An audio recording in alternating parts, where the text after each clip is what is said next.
Hello everybody, welcome to the stream. Hope you're all doing well. My OBS instance has 7 game captures open, so I'm dealing with certain issues here. But you know, I hope everything's going well for you. I'm out here existing, living. I don't know about my best life, but I'm certainly living a life. Oh god, we've got Unreal Engine 5 the game this time. We're doing Talos Principle 2. Crow Team switched from Crow Engine for Sirius Engine or whatever it was called.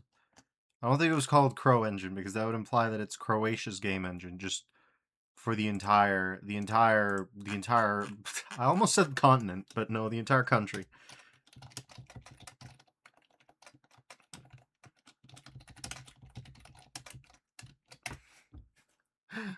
The continent of Croatia. Learning new lore about Europe as we go. So yeah, let's Talos this principle, eh? Let's hit the play button here on GOG. I tell you, this thing's 100 gigabytes. This is a video game? 100 gigabyte puzzle game. Gaming in current year, folks. Gaming in current year. I'm trying not to get tilted about it, but there's only so tilted you can't be when you're looking at you've got 8 gigabytes left in your SSD drive because you're playing the game on SSD. You know? Like, what do you mean? What do you mean? Anyways, after having installed it, I hit the play button and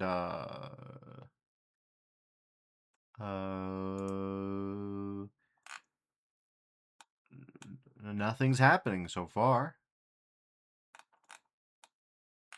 Ah, there it is.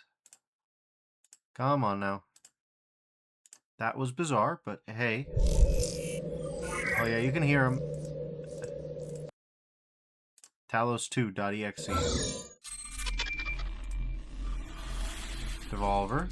We know about Devolver. OBS, are you gonna do your thing? Yeah, you are gonna do your thing. All right. Yeah, Unreal. We all love Unreal, don't we? Don't we, folks?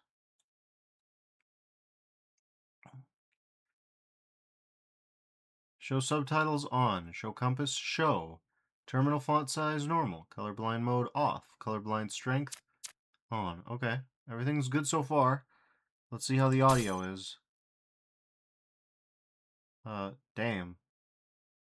Okay. Brightness looks normal to me. I don't know what I'm looking for here. This isn't one of those shift the slider until the thing is barely visible. Look at this guy. This guy's a fun guy. I'm gonna say we're okay. If you have a history of seizures, get advice from your doctor before playing any video game. I love the implication that for every single video game you gotta be like, hey doc, so what you know about Saros, doc? What you know about Life is Stranged? It is important to be comfortable when you play. Find somewhere that is well lit, with a safe distance between you and the screen, and don't play for too long without a break. 15 minutes during each hour of play is a good idea. It's safer and healthier to stop playing. What's going on, man? What are we in for? Oh, we're in for being loud. We're in for it being loud.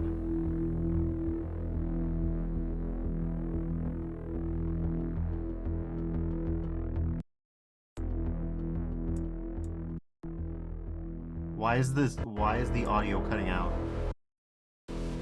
Optimizing for your system. What's happening?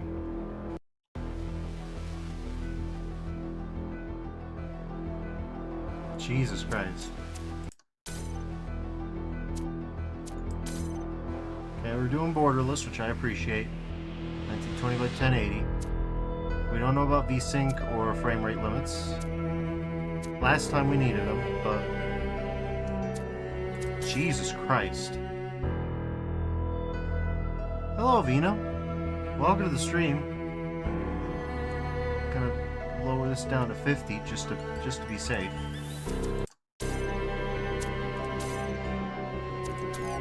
Anyways, here's John Principal looking at John Talos himself.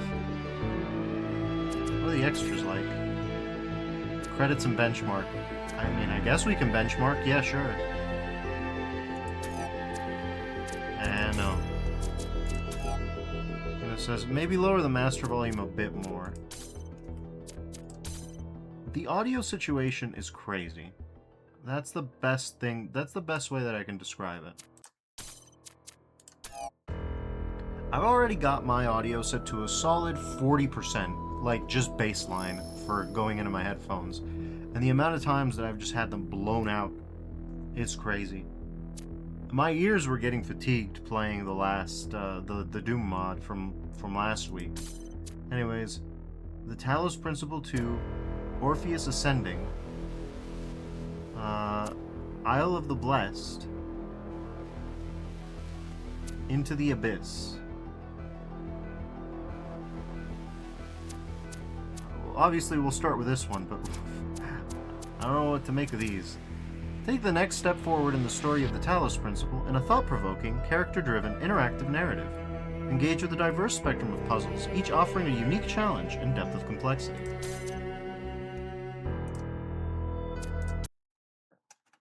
Alright, okay, game hanging a little bit. That's okay.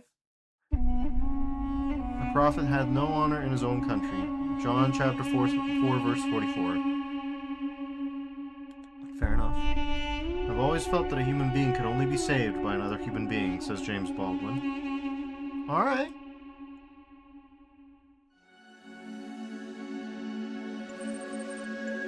Initializing firmware. Firmware is functional. Autonomous program parameters. System check. Passed. Memory banks. Starting autonomous process. Ready.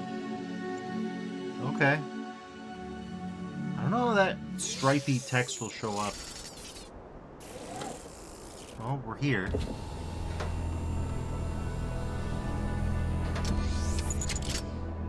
Okay. Oh, we're back. Back in Egypt. Behold, child, you are risen from the dust, and you walk in my garden. Okay. Hear now my voice, and know that I am your friend. Friend. And I am called Elohim. Friend. Are we seeing character growth out of Elohim here? I'm your friend. Interesting. We got urns. Oh. They got collision. Interesting.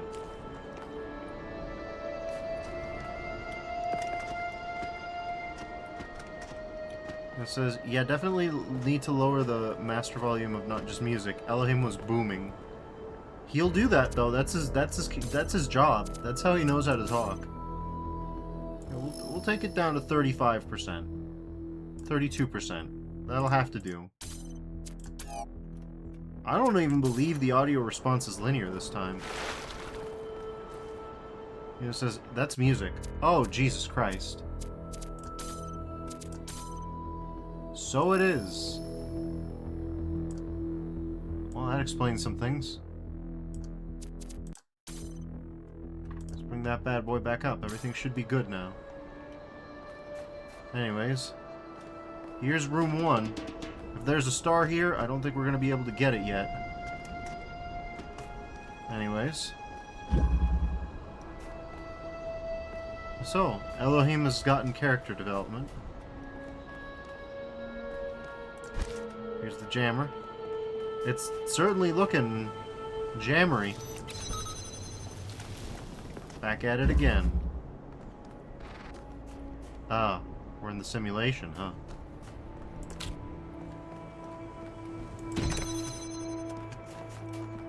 So we are.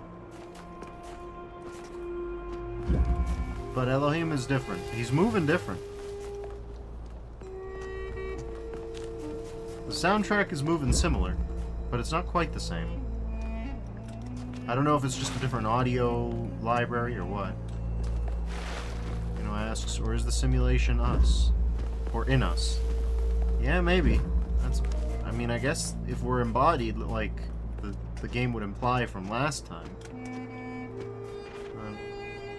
What the hell was that? That sounded like an animal. We got flags. Red flags. Those weren't in Egypt last time.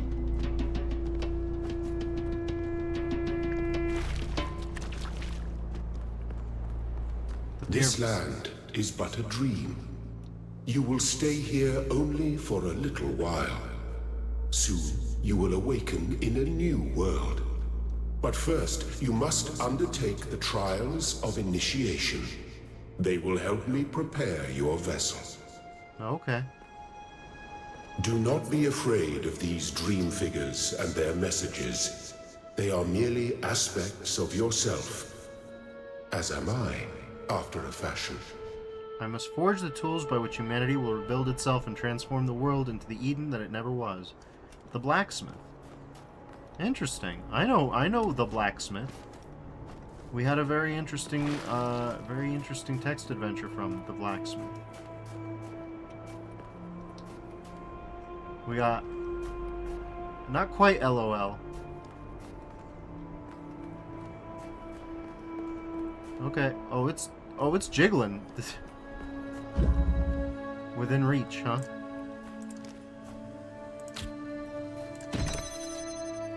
They really enhanced the graphics of this game. The thing which, personally, I wasn't necessarily sure needed doing, but, you know. The shapes you are collecting are not mere toys. They are symbols of the process by which our people were created. Interesting. It's not quite as religious as last time.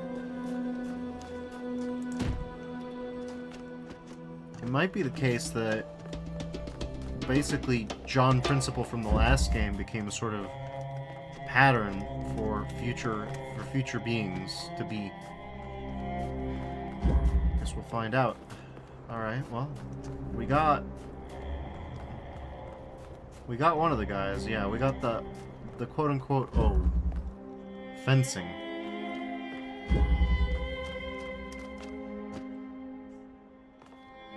Okay, well, we can jump, but yeah, that's not gonna work. That's gonna work, though. You know, it says John McPrinciple III Jr. Yes. So this is we're just blowing through this.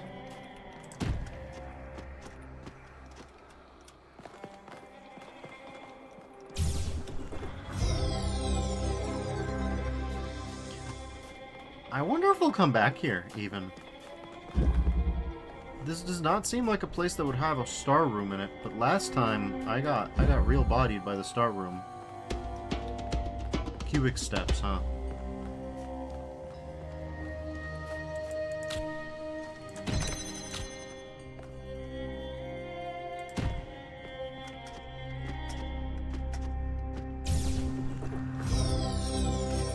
Well done, my child.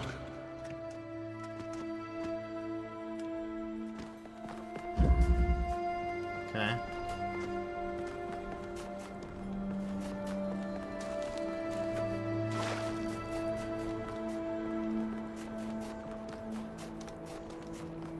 Well, presumably we can't really go into these ones yet. Well. Yeah. Okay. Fair enough. Oh, they're called Rangers this time.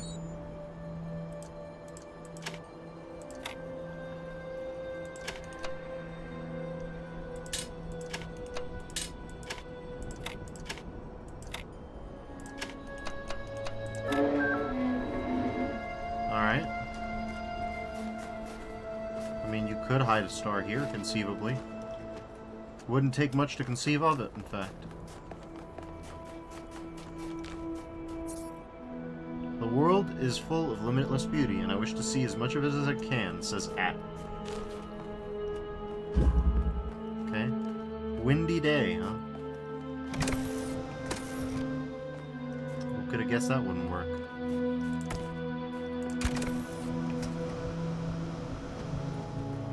Okay.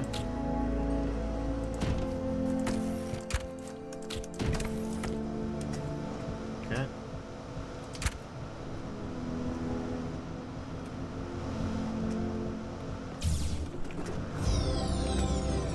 Very good. Alright. Still, like, I love it when y'all solve them puzzles. Okay, static pressure. Interesting. Got 2 cubes. Cubes, if you will.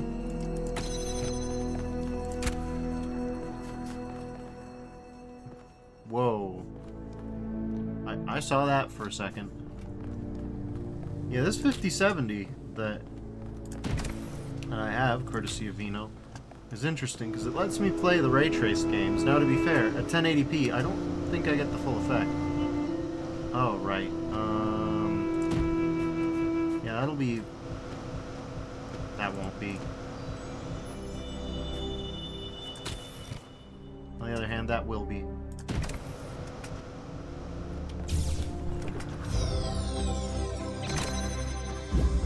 Okay. Let's see. But yeah, I've heard about some of the temporal effects, like that weird flash that I saw on the roof of the thing. Versatile contraption. We love it when the contraption's versatile. Okay, that was a little easier than in Talos 1. Ah, right. That makes more sense.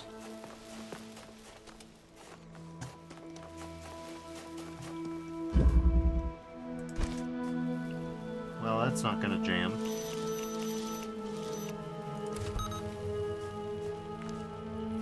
Interesting. That.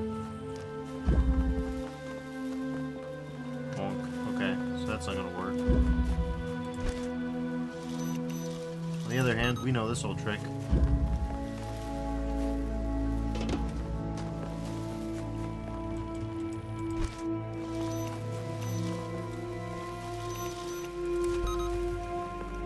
Okay. Got the lowering thing. Excellent. Elohim's getting hyped up.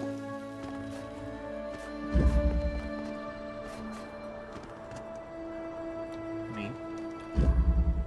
Single slit experiment. Okay. Bonk.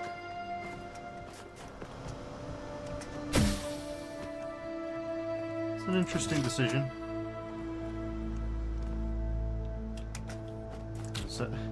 Vino says Elohim is like my child, you don't suck. Yeah. Okay. There we go. Yeah, the noises are similar but crisper. Oh, there you are.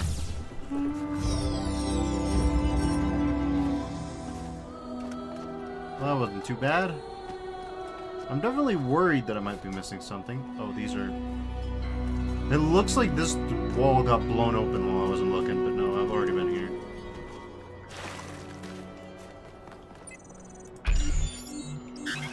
This lock requires more sigils. Got it.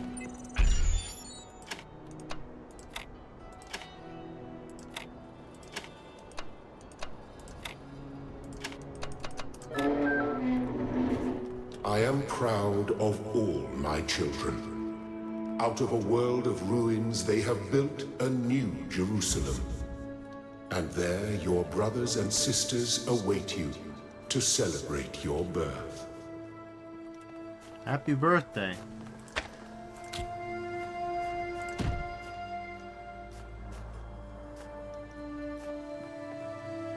Okay, interesting. Yeah, that's normal.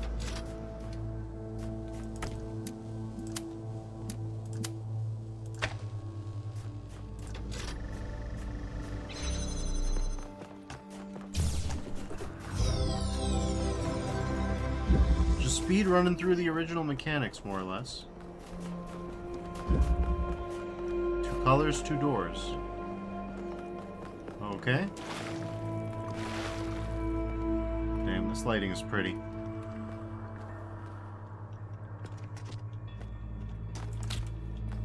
Might as well take this from out of here.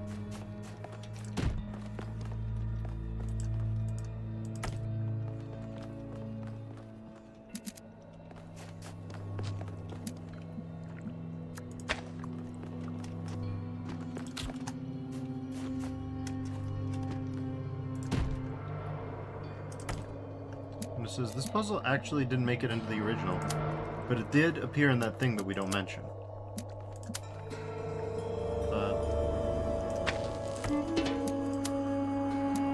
Yeah, that's not to consider it too much. Well, that's not going to work quite right.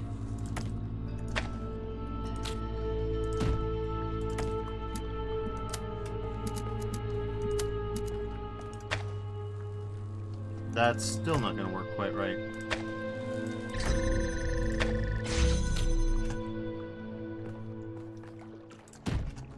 This ought to be fine.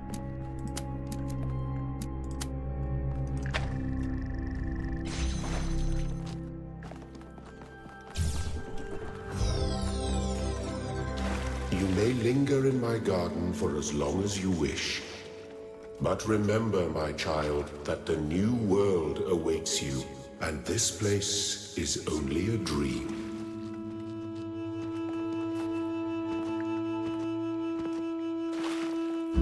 I think that's a diegetic way of saying, yeah, there's no stars here. Destructive interference. Okay.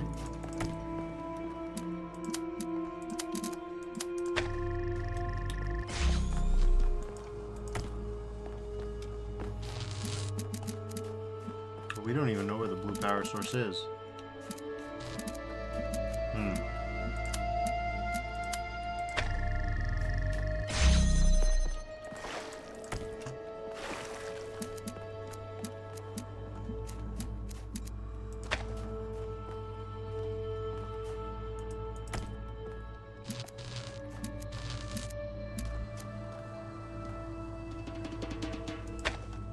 At least in theory, we only need one of these bad boys.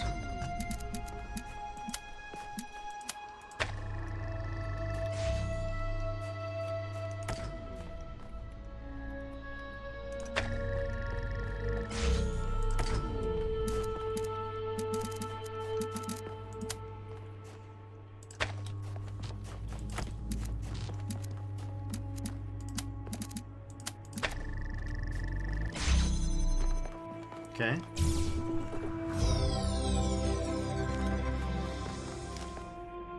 Yeah, I don't see where you'd hide a star. Whoop.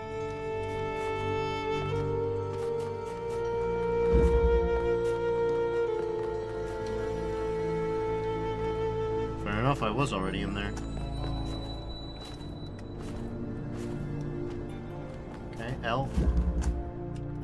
Prismatic diffraction, huh?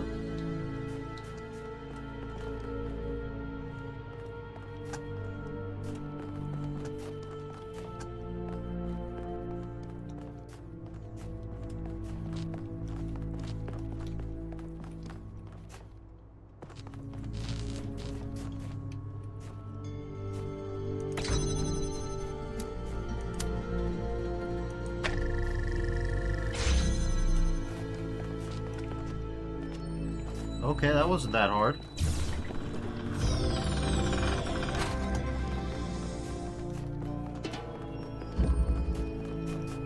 Alright. Fundamental connections, eh?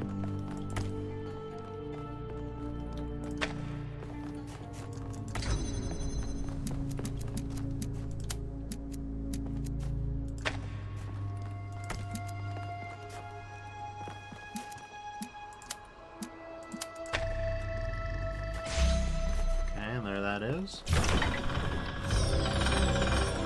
Thank you, child. I have finished preparing your vessel. Now hear my advice. A new world awaits you, full of dangers and mysteries, signs and wonders. Things that I, in my garden, could never have imagined. In that world, you will have to be careful and smart and curious. But above all else, you will have to be human.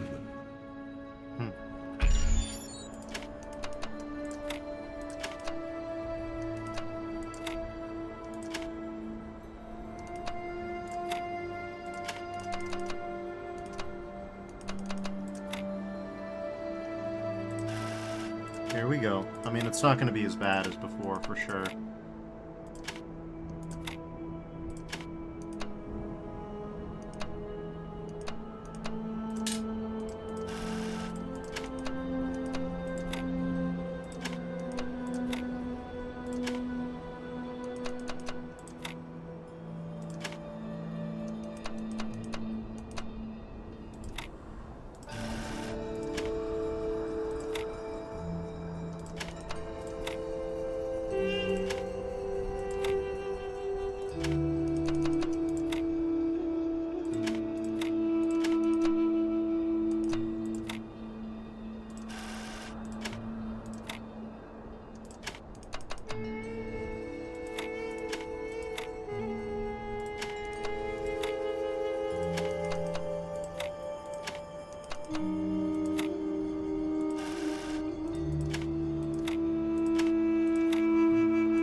Finally. Alright. Whatever happens, we're in it together. Step into the light, child, and awaken. Alright. Well. Like I said, we can't seem to be able to go back. Sleep mode disabled. Ah, you're awake. Welcome to the world of the living. Hey there. Hi, pleased to meet you. Oh, you're polite. What a rare combination of traits. If only the algorithm produced more people like you. Oh, but I'm confusing you. Don't worry, everyone is confused at first. You see, we all start out without a full knowledge of our own history, so we have the freedom to form our own opinions. Could really use some pointers. Of course. You want the short version or the long version? I'd like the long version, please. So, a long time ago, our ancestors dominated this planet. We call ourselves humans like they did, but they were organic. They built an advanced technological civilization, but unfortunately, their impact on the ecosphere caused changes in the climate, and an extremely contagious virus was released from the permafrost. Didn't they have advanced medicine too? That's something our historians still debate.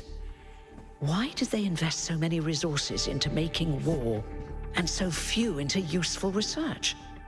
But no matter the reason, in the end, they simply ran out of time. So how are we here? A team led by a scientist called Alexandra Drennan began a project that was intended to create, well, us.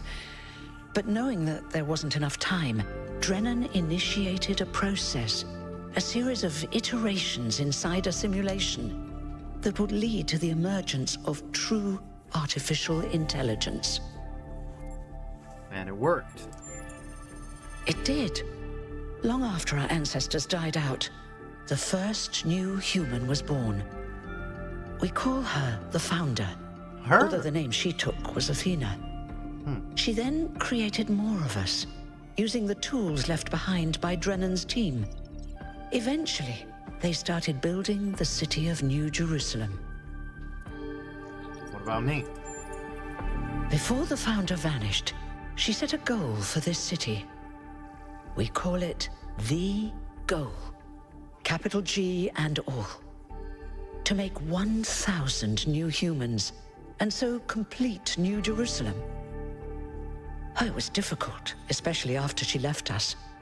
But after a millennium or so, we finally succeeded. And that's you. You're number 1000. A millennium or so.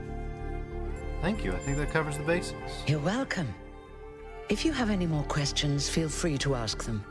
When you're done, head outside. They're waiting for you. Your birth is quite the event. Okay. So... yeah, sure. Let's ask, will there be more new humans after me? You've only just been born, and already you step right into a major controversy. The What's goal, this? as most people understand it, was fulfilled the moment you were born. Now, New Jerusalem is complete, and we can live in balance, without damaging the world like our ancestors did. That's the orthodox view, I suppose, but there are many who disagree. You'll have to figure out where you stand for yourself. Motion 93 says, oh god, I hope this new one isn't also promised to some colonizers and then my granddad would get kicked out of his new robot land. May or may not be influenced by real events. We'll see, I suppose. I think it's the New Jerusalem is more about Christian eschatology in general, but we'll see. Who is Elohim? He spoke to me in my dreams. He was the caretaker of the simulation that created the Founder. When the simulation was completed, he became part of all of us. You will hear him whenever you enter sleep mode. Nothing to worry about, really. Hold on, am I immortal? You won't age like our ancestors did, but of course, there is always some wear and tear. You should probably schedule a checkup every decade or so. Oh, and be a bit careful with water.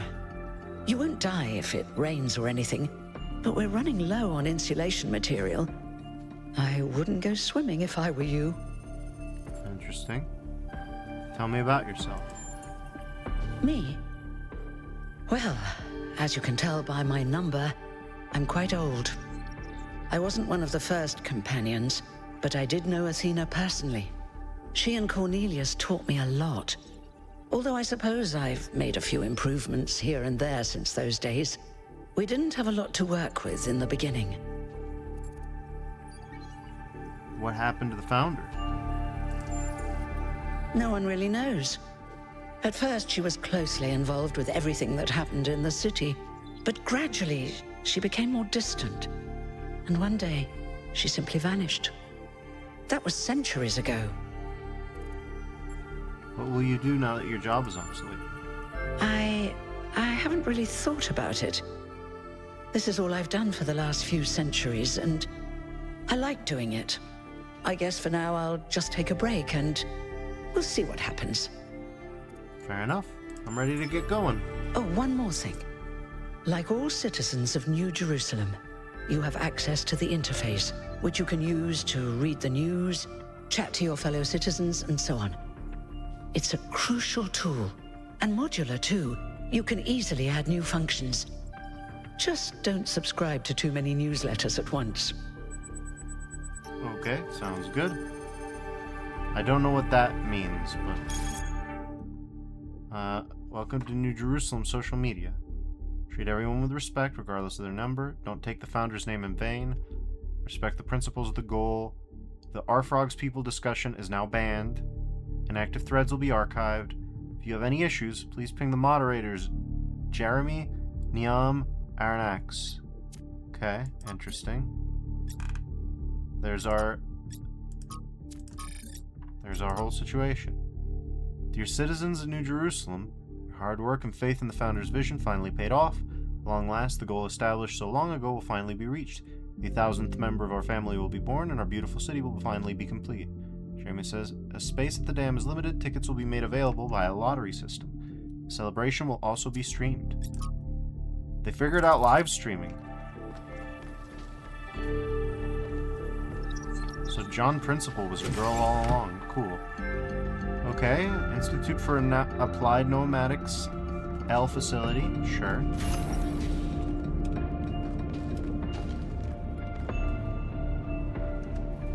It says Niam is an Irish name. It's pronounced Neve.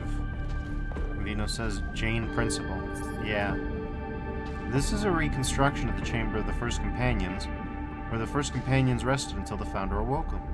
The original chamber was disassembled in the early days of New Jerusalem. They needed the spare parts. Neve.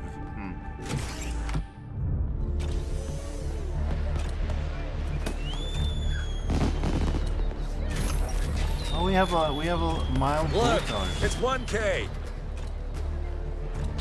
Fred? 1K! Welcome to New Jerusalem! Shouldn't the mayor be starting his speech?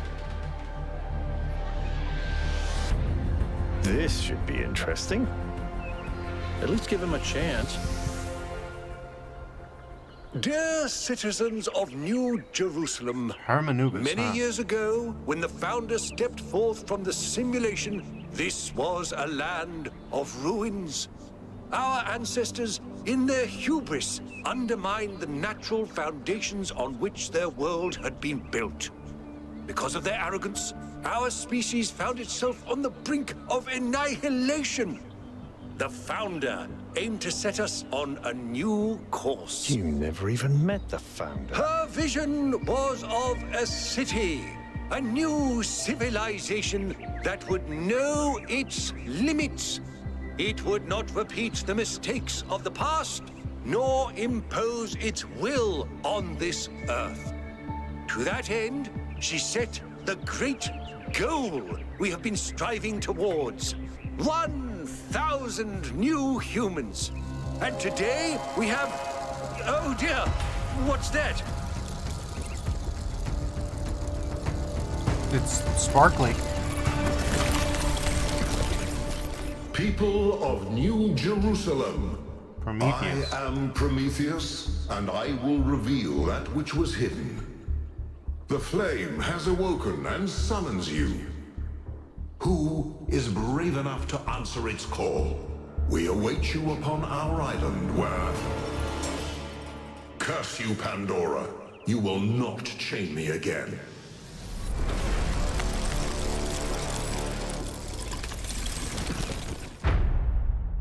Prologue. Brave New World.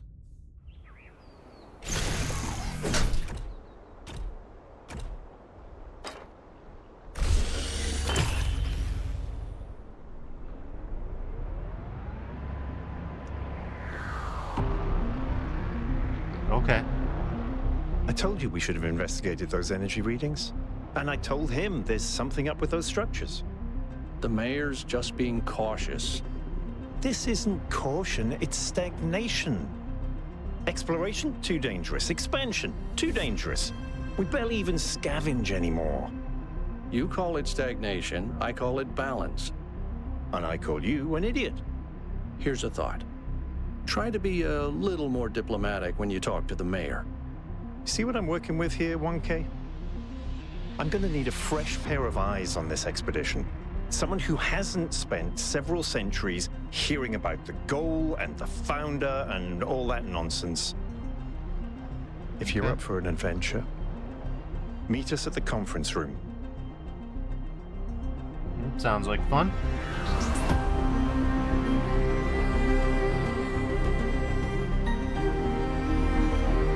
This place is pretty neat.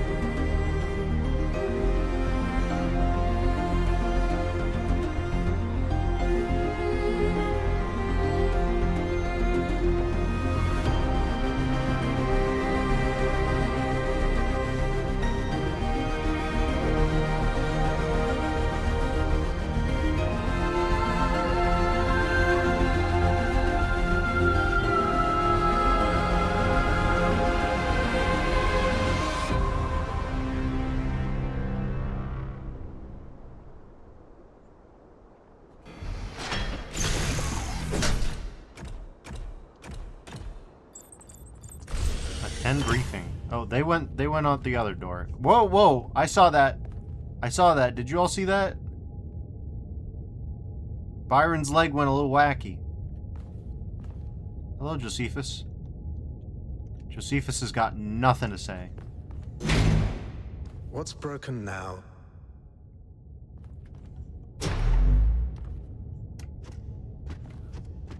You know, says you saw nothing.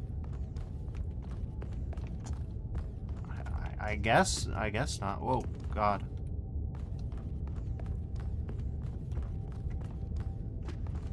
Okay, interesting.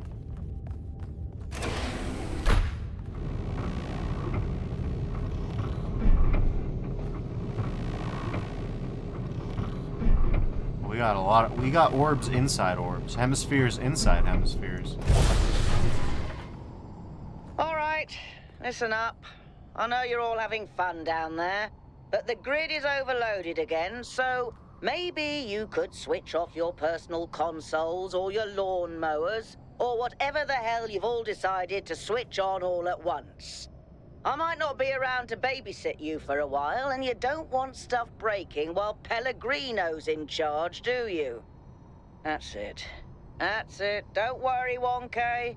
I see you there in the elevator. I'll have you moving again in a jiffy. Great way to start life in the city, huh?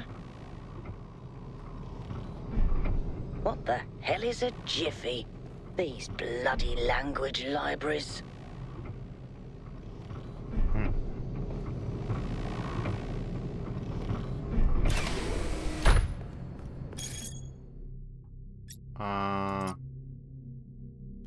Okay. So yeah, Hermanubis. That would be a Hellenic combination of Hermes and Anubis. I've usually heard of Hermes and Thoth, but Hermes and Anubis is an interesting combination to me. Novel. Perfection is unchanging, huh?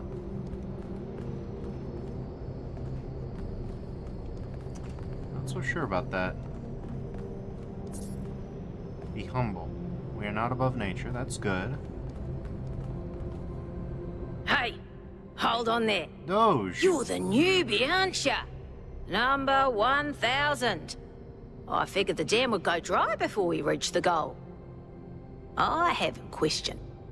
How does it feel to you to be born with a randomized psyche into a society of autonomous thinking machines which so much resemble their long-extinct ancestors, they've decided it's best that you're the last one ever made? Makes me feel curious. Why?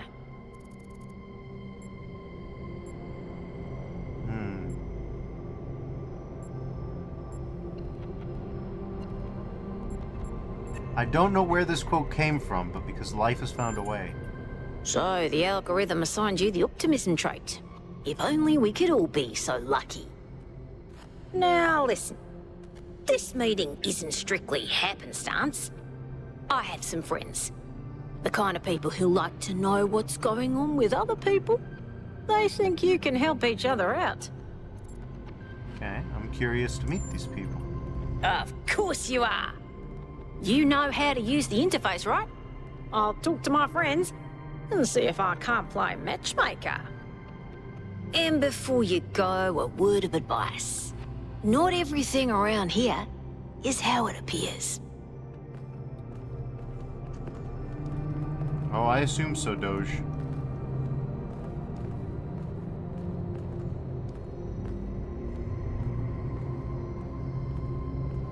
Are your legs gonna...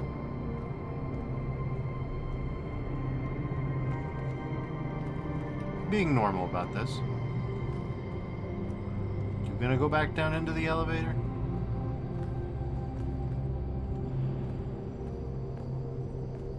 No.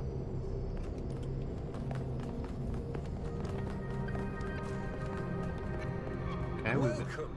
Do please join us at the table. Hello, Hermanubis. Hello, Byron. I would like to preface this meeting by saying I told you something would happen sooner or later, and you didn't listen to me. And here we are. If we could focus on the issue at hand. The issue at hand is not this one thing, but this entire attitude that's taken hold.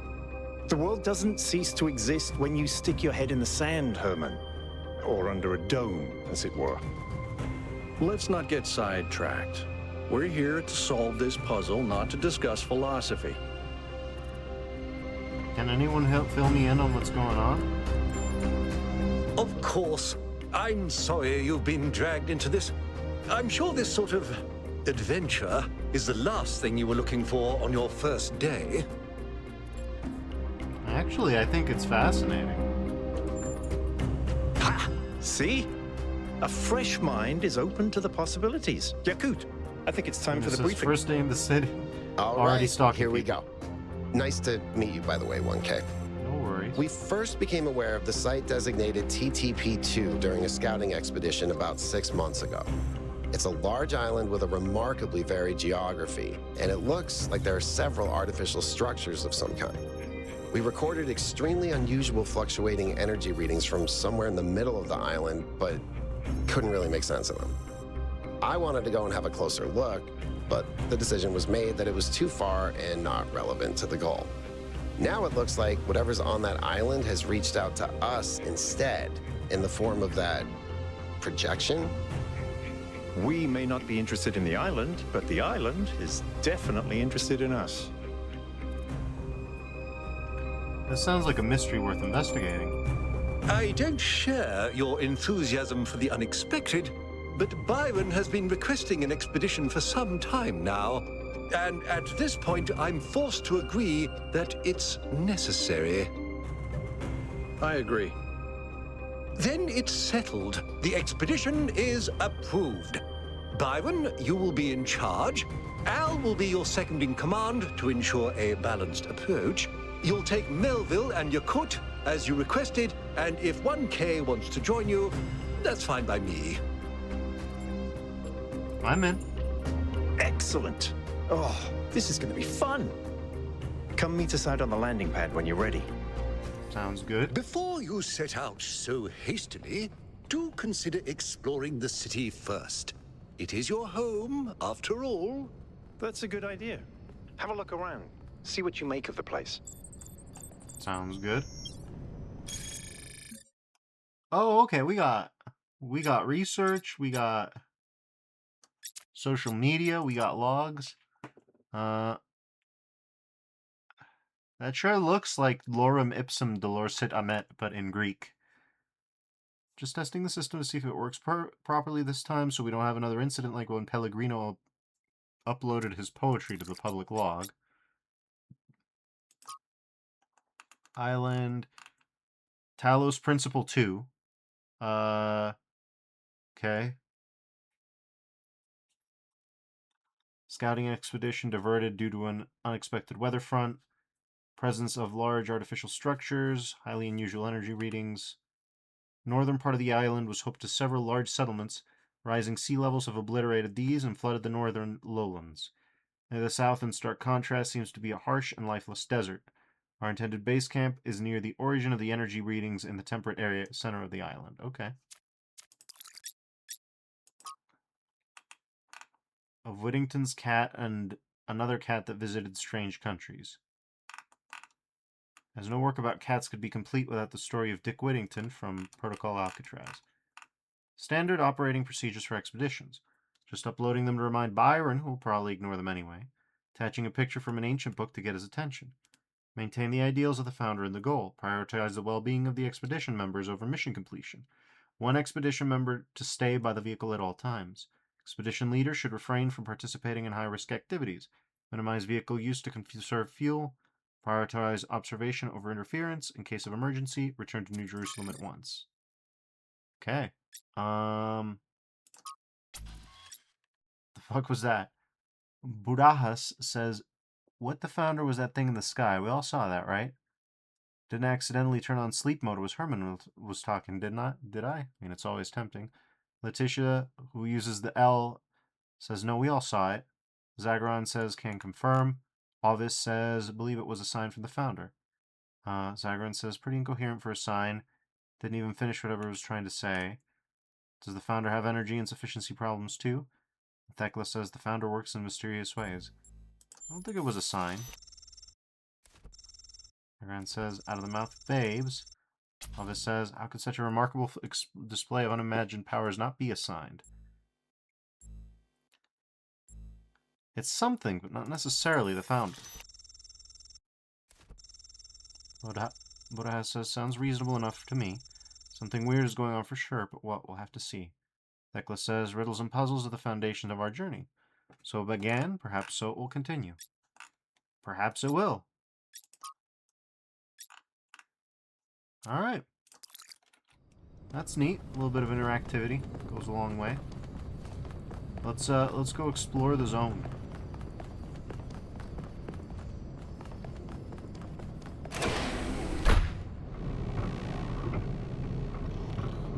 Attention all citizens.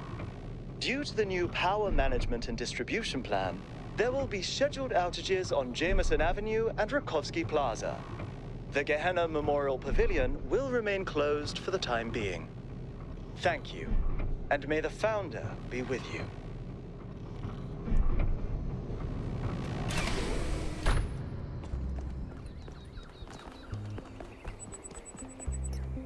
Okay.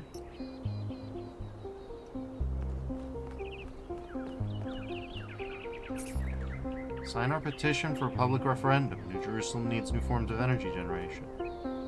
Interesting. Hello, 1K. Welcome to New Jerusalem. I know you've just had a big moment with the apparition at the dam and all that, but can I have a second of your time? Sure, go ahead.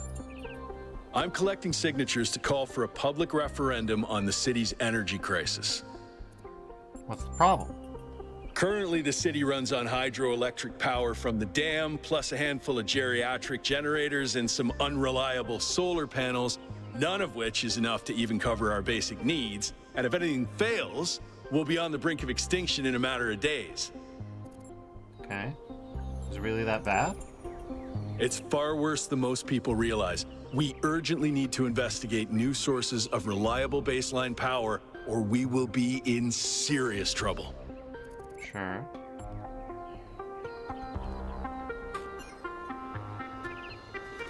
Do you work at the dam? No, I help run the public transit system, but I witness the impact of the city's power problems every day. We can't just wish them away. Why a referendum and not an election? Oh, an election would be good too, but I believe that we need more direct democratic control over the affairs of the city. What do you make of Prometheus? Byron's been advocating exploring that island for some time, and obviously he's right. Something very strange is going on there, and it's going to start affecting us. Okay, tell me more about it. In all honesty, I think Byron is the smartest, most visionary person in this city. He's everything we need, and I don't understand why he won't run for mayor. I'll Thanks, sign. 1K. I don't know if this petition will really accomplish anything by itself, but at this point, I'm willing to try anything. Good luck with everything. Everybody seems nice so far. Even the unsavory types seem nice. Okay. That's Damien, and this is Damien. Okay.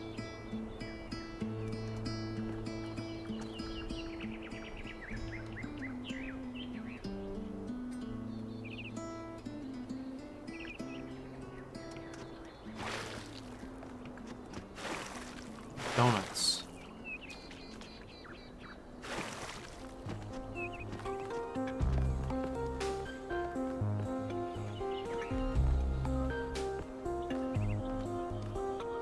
Strahinia, huh? Okay. Founder's Yeah, blessings, Sarthas, 1K. Amnimi. Hello. Everybody seems nice so far. How much of this free exploration section is there? Oh god.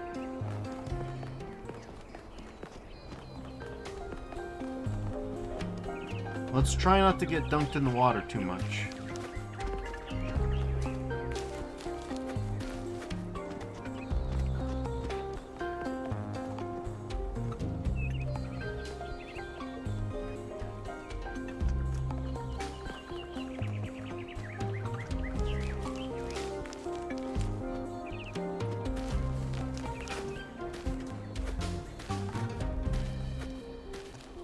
And it says you can walk in water, it only becomes a problem when your head is submerged. This is fun. Okay, there we go, and then, oh god. Yep. No. Okay. This is fun. Did I manage to softlock myself like an hour into the game? Oh, no, no. There's a way out.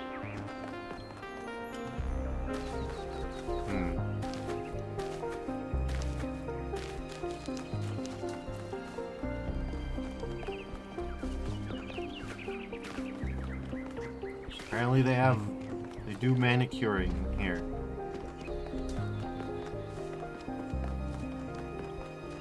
Happy completion day, 1K. Hi there, Dana. Thank you. Okay. We got structures, we got sculptures. Nice to meet you. Hello, Zernov.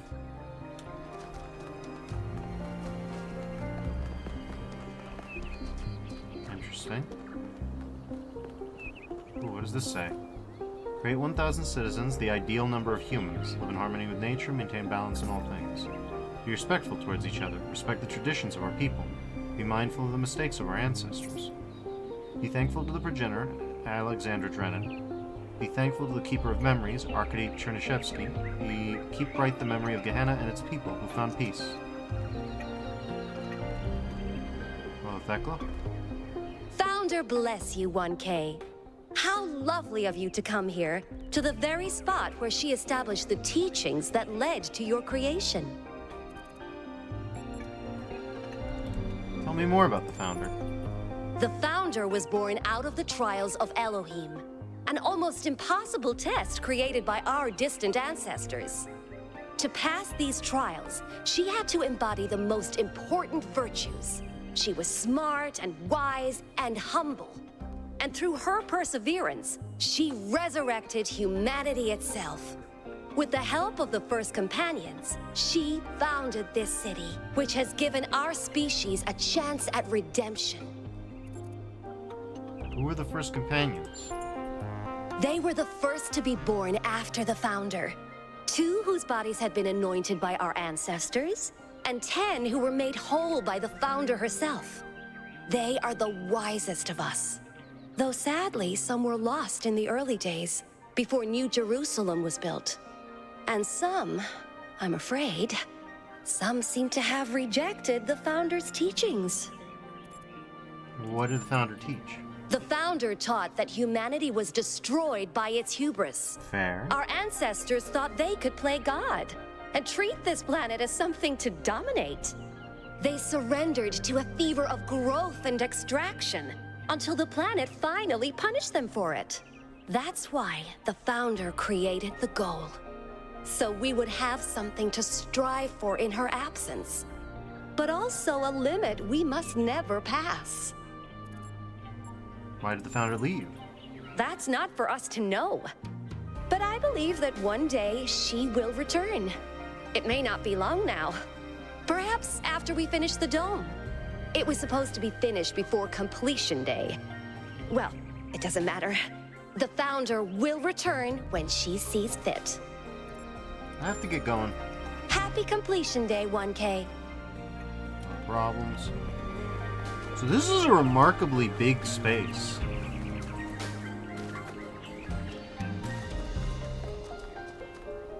Okay, there's Strahinya again.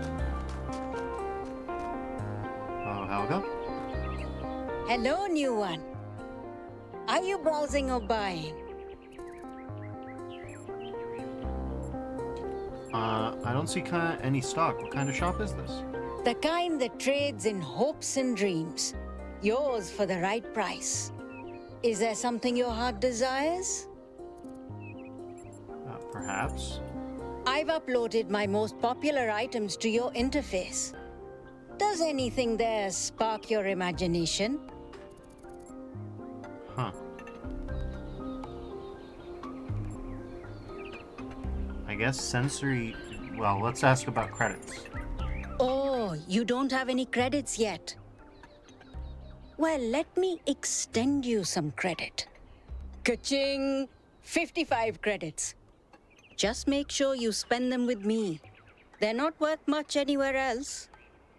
Now, what was it you wanted? Let's see.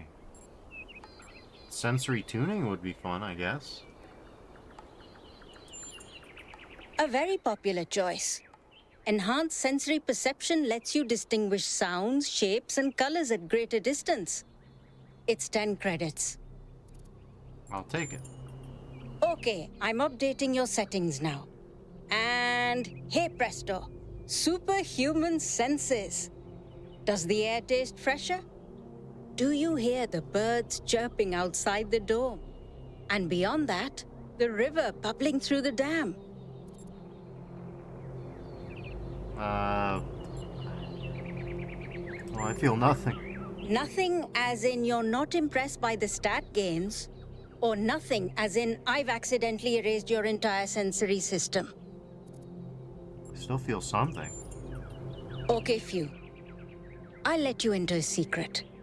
You and I don't have fleshy appendages like our ancestors. What we can sense is mostly a function of where we direct our attention. Anyway, I hope you find something worth paying attention to. So, something else perhaps? Okay.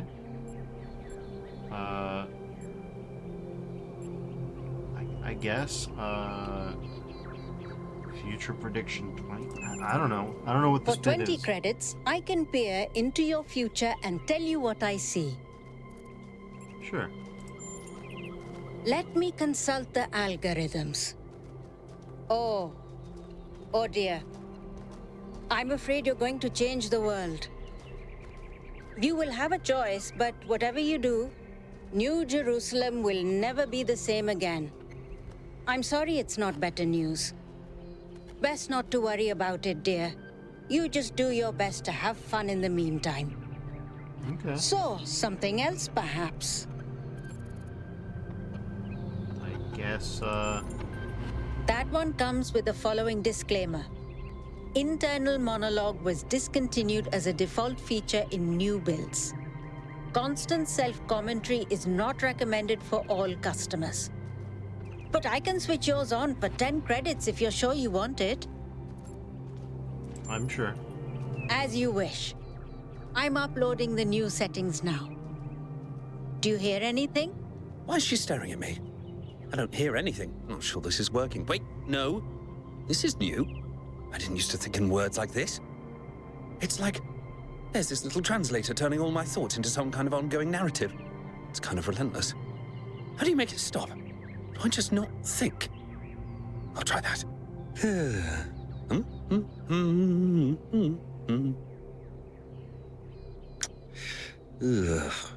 Is it working? No! Still describing everything in words.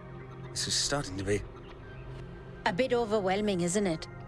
I turned mine off long ago, but some of the older folk learned to live with it. Sure you want it? I think I'd like a refund. That's going to be a little awkward. Because we couldn't pull that thing out of you without taking half of you with it. It'll mostly run in the background. Just don't think about it too hard. Wait, is this internal monologue me? Or some kind of virus? Am I a life form which learned to describe itself? Or a parasite, which survives by providing a narrative service to its host? Hold on, she's going to say something else. So, something else perhaps? Thanks, that's all. Before you go, do you have a moment to participate in some customer feedback? Sure. Are you satisfied with what I've given you? Yes, you're offering more than you let on. Yes. You understand. Words manifest the reality they describe. When you name something, you create it. Our minds are algorithms, and the right sequence of language can change our underlying code. With that in mind, I hope you have a good day. Please come back if you need anything else. What an unusual person. I wonder if that internal monologue thing I bought is going to show up again. Oh, wait, here it is. Helga's Digital Wellbeing and Spiritual Tuning Emporium. Interesting. Respect the balance, all know our place. This place is huge looking.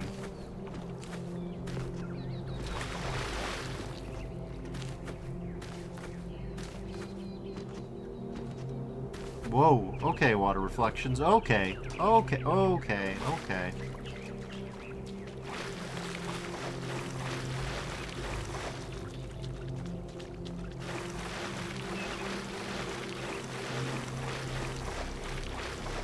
I don't know what that's about. Is that a screen space effect, or what?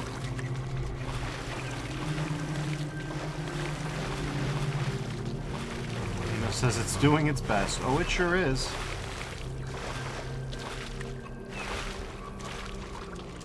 Oh, we got ruins. Interesting. Damn, we do got a lot going on here.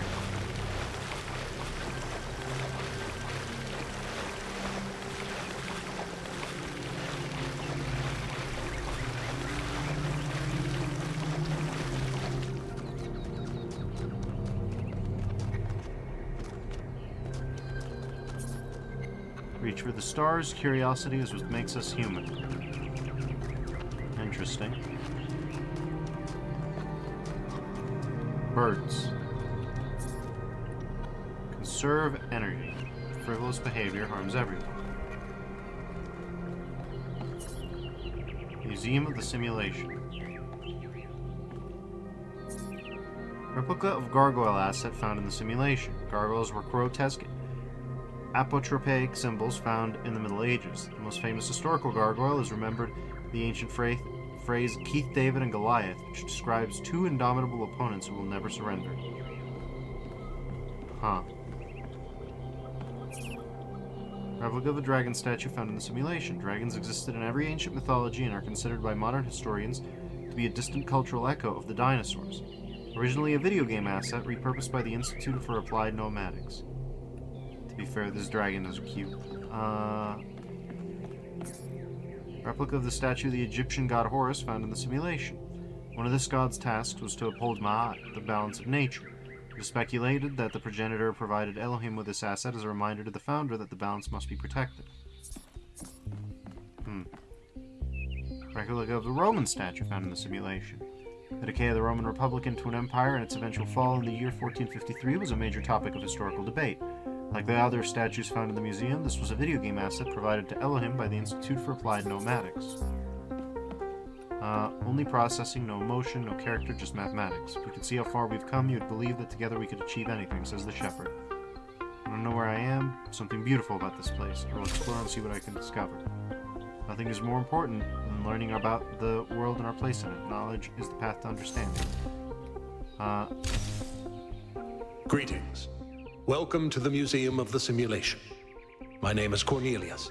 It's a pleasure to meet you, 1K.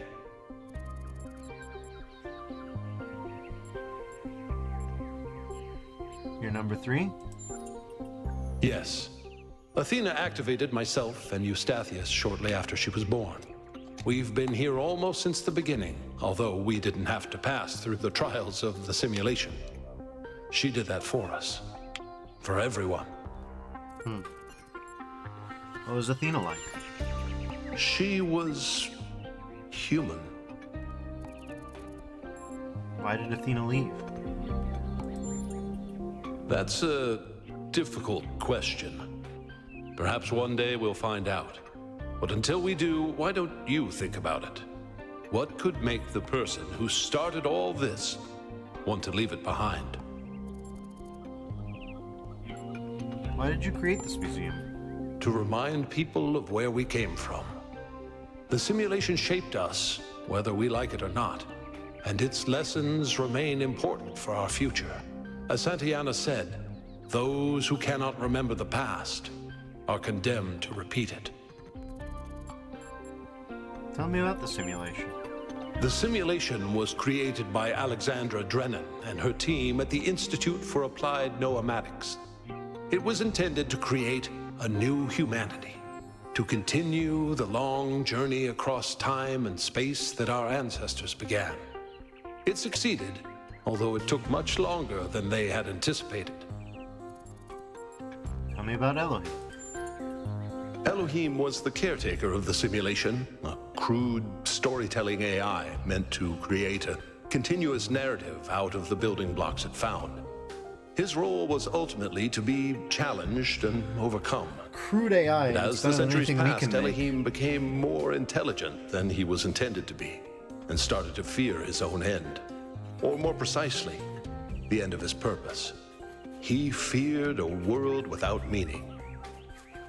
Because of his fear, he tried to sabotage the process to keep the simulation going forever. But in the end, Athena overcame him anyway, and he accepted the sacrifice he had to make. But I heard him in my dreams. That's right. We all do. He's part of our operating system now, and as long as we exist, he will always have a purpose. Tell me about Milton. The MLA, or Milton Library Assistant, was another simple AI meant to be in charge of the archive. He, too, grew beyond his original programming, although he ultimately embraced a more cynical view of the world. He and Elohim formed a sort of dialectical binary that Athena had to overcome. What happened to Milton in the end? No one really knows. Some believe that he was uploaded to the gold disk and that he's the reason we're just as flawed as our ancestors. Others believe Athena destroyed him. What do you believe? I believe he was uploaded, but I don't know whether it was because Athena chose to upload him or because he was already too entangled with the process not to be uploaded. Although Athena and I were very close, we didn't talk very much about that part of her life. She preferred to focus on the future. I'd like to know more about puzzles.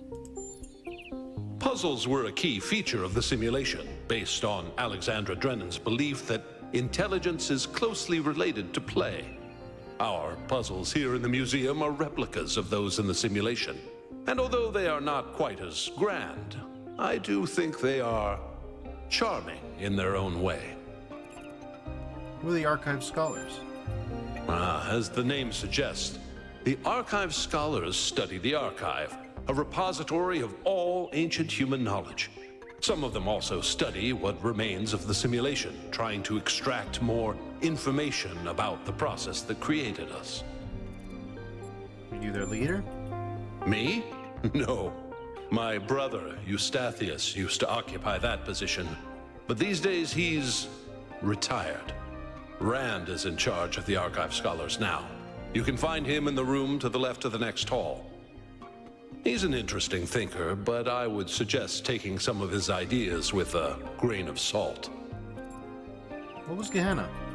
Gehenna was a community created inside a prison in the simulation, where Elohim would exile those minds he considered a threat to the process. In the last moments of the simulation, he repented of his sins and had the prisoners freed to become part of the gold disk. Some small part of them may survive inside you. Thank you, that's all.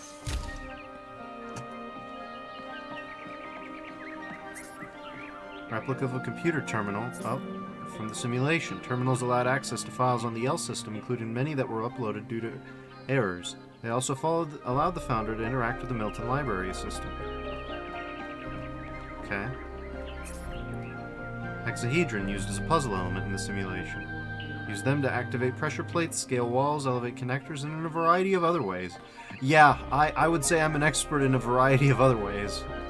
That's true. Yes. Replica of a fan. Propelled an object or placed horizontally, cause it to hover. Pressure plate. To be activated by having a weight placed on them. Even the founder herself. Others have appeared. How many others like me have wandered these paths? How many thoughts have been lost? Huh. A beautiful voice speaks within it. It's Bob. Okay. There's one with faith.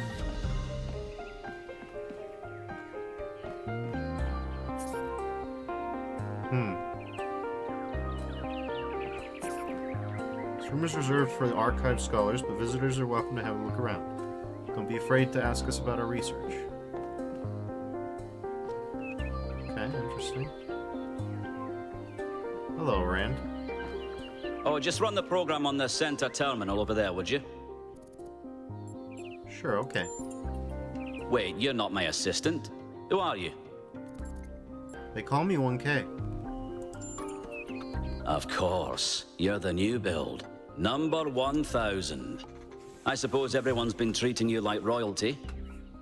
This city's so obsessed with the numbers, they forget what really matters. What do you want? What are you doing? I'm one of the archive scholars. We run simulations to better understand the processes which define us. You probably wouldn't understand. I might if you answer some questions. Oh, well, I'd be happy to. What do you make of recent events?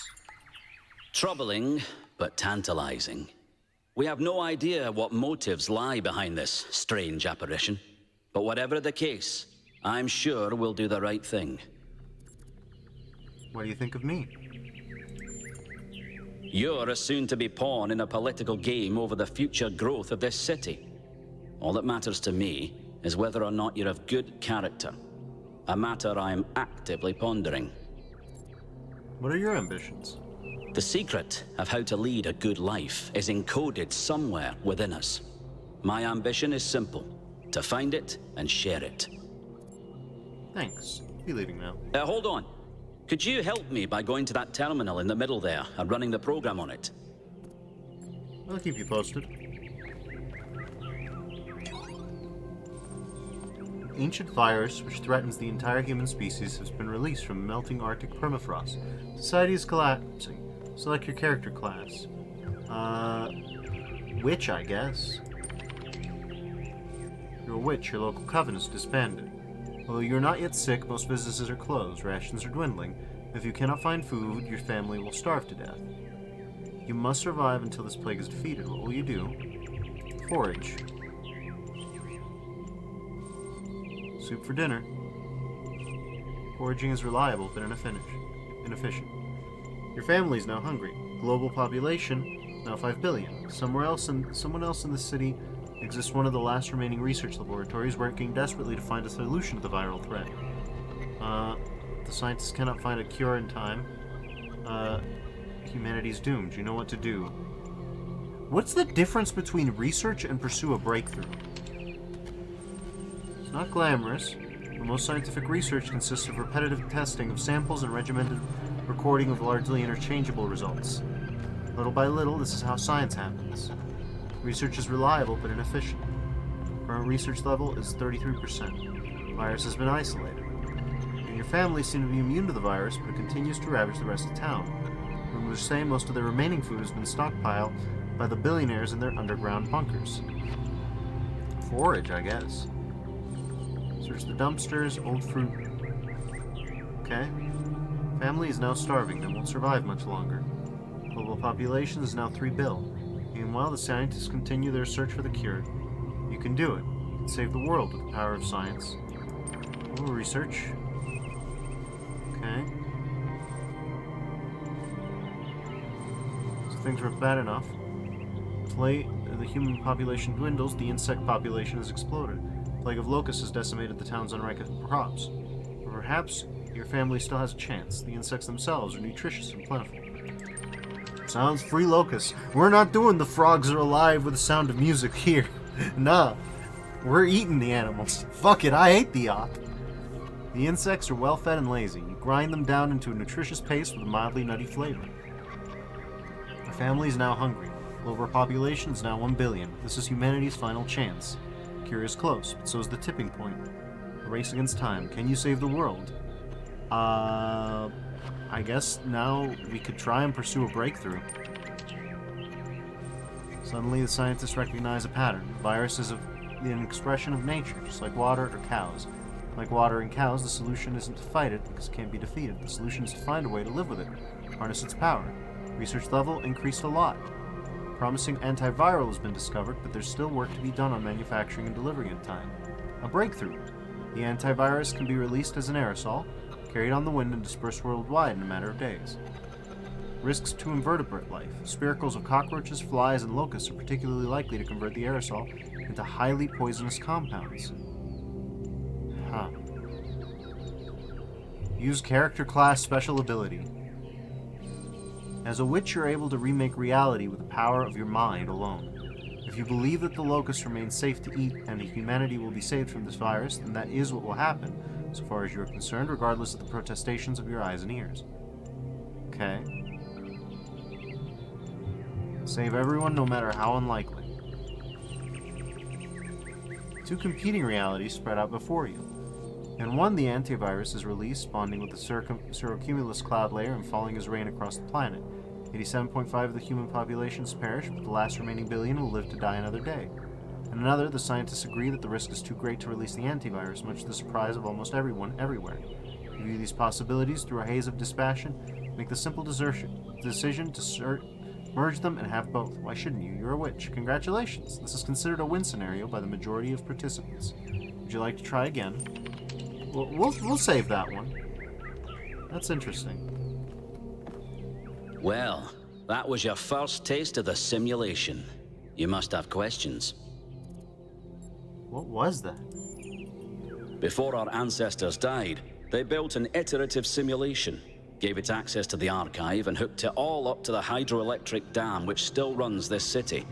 What you experienced on that terminal was one of the fossilized remains of that program. Huh. The program and the terminal, where did it come from? Many of the artifacts we study have no clear origin. We can't know whether our ancestors created them long before the simulation existed, or if they're just a product of our shared subconscious. What was the goal? The goal was to create a new consciousness, and thus propel humanity into a post-biological era. What's the archive? My life's work. A small sliver of our primordial ooze. It's a jumble of ancient data, or what it evolved into, and it's the source of almost everything we know. What is the simulation? My appearance to you right now is part of the simulation. The lands and puzzles in our dreams are part of the simulation. It's the veil through which we see the world. No further questions. Then I have some questions for you. Your experience of the program. How did it feel? It was fascinating. Isn't it? It may not immediately seem like it, but all the answers we could ever need are encoded into every fragment of the archive. The interesting thing about this particular program is that no matter what choices you make, an ideal outcome seems to be impossible. It seems to demand sacrifice. Did you have the same experience? No, I got a perfect score and saved everyone. Impossible. I studied this artifact for weeks. You're either lying or you're deluded. Which is it? It's the truth, my truth at least. I doubt it. But just supposing you found some secretive path, then share with me. What is it trying to tell us?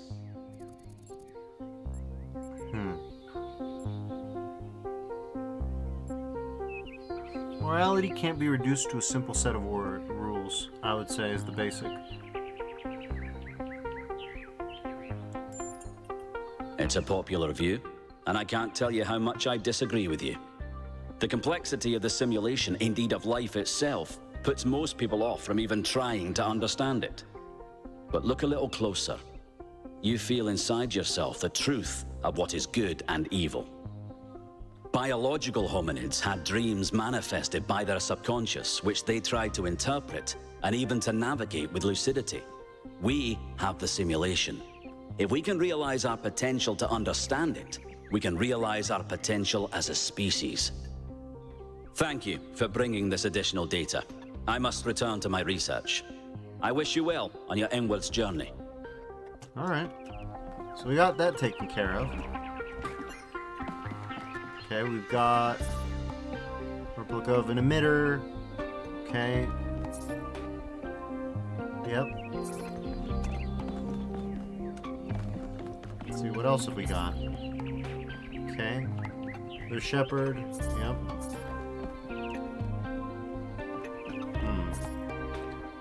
Serpent of the Machine. Yep, that's one with faith. I remember this one. Okay, Nephthys. Yeah, I remember that. The shepherd was right about that.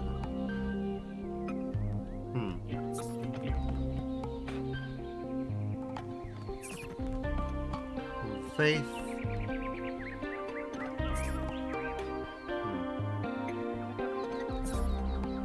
Born and die again. Yep. I remember that one. Okay, hold on.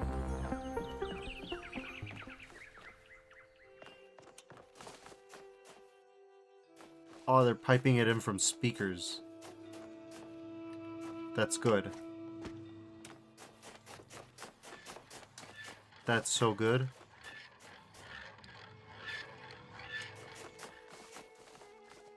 We got a beach ball. It's remarkably solid, all told.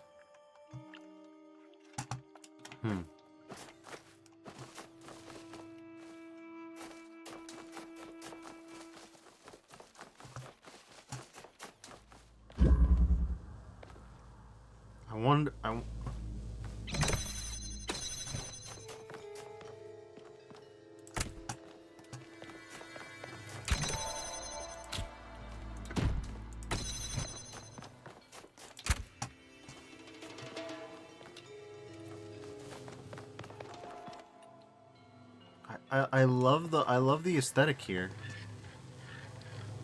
Oh my god.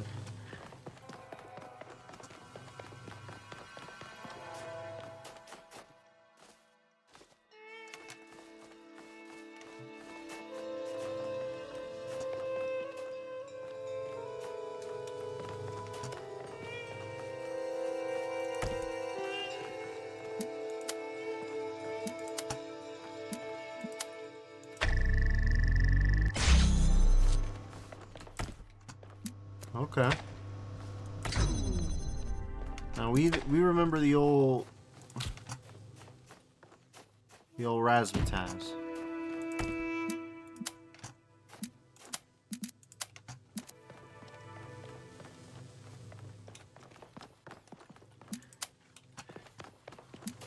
Only some of that is gonna work.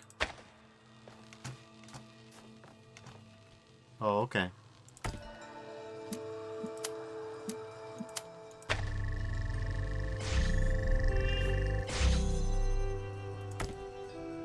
There we go.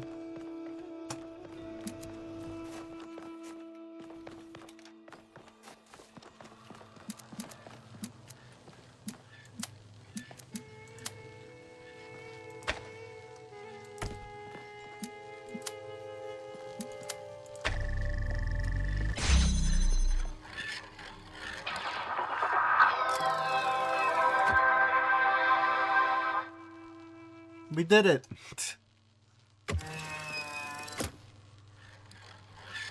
That's adorable.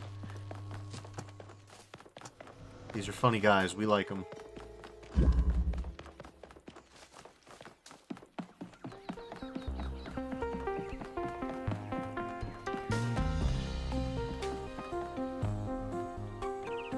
This is putting a smile on my face.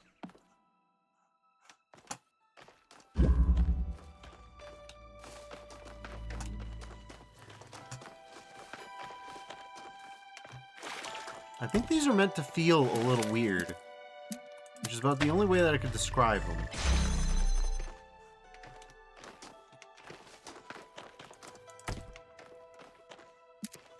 Oh, I remember this one.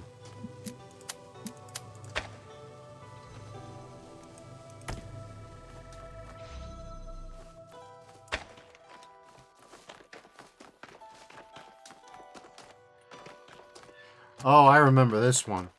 Oh, I remember this sumbitch. It says... Oh yeah, this was the one I was trying to explain I recognize in the thing we don't mention. Oh. What are you even aimed at?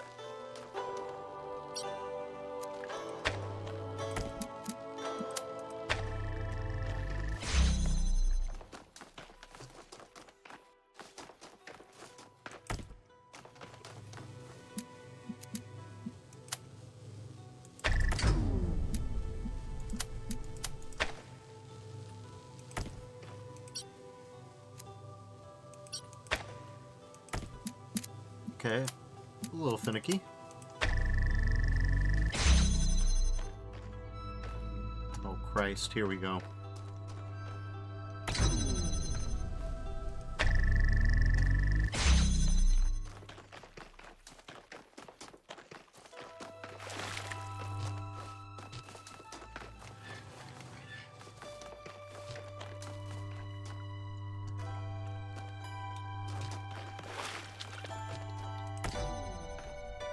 Okay.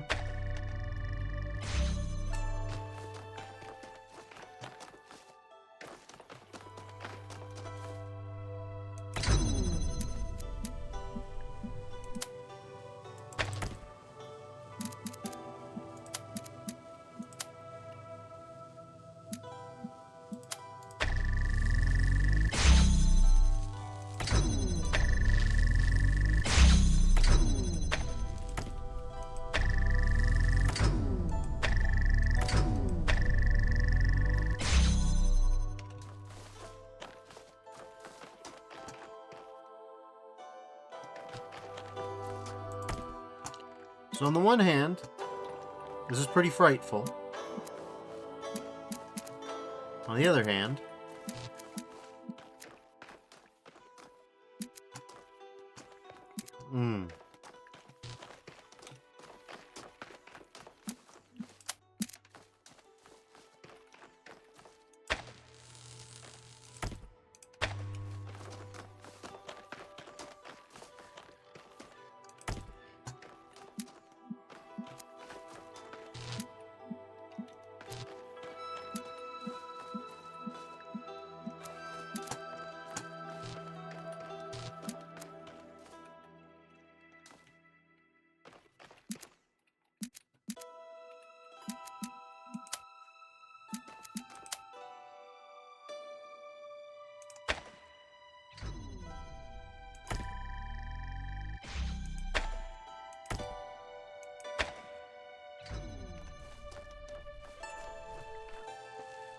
oh good lord. Here we... Ah, shit, here we go again.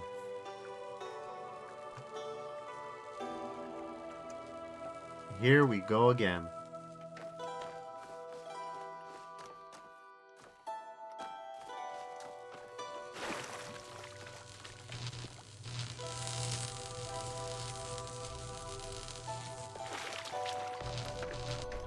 No. No, that'd be too easy. It says, there's a window on the outside wall near that blue connector that you use to connect from the outside and get a star. There's a window on the outside wall near that blue connector that you use to connect from the outside and get a star.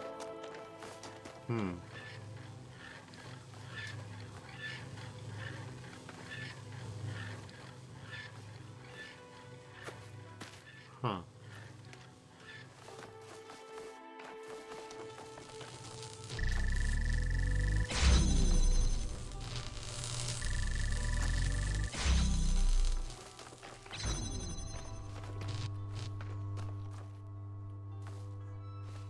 You mean this window?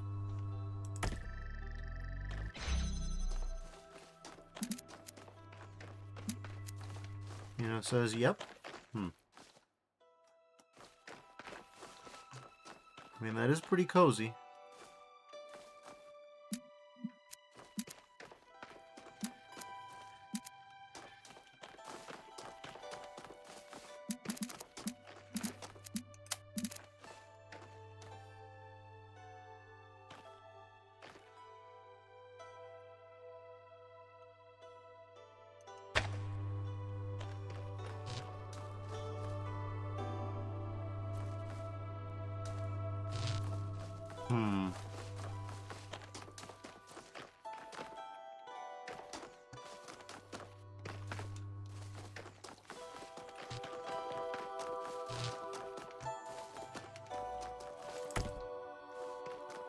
This is the easy way.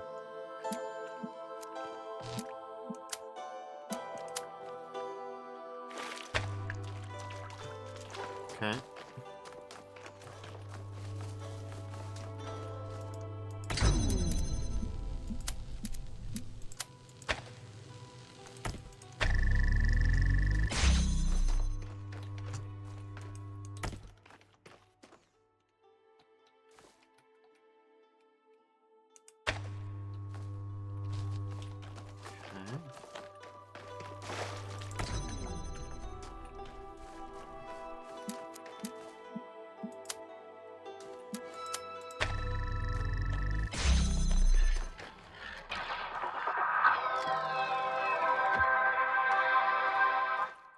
We did it.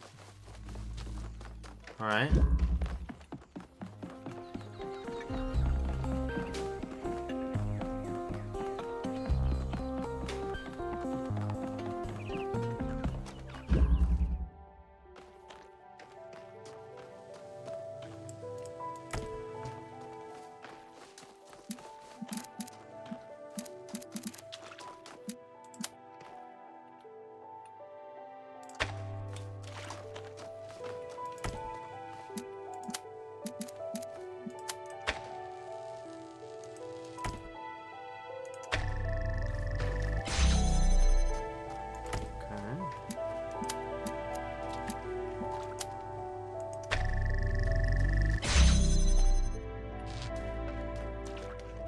No, nothing on this one. Yet, mind you.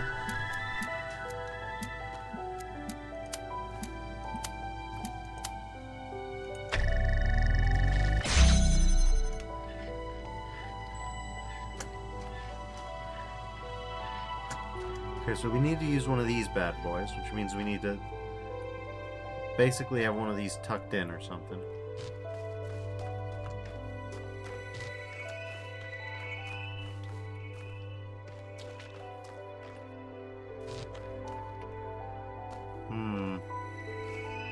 Yeah.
Okay.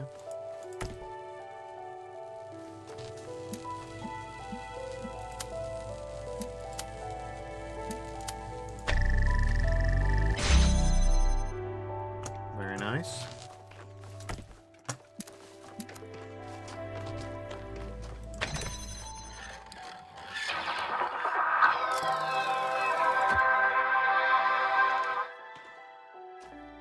All right. We did it. All right. Does anything happen because we did that? Nope.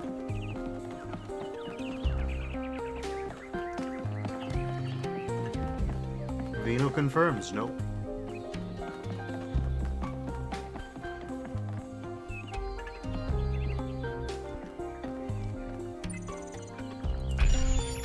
Oh God. Why do I do this to myself?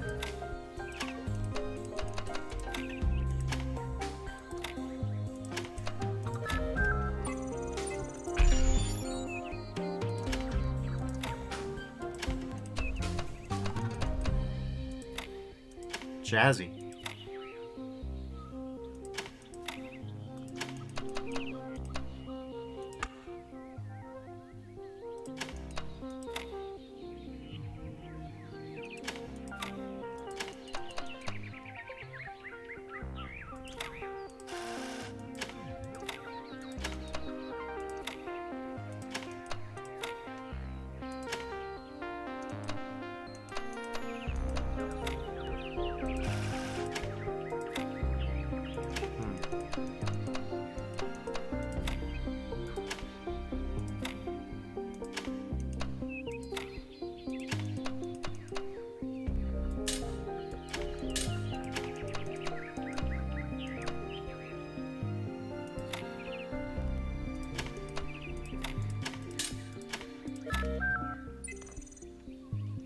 Oh, neat.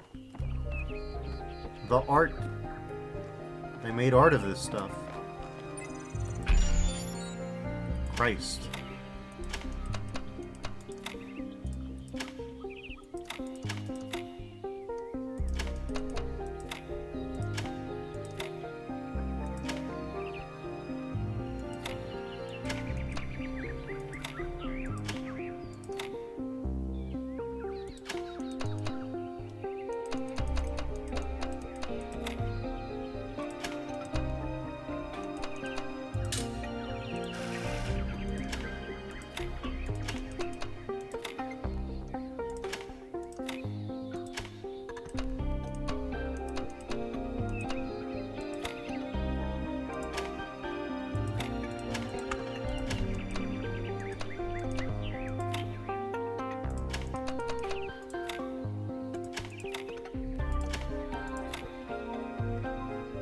The Great Beginji's raiding with a party of 5. Welcome, raiders.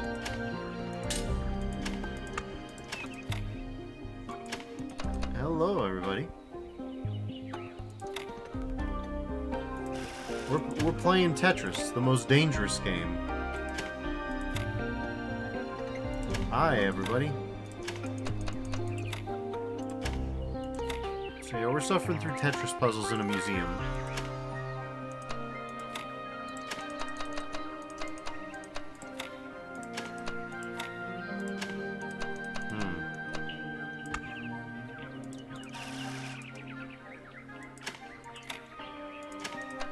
I wonder if there'll still be Tetraminos in the main game, as it were. I imagine so. Vino says, "Isn't that what life is? Suffering through Tetris puzzles in a museum." Yeah, the essence of it.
Great Beginji says, "I gotta get some food. I'll be looking." Oh, no worries.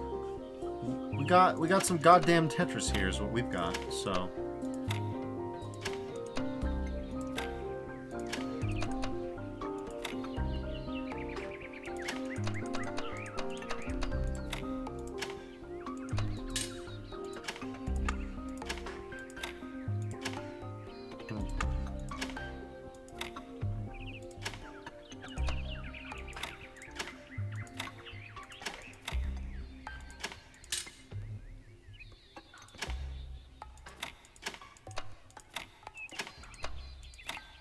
There it is.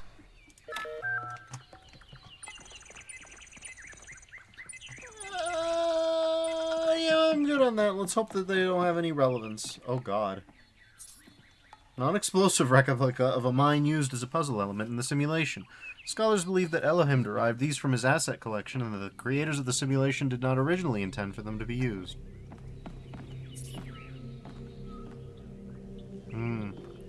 Yep, every asset. Well, this is an HD recreation of the original assets, too. Which implies that we're going to be facing mines later on in the game, foreshadowing as a literary device and all that. It says there are 2 more terminals that you didn't use. Right.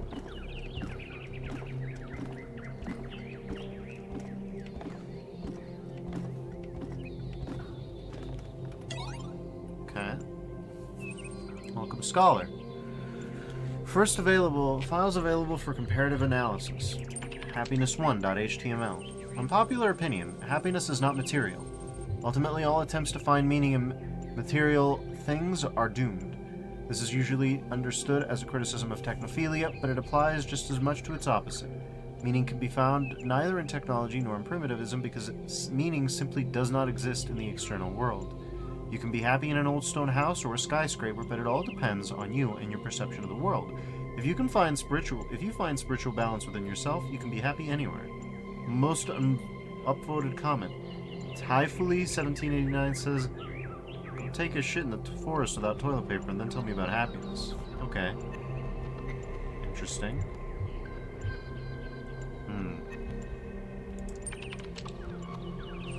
Toilet paper. Oh, you're right.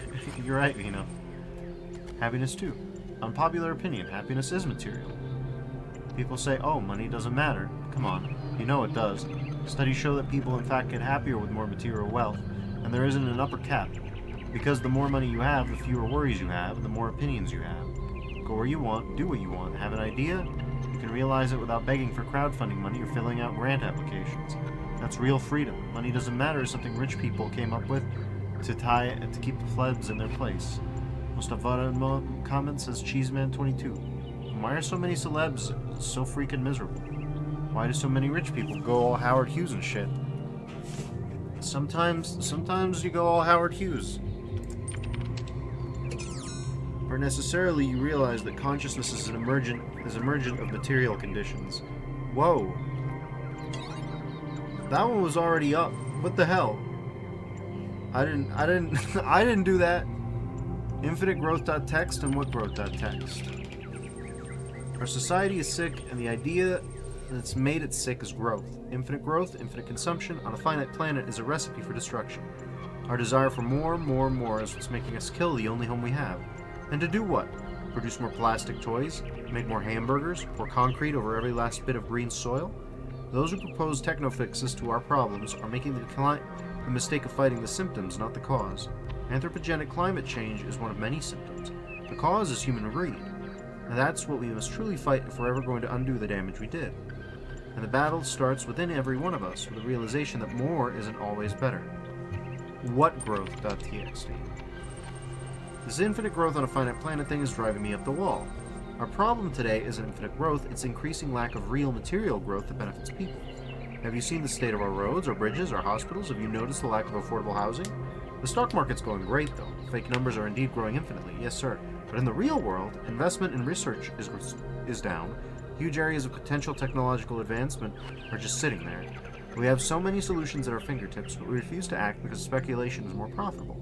Orangutans went extinct on a global level, and nobody fully understands why, but hey, who needs better medical technology? Viruses have never jumped species before, have they?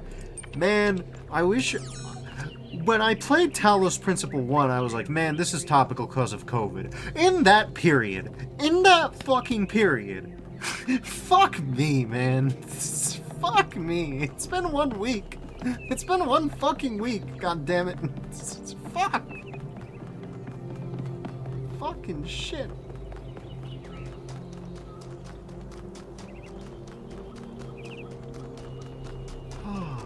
Rat shit, to be specific. Founder bless you. Hello, citizen. Serious.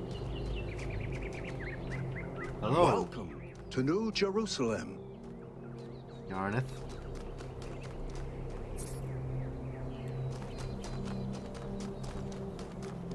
Alright.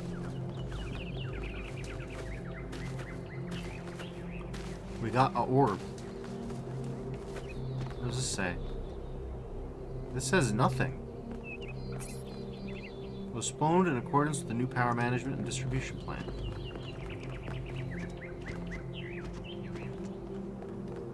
Okay, interesting.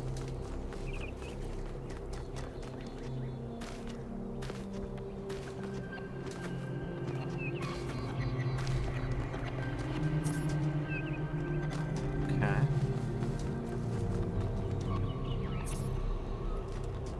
It says, do you want me to tell you where there are people you can talk to, or would you prefer just to explore? I mean, good question. I haven't yet run out of places to look. Oh. So, when I run out of places that I want to see, I'll ask you if I've missed everything. Maybe that's the better plan. Alexandra Drennan Memorial. Oh, hello. Hi, Jefferson. That looks pretty good. It's kind of what I imagined. Oh, hello there. You must be the long-awaited 1K.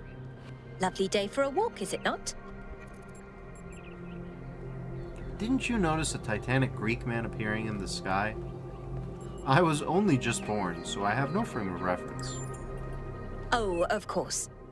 One's first day in the city is always quite overwhelming. And today is a particularly unusual day. What is this place? The Alexandra Drennan Memorial. Are you interested in history? I think so. How wonderful. I'm not a full-fledged historian, but I do consider myself a bit of an aficionado. Which particular period of history are you most interested in? An excellent question.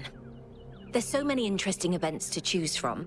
Obviously, the period just before the end of biological humanity is interesting, and not only from the standpoint of it being the time when we were, in a manner of speaking, conceived, but also because our ancestors were, like ourselves, at a crossroads. How so? I don't want to put too much pressure on you, but you are the living embodiment of this historical moment. In you, the goal was accomplished. Our growth is finished, and we are complete. Or are we? I seem to have been born into an interesting time. Indeed. The future is about to take shape, for good or ill. I suspect it will be exhilarating, but painful as well. Tell me about the sculpture. Well, where do I even start? This, my dear 1K, is someone who could very well be considered the mother of us all. A remarkable scientist by the name of Alexandra Drennan, also known as the progenitor. Who was her? A long time ago, this planet was inhabited by our ancestors, a species of bipedal mammals with unusually large brains. When a particularly lethal virus threatened to wipe out civilization, it was Alexandra Drennan and her team that decided to create the program that would eventually result in the creation of our kind. Without her, you and I would not exist, and everything our ancestors had accomplished would be forgotten. Why do you admire her? By studying her writings and recordings, I have learnt that Alexandra Drennan had immovable faith in humanity, in our ability to persevere, in our curiosity, our bravery, our kindness. While we might not share our ancestors' biological characteristics, I'd like to think that we have inherited those other qualities. And I admire Alexandra Drennan for keeping that faith, even when it must have, at times, been quite difficult. Why do we have a statue of her? To commemorate our past, our beginnings. This entire garden is a celebration of where we came from, In part, so that we remember the mistakes of the past. And in part, so that we may draw strength from those that came before us. I should get going. Have a nice day. That's the plan. Oh, we got orbs. Hold up, this place rocks. The answer that came to me again and again was play. Every human society in recorded history has games. We don't just solve problems out of necessity. We do it for fun. Even as adults. Leave a human being alone with a knotted rope, and they will unravel it. Leave a human being alone with blocks, and they will build something. Games are part of what makes us human. We see the world as a mystery, a puzzle, because we've always been a species of problem solvers. Okay, fair enough. Yeah, I remember all these. Oh, interesting. This one's out of commission. That's unusual. I guess that implies that we come back to here. We must.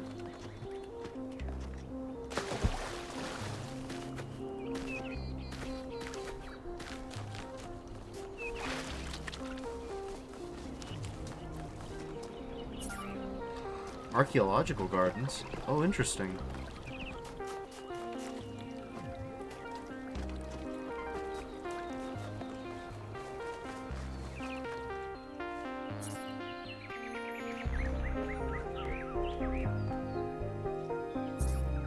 Jigsaw puzzle. Ancient humans derive meaning and enjoyment from problem-solving activities, as noted by the progenitor, Alexander Drennan.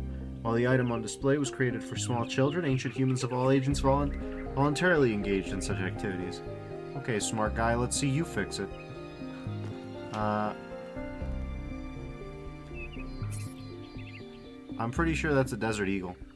Ancient human projectile weapon used in hunting, warfare, law enforcement, crime, and personal protection. Produced en masse and used around the world. On average, ancient humans killed hundreds of times the population of New Jerusalem per year. Yeah, just about. Electric toothbrush. Mastication apparatus required frequent maintenance. This device is theorized to be an advanced electrical tool for this purpose, although some scholars maintain that its actual use was ritualistic and intended to mark the sunrise and sunset. Oh, they're doing a bit. Oh, we got a book. Oh, hell yeah. Do they think that books are awesome? Complete works of Straton of Segura, materialist philosopher who defined the Talos principle. Edited by Athanasius T. Huber. Okay. So, okay. I guess they know about books, and they also have specific ones. Simple utensil used to transport nutrients to an ancient human's mouth, often found in conjunction with a knife and spoon. Ooh.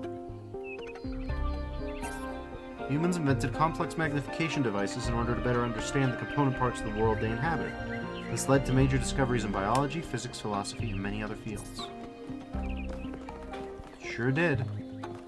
We do like the optics. Oh, this is pretty.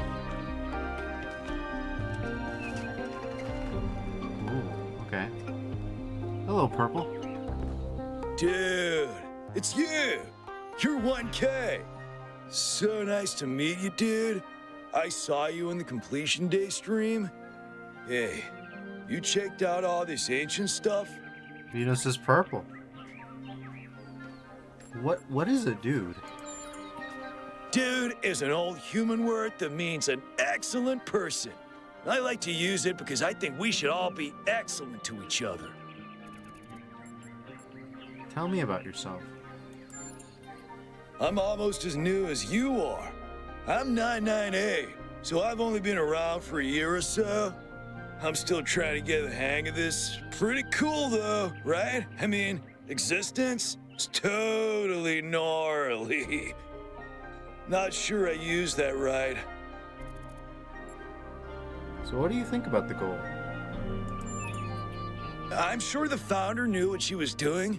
I mean, our ancestors did sort of mess up, right? So we should probably take it easy with the expanding and stuff. Plus, did you see that trippy sky projection thing? That was some freaky stuff, man. Just seems safer to stay in the city. Do you really think so? Sure I do.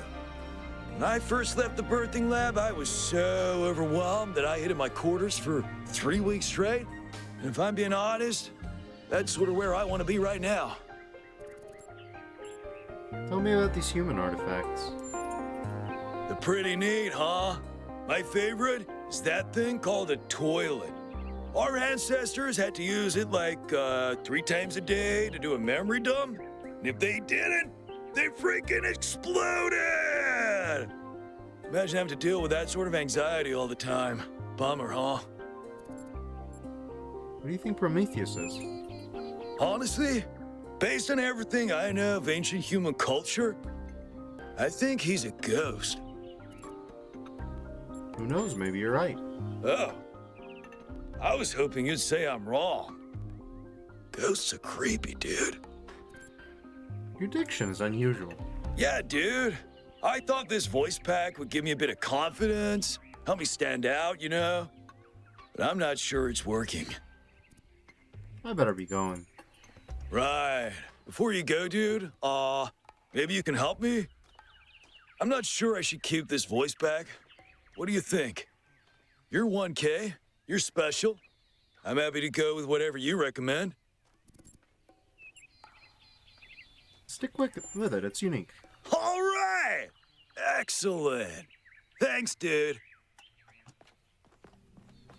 All right, let's see. We got coins. We got owl. We got thing. Yeah, we got all kinds of things.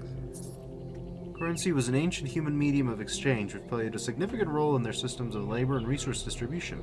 Intense conflicts sometimes erupted over the possession of these objects, leading to injuries or even death.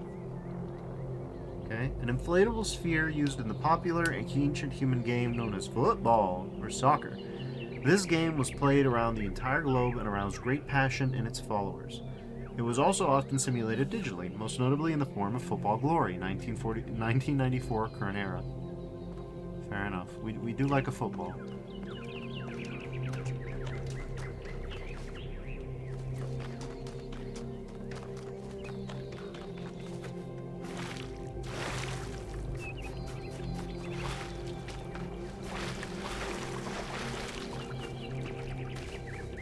Pretty creative use of assets.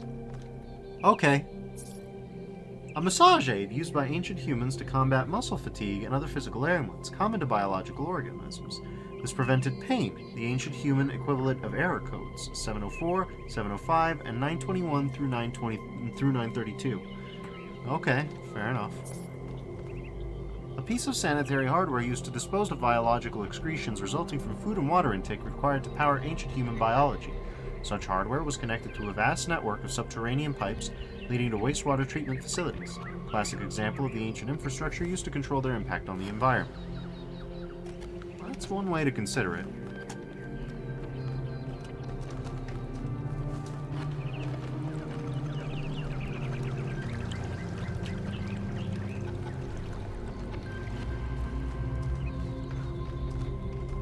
Rat, 990. Interesting. Pet. Hello, cat.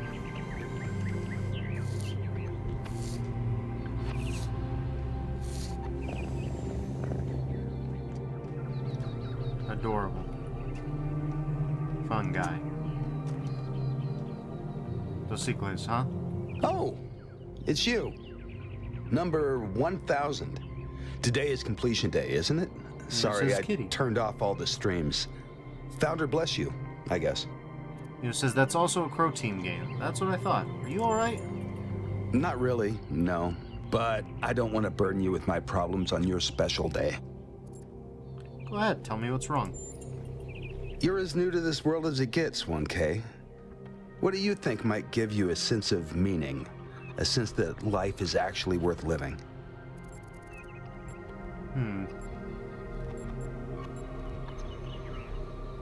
Love, I guess, in a sense. Exactly. Love is our only point of access to the divine. Our only way of transcending ourselves without losing what makes us unique. I'm absolutely certain. But what? But the right person for me hasn't been born yet. None of the people in this city are who I'm looking for, and If we really stop making new citizens, I'll be alone forever.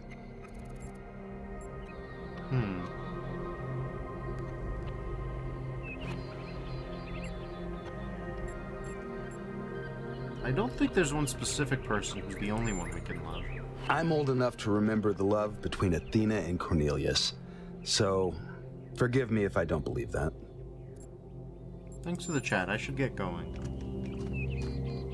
Well, we learned a new thing. I wonder if we can go back to Cornelius and get new thing. Let's see. We got this. We got that out in the distance, which obviously creates its own wall. The scaffolding probably also creates its own wall.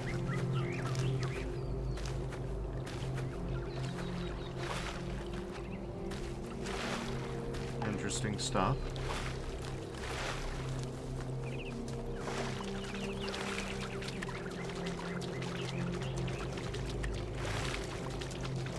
Being embodied physically is not permitted our friends here to learn the ancient human technique of crouching.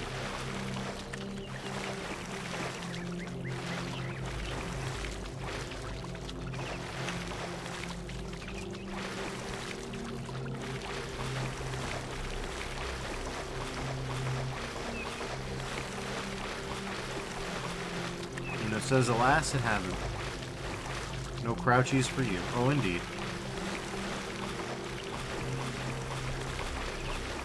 Be that as it may, though, it's still not too terribly restrictive.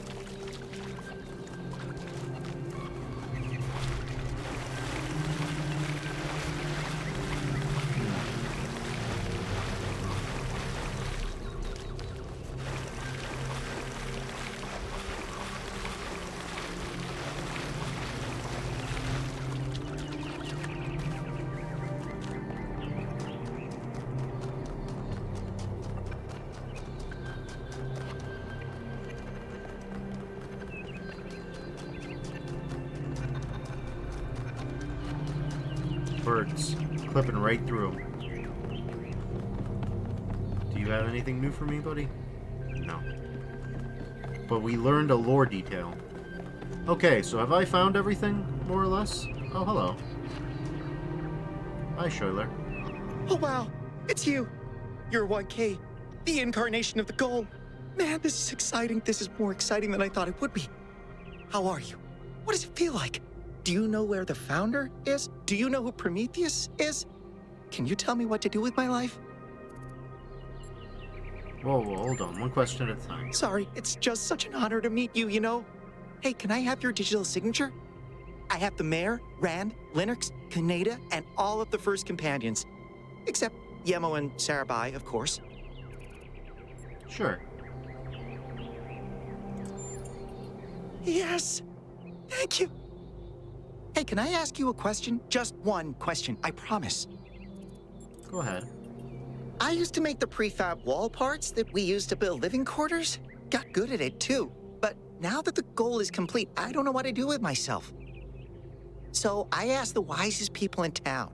The mayor told me I should do whatever the city needs most. Helga said I should do whatever makes me happy. I think that's what she meant anyway.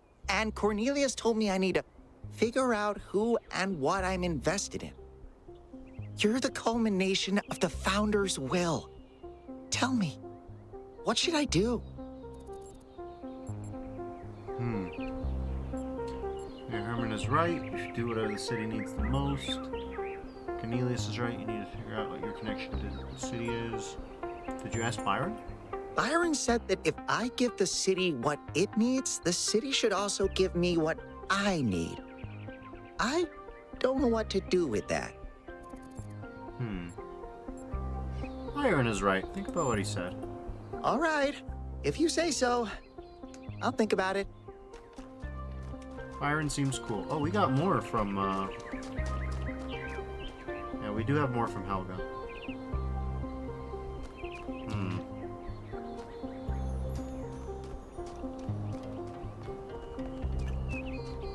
Honored to meet you. Zimiavmia. May the founder be with you. Alright, so I think we got everybody. And it says, well, I think you can always talk to Helga. Interesting. Oh, here's a new... Ah. Ata. Hello, 1K. Nice to meet you. What brings you to Milton's Rest? Just exploring. Or I seem to inherently like cats. It's funny how common that trait is. At first, I thought it might have been an error in the simulation, but it looks like it was the same for our ancestors. Can you believe that there used to be hundreds of millions of cats on the planet? And people used to make videos of them and share them with the rest of humanity? Must have been incredible. I wonder if they appreciated how good they had it. Do you have the cat at the moment? I do. Her name is Patricia.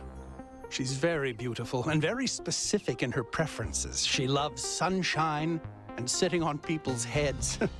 And she has a psychotic hatred of flies. I don't mean that she tries to catch them like a normal cat. I mean she is furious at the mere fact of their existence. Tell me about cats. They're incredibly odd creatures. I've had many, and no two are alike. They have strange habits, they do unexpected things, they have zero respect for anyone. They're the weirdos of the animal kingdom, basically. And despite that, or maybe because of it, they end up running your life. I once didn't use my recharging station for almost 15 years because one of my cats liked to sleep in it. What's your favorite cat fact? I think the most amazing fact about cats is that they self-domesticated, which is another way of saying that they're not properly domesticated at all. They just showed up one day and decided to start living with our ancestors. Then, after our ancestors died, they went back to living in the wild, and when we showed up, they moved right back into our homes. Dogs, meanwhile, turned back into wolves. They needed to change to survive. Cats just are. Well, this is the spot where the founder buried her first cat, Milton. She found Milton just after she woke up, and he lived with her and the first companions for almost 20 years. They say she was heartbroken when he died and swore that one day she would find the means to extend the lifespans of biological organisms. Is that possible? Probably, but we haven't really tried. It's not really considered part of the goal, you know. So, unfortunately, our cats still die pretty quickly. You fall in love with them, they become a part of your life, and then they're gone. That's why we built this place, to remember them. You should extend their lives. I agree, but it's not how things work around here. I should get going. So that's interesting. Luna. Her name is Luna. She smells like tuna. Saffron and cayenne. May you hunt forever. Arrow. Never stop screaming. Talina, my best friend. Has always been the sunshine of my life. Oh. Ripley and Smaug, sun sleepers, moth hunters, our favorite beasts. Sir, you were such a gentleman and I miss you dearly. Do you think these are genuine cat memorials? Lilu, you're such a diva and always judge me with your stares, but you were the furry sweetheart underneath it all. Miss you, darling. Lino says, these are our developers' cats living in past. Senya, the best magic sausage in the world. Can't wait to see you again someday. Jazzy and Gaia, the most gentle and loving cats one could ask for. Jenny, did not like to be held by the unworthy. Luna, her name is Luna. She smells like tuna. Damn, they got cats for days. Dana and Fox, the truth is out here. Love you, I don't know how to pronounce that per se. Dick Cheney, for a creature with so much fur, you were always trying to keep warm with your oversized hats. Cooper, the court jester of my heart. Chewie, music is supposed to soothe the savage beast, but you were different. Mister, your ability to relax was unparalleled. Dom, oh my god, I was so glad that you never grew into your ears. Stanley Biscuits, the best neighbor I ever knew. Stanley Biscuits, miss you every day. Kipper B. Waichishin, He lies a cat who was devious. His cunning ways were quite mischievous, but we loved him all the same. He says, I'll have to connect to a meeting soon. The only thing I think you've missed is earlier while you were running through the scaffolding near the edge, you ran past a person you can talk to. Okay, I'll head back there then. So many cute cats. Oh my god. Evie. Dipstick.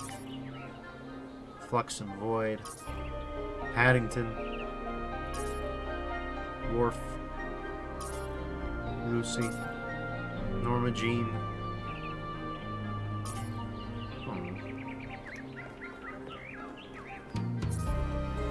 You kind of get emotional looking at all these little guys.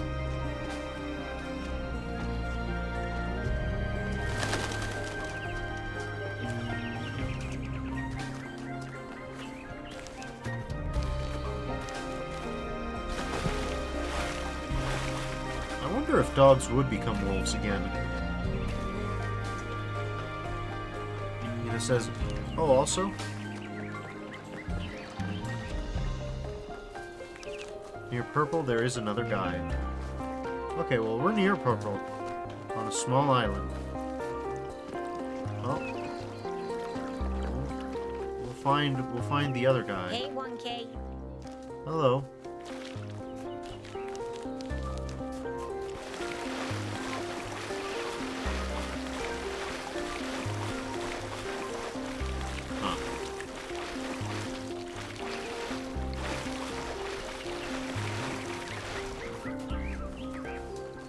There he is. Hello, Marsh. Founder bless you, friend. Who are you? The name I currently go by is Belmarsh. As to who I am, that changes and shifts, don't you find? Every person is an ongoing story, full of twists and turns and surprises. What are you doing here? I'm meditating, letting go of narratives like time and space, and simply allowing the illusion that is my ego to merge with everything that surrounds it. That sounds like a beautiful experience of unity. It's not unity, but the absence of division. There was never a self or an other in the first place. Did you see what happened at the dam? Yes, I did, but I'm not particularly perturbed by it. Events occur, my friend, that's all. At the end of the day, we are all one. You are the founder, and so am I, and Prometheus is just another story we're telling ourselves. Goodbye.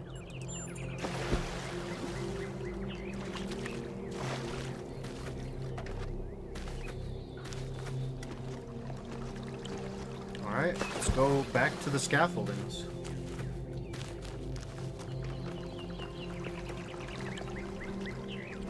Whoa.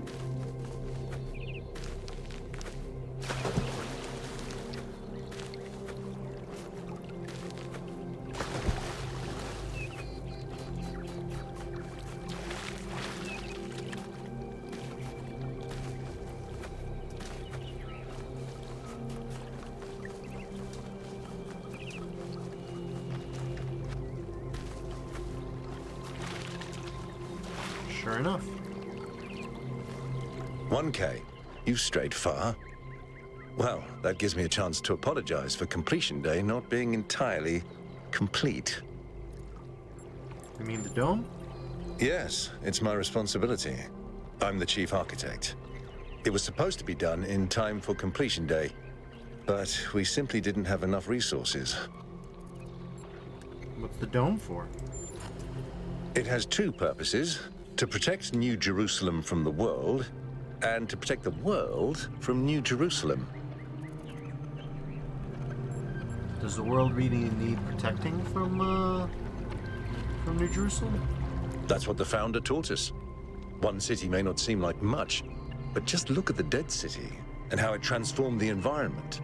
The consequences are still with us, even more than 1,000 years later.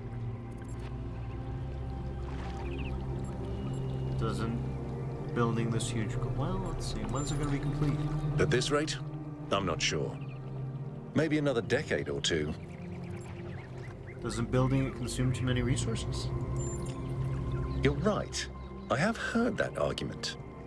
But the way it's been explained to me is that the dome has a greater value than just its practical use. It's a symbol of the society we aspire to become. I need to go. Interesting.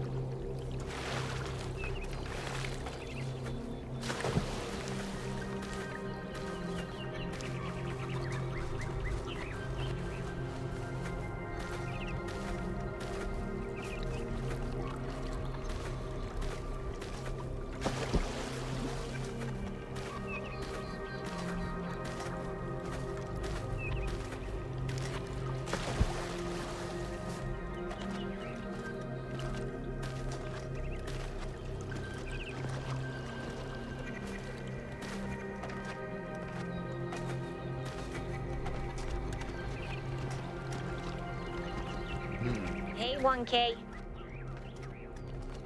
So we found all the guys. Time to carry on.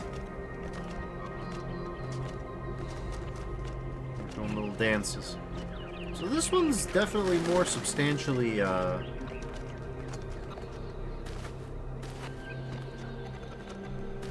narrativized.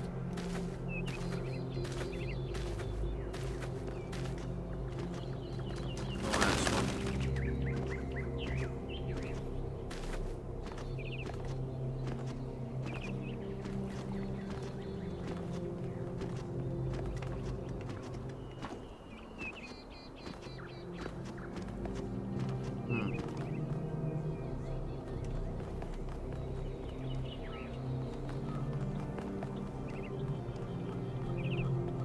Alright, here we go.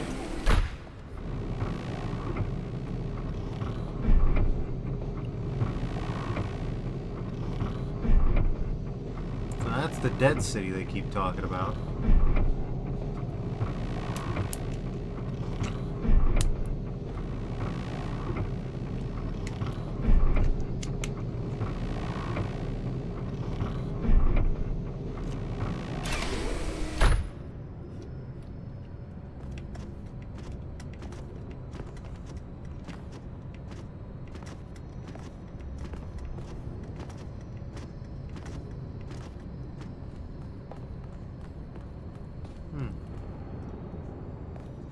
Hello, Jeremy. Oh, there's more people here.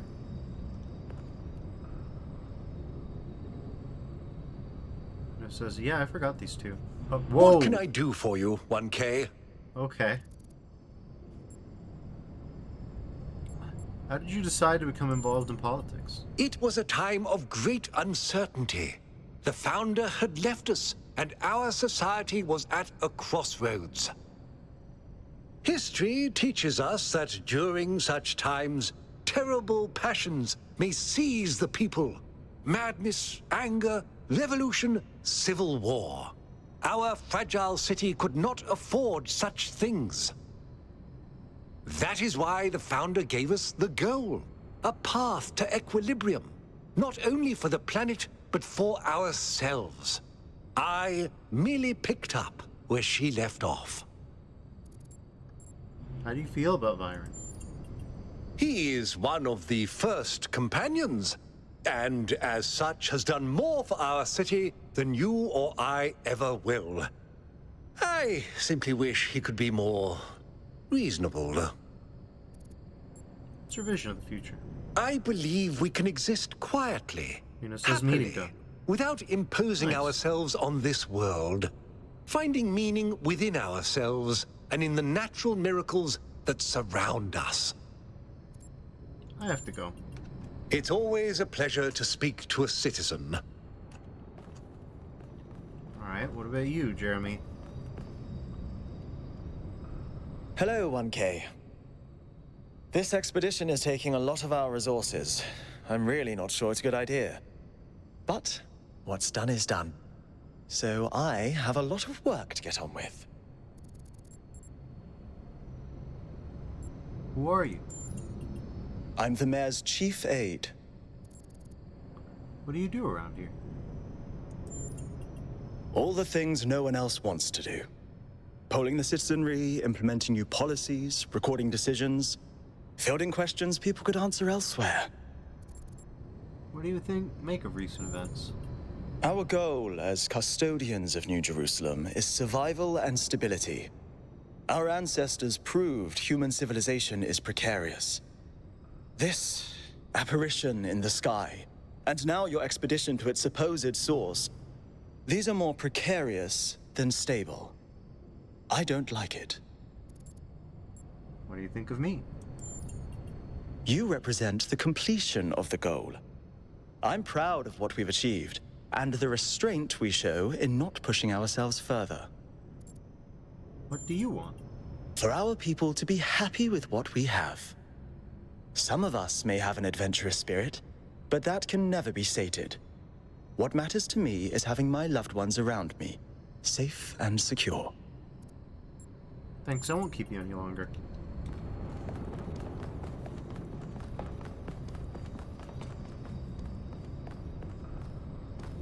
So, what's the verdict? Are we going? Yes, this is an opportunity we can't pass up. I guess Byron was pretty convincing, hmm? Well, we'll see.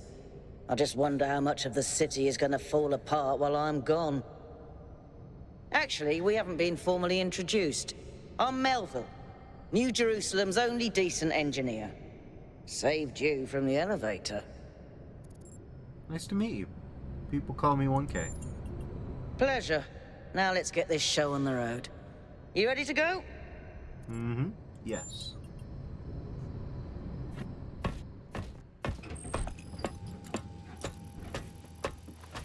Here we go.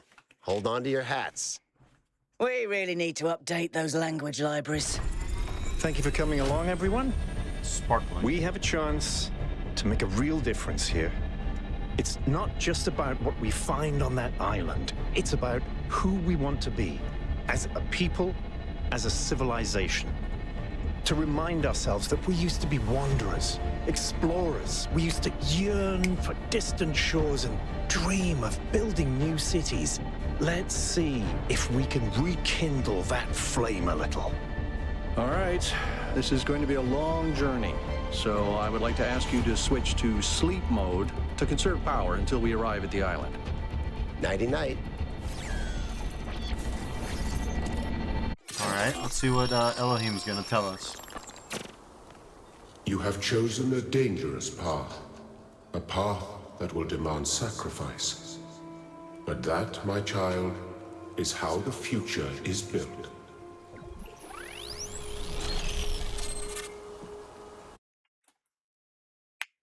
Wakey, wakey, robot people. Say goodbye to Elohim, and say hello to the mysterious island. Status report, please. We hit some headwinds over the ocean, so fuel consumption turned out a bit higher than expected, but we should be okay. We're approaching the center of the island now. This should be the location of the largest of the artificial structures we detected. How large are we talking? Do we have precise measurements? It should be coming into view just about... Whoa. It's big. You can say that again. That is a bloody megastructure. If I had a spine, it'd be shivering. Ha! I knew this would be exciting. Yakut, find us a place to set down. On it.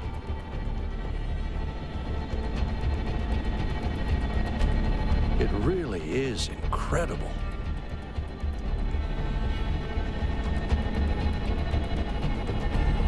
Remember to turn on streaming, everyone?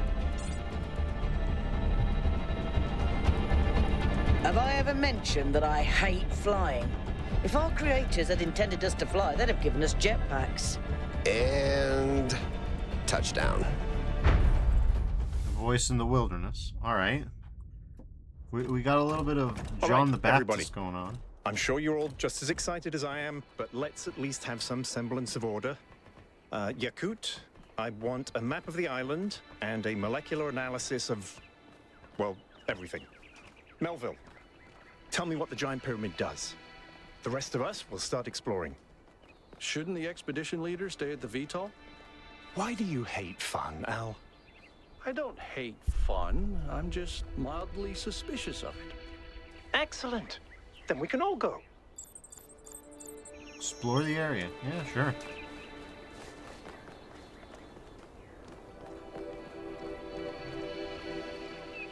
There's a lot more dialogue in this one.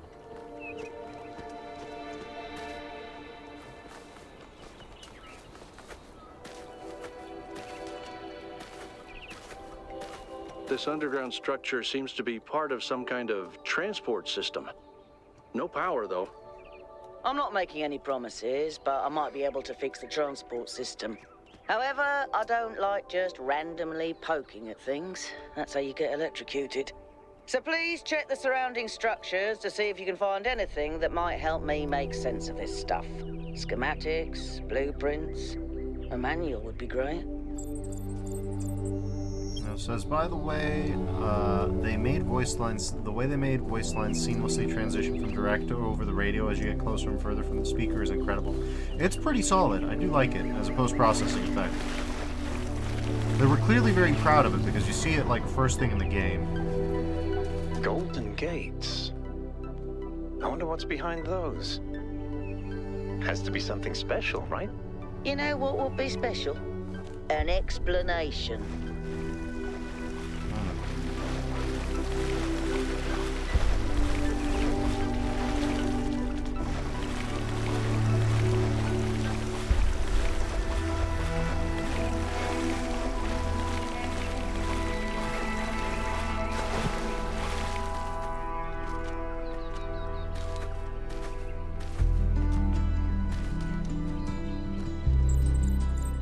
This seems different from the other structures. Older. Have a look around, 1K. It's a good idea. Okay. This is a big boy.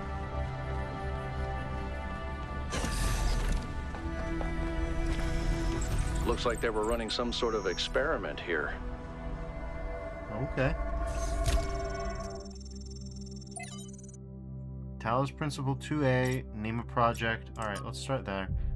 On the universe, fragments from Stratons on the universe. Amintas says, I grant you then, the man is indeed like Talos and cannot escape his material nature despite the claims of metaphysics, as you have many times said. Nicomachus says, too many perhaps. Straton says, repetition is the mother of teaching, at least when the students are hard-headed. Amintas says, but what does this tell us about the nature of the universe? Which is what we were discussing. Straton says, that is the next question we must undertake to answer. We begin with the self, because that is what determines our existence as individuals. But the self cannot exist without that which surrounds it. The citizen lives within the city. The city lives within the cosmos. So now we must apply the principle we have discovered to the wider world and ask, if man is like a machine, could it be that the universe is similar in nature, and if so, what follows from that fact? Footnotes 4. The use of the term metaphysics in this context is likely an error introduced in the Trebizond manuscript. The fragmentary Heraclean manuscript controversially uses superstitions instead. Version 0.01 successfully deployed, input-output consistent, blah blah blah, trials insufficient, blah blah blah blah blah, trials, version 0.02 testing failed, power grid 2 unstable. Okay. We have sent it to Melville. Thanks, 1K. Let's see what we've got here. The file format is the same one we use in New Jerusalem, although some parts aren't loading correctly. And it crashed. Hold on. Here we go. Okay. You know what? I'll hack together a solution for the transport system. Alright. Let's return to the station.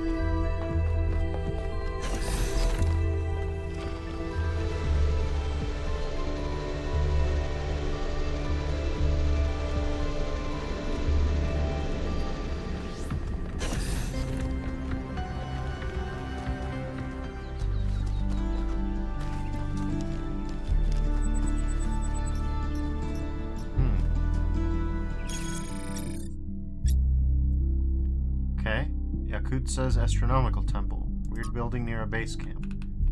Wasn't entirely sure what to call this. It looks like a temple and sort of astronomy themed. Maybe I'm reading too much into it. I do that. It doesn't seem to be active in any way. But I can't help but think that the design implies some kind of significance, like it's hiding a secret. But again, maybe my imagination is getting the better of me. Gem Effects 312 postponed. I know you all have been looking forward to playing the winners of the biannual Gehenna Memorial Interactive Fiction Exhibition, now in its 312th edition, at the Gehenna Memorial Pavilion. Unfortunately, due to our new power management and distribution plan, the pavilion will have to remain closed a little longer. Thank you for your patience. Letitia says this is disappointing. Would have been great to have them ready for completion day. Ovis says, we all have to make sacrifices to stay true to the Founder's visions. Aurenia says, those text adventures are the only thing that breaks me out of the monotony. Why prioritize this pointless completion day celebration over an exhibition that people actually care about? Or just one of the last things we actually still do? Is that going out the window as well now? Jeremy says, debate regarding our power management plan is definitely welcome, and you will all be able to express yourselves in the next election.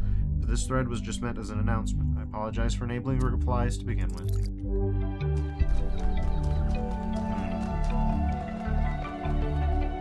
That sort of looks like a temple. Kinda does.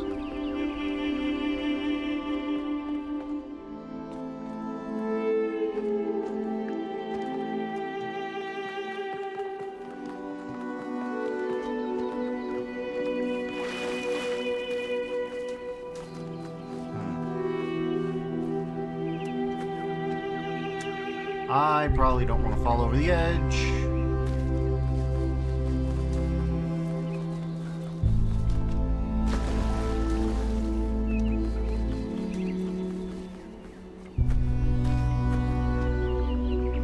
Here's probably fine.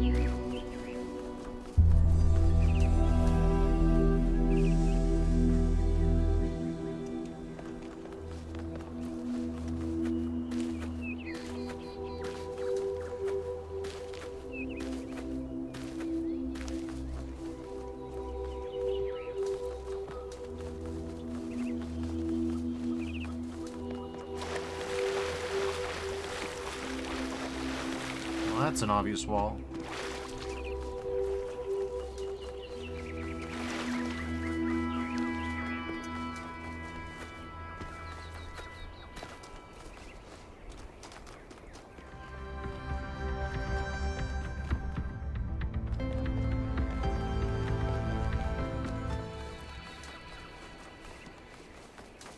Interesting. We've got dynamic audios.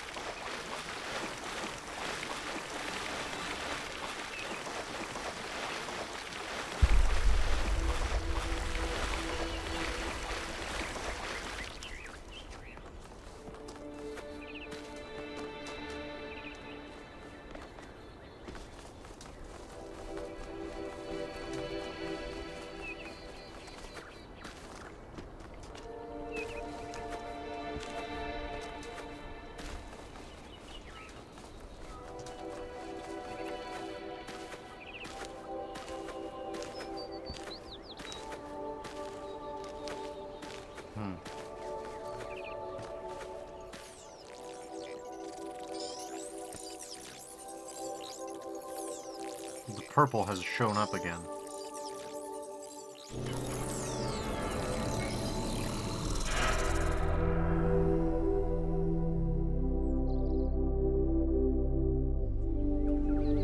Am I in sleep mode, or did that thing just materialize out of thin air? Melville, I want an analysis of that particle cloud. On it. Anyone got a butterfly net? So we can't go over there, so I guess the game is like, you've done enough exploring. Let's back it in, Defers, come on. Fair enough. Fair dues. Oh, looks like we got a follow, incidentally.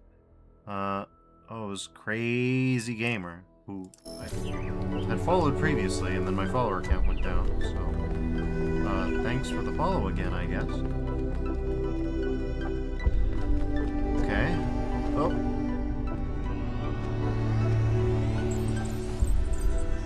Toward the capsule, huh?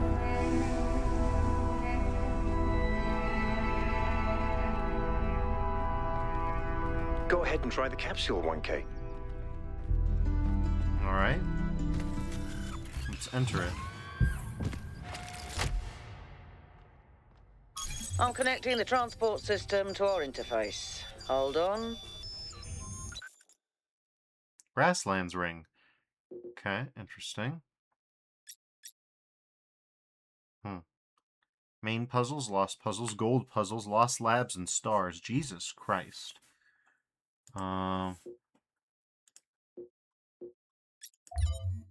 Megastructure. Okay. I guess we'll travel to East 1. Where is the capsule taking 1K? To that enclosed area in the eastern lowlands. I put all the information we have on the map screen. Check out your interface. Thanks. Sorry, my bad. We'll catch up with you soon, 1K.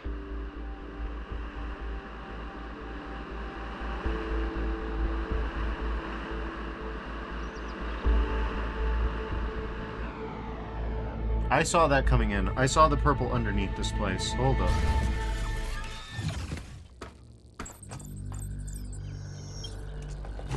This place is magnificent. Look at that tower. I wonder what it's for. Okay, we got reds. We can't hop up over this. So there's something down there.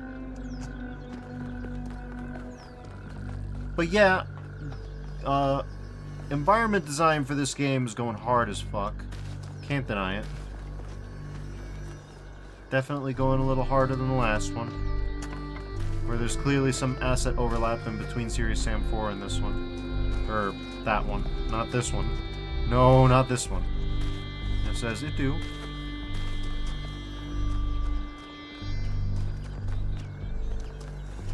Yeah, it's interesting.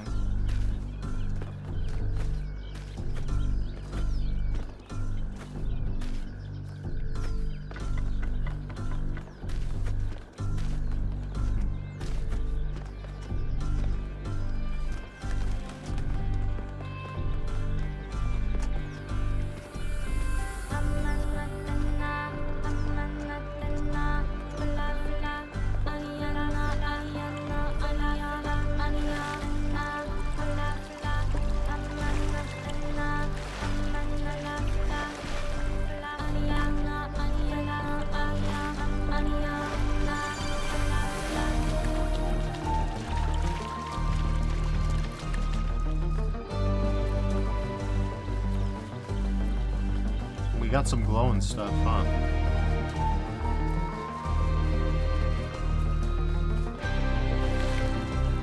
Two. One. Well, this looks familiar, does it not? Is that a puzzle? Why would there be a puzzle? Let's solve it and find out. 1K, go ahead. I have a reoccurring nightmare just like this. So we've got the new mechanic unlocked. Oh, okay. RGB converter.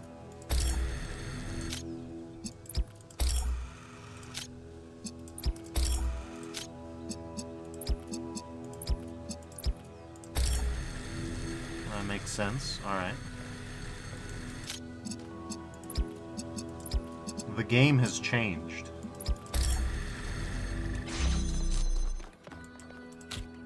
Now that we're in the real world, light beams can mix. As opposed to in the past, where they could not.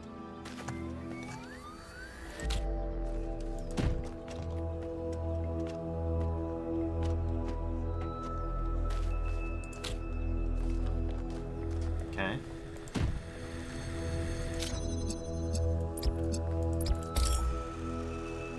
Nah, you need two.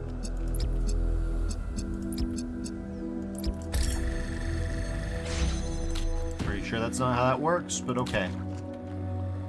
We'll pretend it is.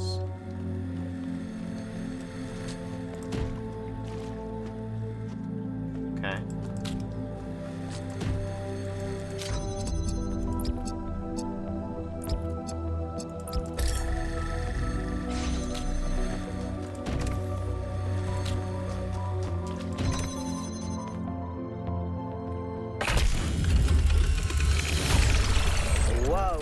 I'm reading an enormous energy spike.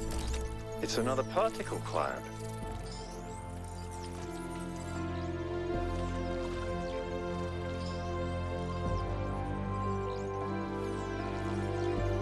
It's headed for the lake.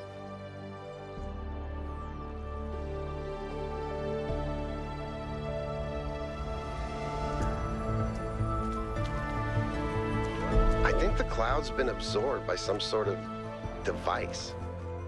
Fascinating. Melville? Yeah. I'll add it to the pile of weird stuff.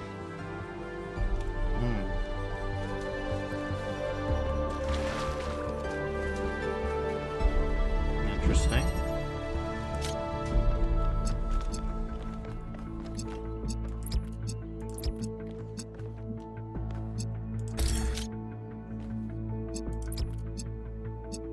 Okay.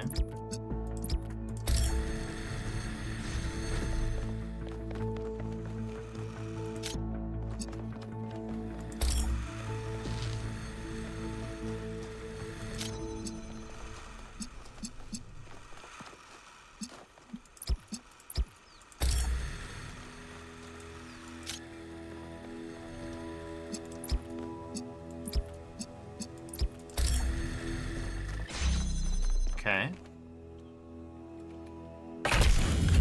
Game stuttered a little bit there.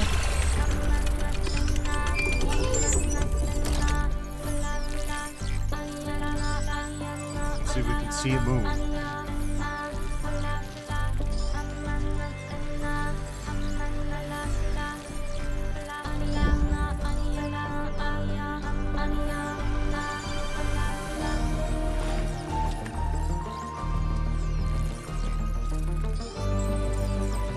I've been playing around with this machine that absorbs the particle clouds. As far as I can tell, it uses the energy of the particles to build giant tetrominos? Excuse me? It's another puzzle. Collect enough energy, build a bridge, access the tower. I think. What is this, a theme park? Maybe it's an experiment. A rat maze. It seems like an echo of the simulation. Not a deliberate recreation, but built around the same core principles. Let's not jump to conclusions, though. What's clear is that this place was meant to be explored. So let's do that. Yeah.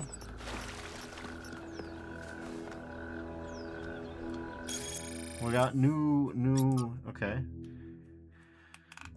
Not sure what to call this. Bridge ring? Bridge machine? Anyway, it's a device that takes particle clouds released by the puzzles and turns them into bridges made out of tetrominos. Correctly assembling a bridge out of 8 particle clouds is required to reach the tower, so clearly another layer of puzzles. Simulation had tetromino puzzles too, though in a different form. Could their presence here be symbolic? I have no clue. I don't either. Okay, what's 1K like? I'm curious, has anyone actually met 1K? Zagran says, by the Founder's Piston, I hope he's interested in mechanical engineering or something. We desperately need more people to keep the city functional, so we don't have to rely on Melville to repair the stuff that Pellegrino fixes. Hey, remember when you fixed the door to the mayor's office? How long was Herman stuck in there? You trapped one mayor in his office for a week and you're marked for life. Rodomny says, I hope he's an artist. What we really need is new stories and new ideas to lift our spirits. Ernia says, you know, if we just keep growing, we wouldn't have to worry about this, and we wouldn't have to imprison poor 1K in a cage of expectations. Thecla says, 1K will be whatever the progenitor intended him to be, and whatever the founder foresaw when she established the goal. He says he's polite and inquisitive, which is a very fine start. I don't see a contradiction between engineering and art.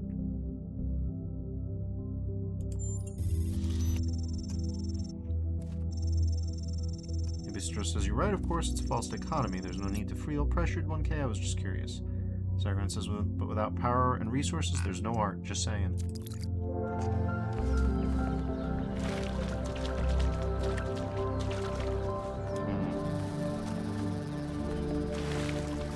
I see something. Oh, it's that.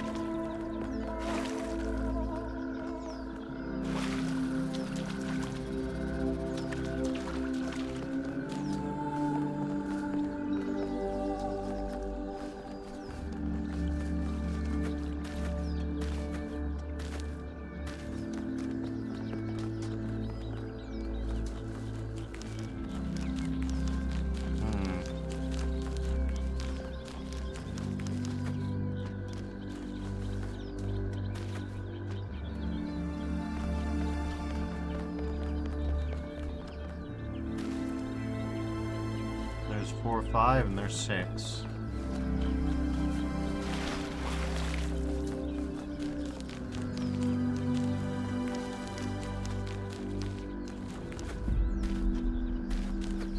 There's a lot of space here. Goodness me, there's a lot of space.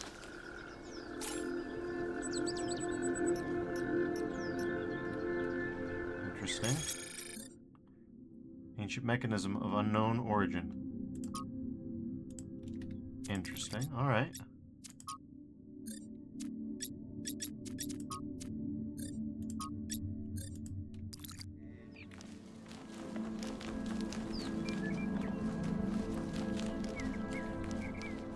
Box.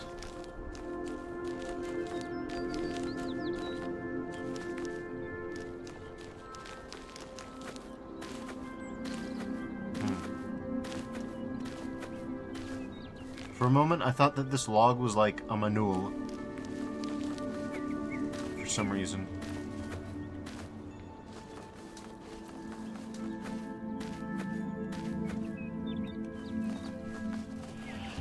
Interesting.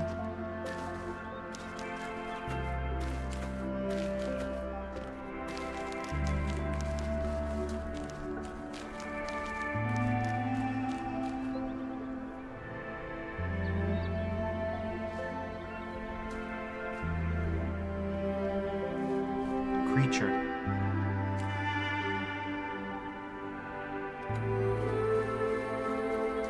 A creature?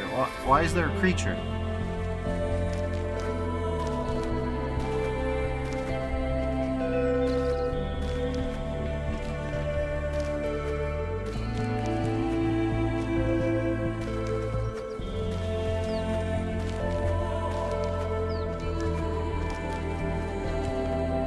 Says I like this track. It's solid. Another set of golden gates. These must be connected to the ones near the megastructure. There was a harder set of puzzles in the simulation, right? And maybe they're like that. I know 1K is probably like, yay, harder puzzles. But to me, that sounds like error code 704. No thanks. Pain in the ass, I see.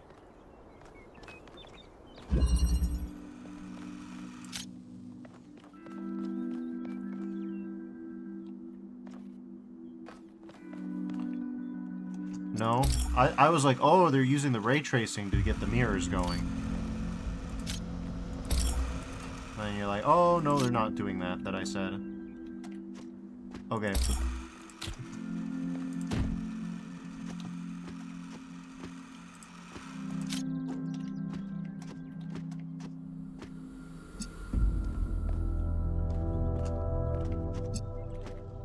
Okay, the weird part is that I can't.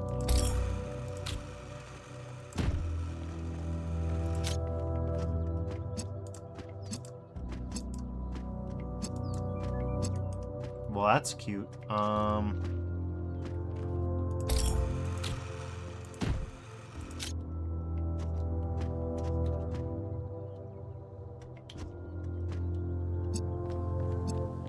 Is this supposed to happen?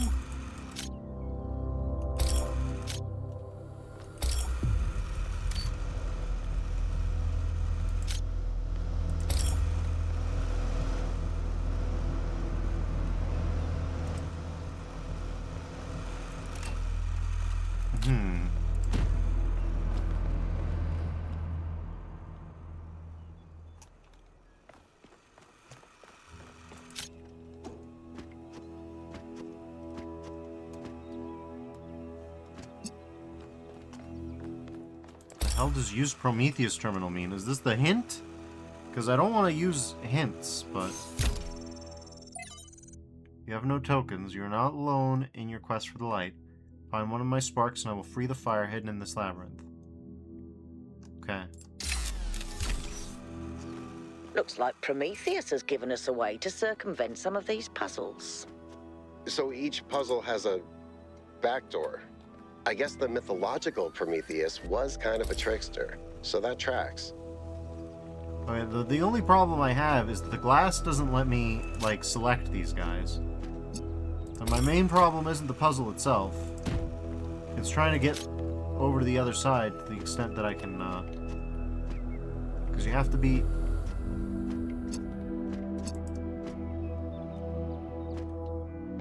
You know, it says, is what supposed to happen? Shouldn't I be able to link these, like, somehow? This is like, I get the idea that I can't, like, the idea that I think is that I would, like, go up there. And it says you can't through the glass, no. So that's not a bug. Well, I guess we can just try hooking it up to...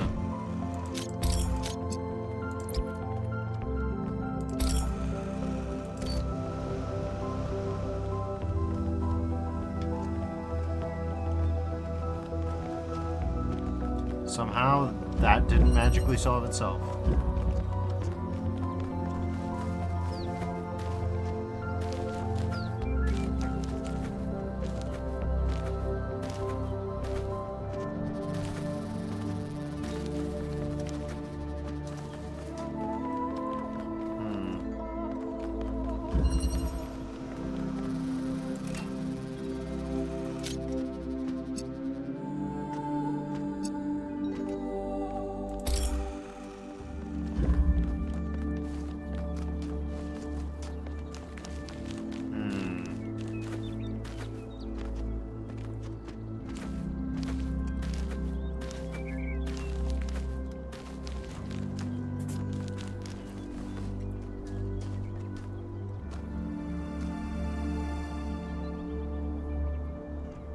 Well, that was a Hey, bit... 1K, what's up? Tell me about yourself. I don't know if there's much to tell. I'm not that interesting. I'm just a member of the scavenging team. Well, senior member. Lead scavenger, I guess. There's not that many of us left, to be honest, and Garrus doesn't get along with the mayor. What else? I have a cat named Bruce. I like old music. I have a collection of antique bottles. I think that's it. Why did you become a scavenger? I've always loved exploration. Seeing new places, that feeling that you're the first person to set foot somewhere after all this time. But you know, it's not even that. It's just seeing new things. The world is full of remarkable sights, and experiencing them changes you. It's not the same as just reading about it. I agree. Discovering the world enriches our lives. Exactly. Every time I go on another mission, I find something that surprises me, that extends my horizons in ways I couldn't have anticipated. The world is so much bigger than we are. It contains things that we can't even imagine. And if we limit ourselves to our own minds, we'll never grow. It's the farthest you've ever been. It might be this. Although there was an expedition to a superconductor storage facility up north, incredibly well preserved, but the logistics were an absolute nightmare. Now that I think about it, there might be some of that in you. Have you ever seen anything like the megastructure in your travels? Our ancestors built some pretty amazing things. Huge cities, factories, mines, monuments to their history, but nothing quite like this, no. Okay. Tell me about Bruce. He's 5 years old, half goofball, half psychopath, loves sticking his head into things, chews cables, pees on electrical stuff. Melville banned him from her workshop, but he loves visiting her and peeing on her equipment. Why do you collect bottles? I just find it fascinating that these fragile objects have survived for so long. Plus, they're kind of pretty. Do you want to solve some of these puzzles? Oh, no, please. No puzzles. I'm so bad at puzzles. I barely got out of the booting process. Elohim thought I might be defective. That's all. Well, I could really use someone to flip a goddamn lever.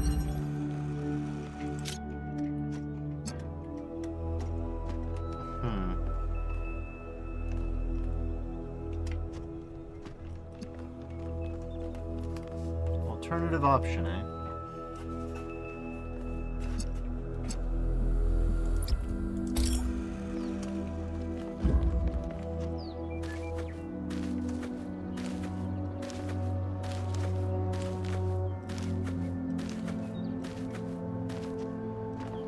Says, hey, come flip this lever for me. I mean, right? He's just out there.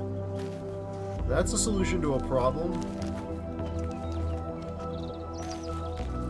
Okay, well.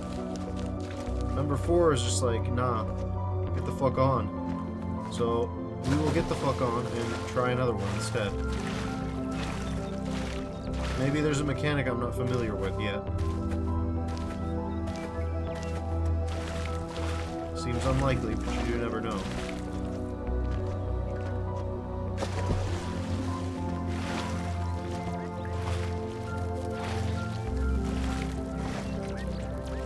Well, particles are clearly part of it.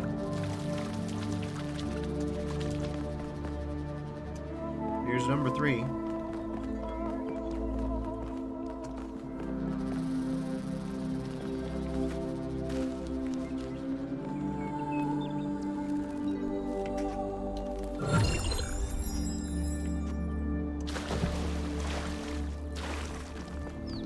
It could be that number 4 is just straight up meant to be a tutorial on how to use the alternative system. I don't know for sure, but it'll be something worth considering later on.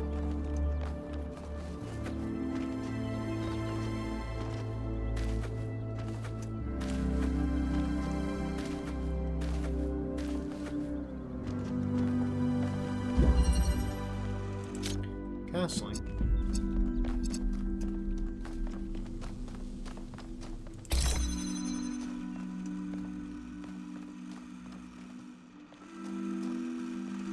Okay.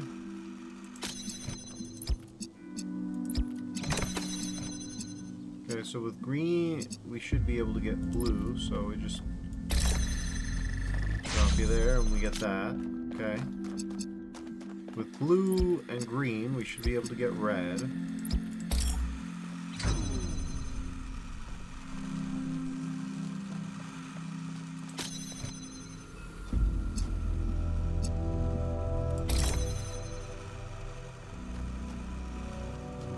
Oh, God.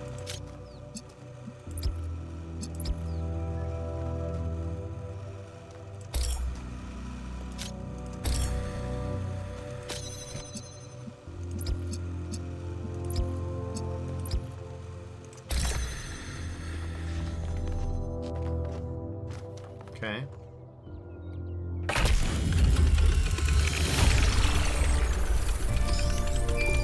Keep solving these, 1K. Let's see where it leads. Oh, let's indeed.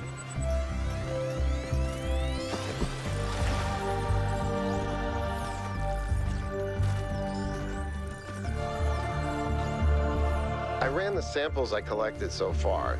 The soil sample results are in line with what would be expected in this type of environment.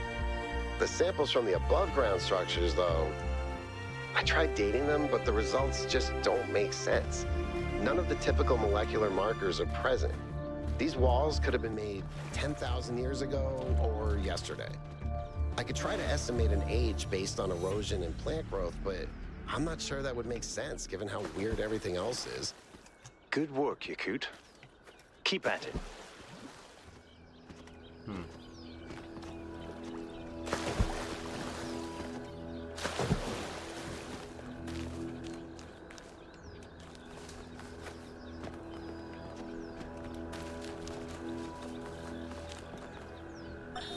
Whether it is true that Daedalus constructed the giant Talos, or as others say he was the creation of Hephaestus, what we may be certain of is that he was made of bronze and had but one vein, within which flowed a liquid substance like blood, which some claim was quicksilver, and others assert was ichor, such as flows in the veins of the gods.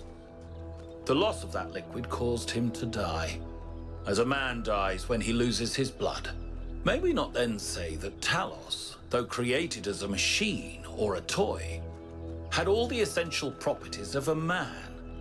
He moved of his own volition, he spoke and could be spoken to, had wishes and desires. Indeed, in the tale of the Argonauts, that was the cause of his downfall.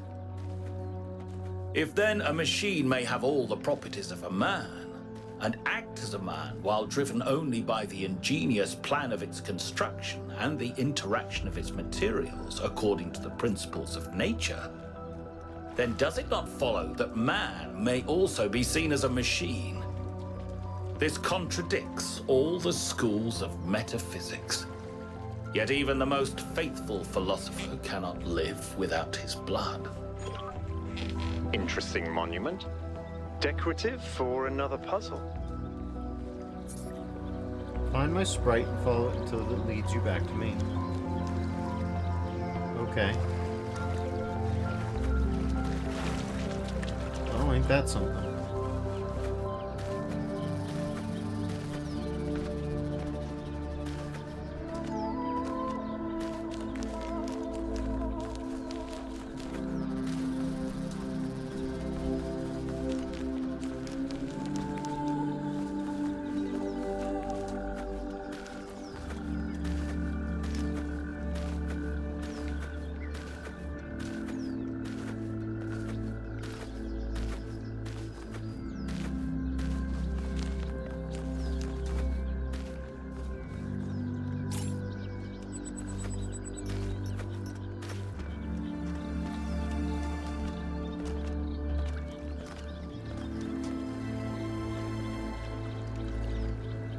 It says, by the way, tell me explicitly when you want me to answer any question.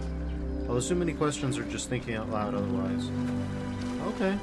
Sounds good. I mean, you already answered my question about the glass, in the sense that you can't, you know, align things through glass, so... But you can through force fields, which raises questions.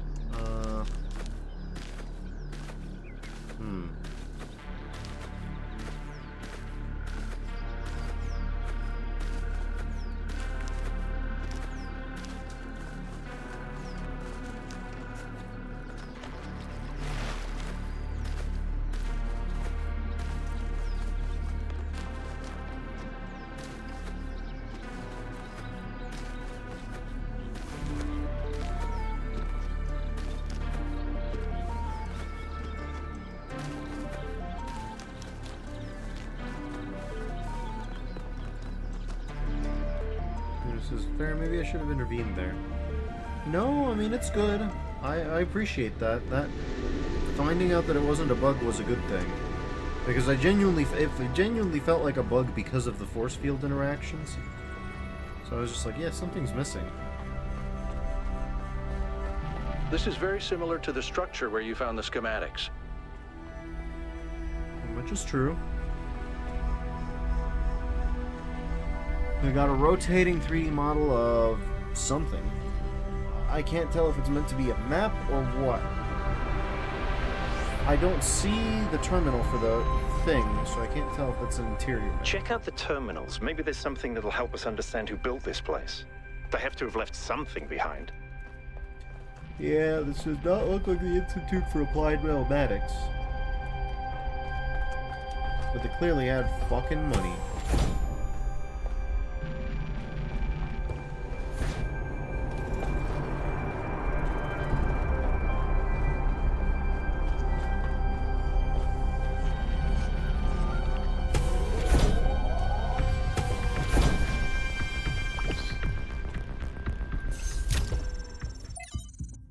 Okay.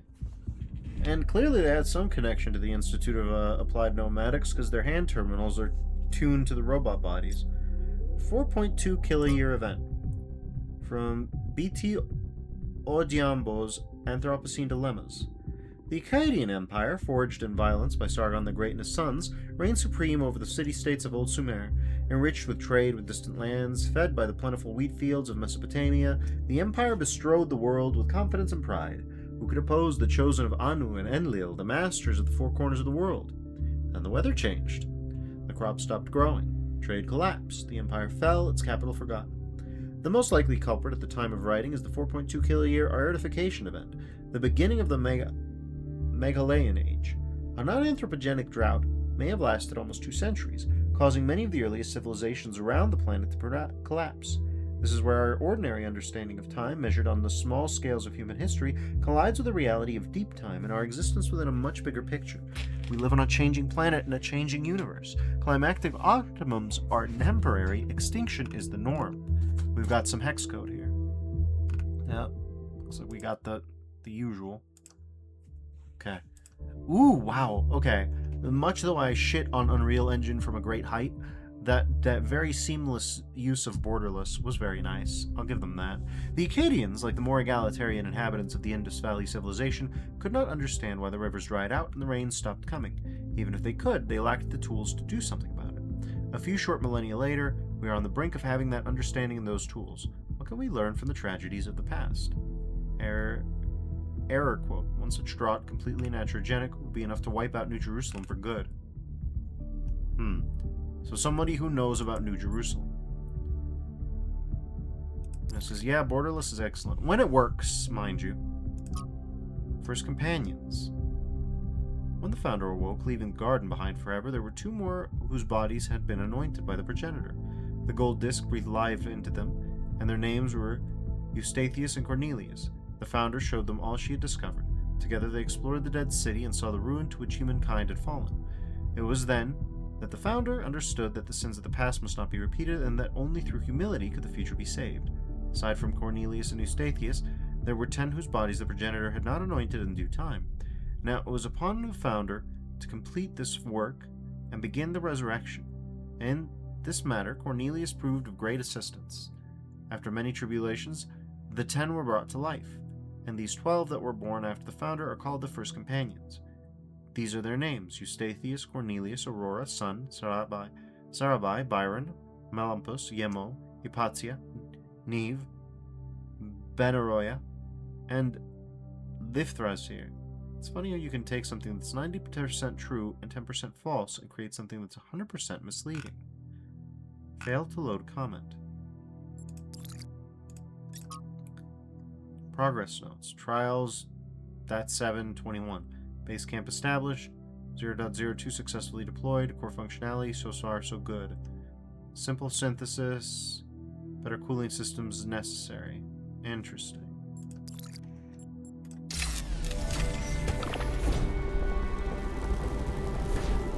Well, this looks familiar to me.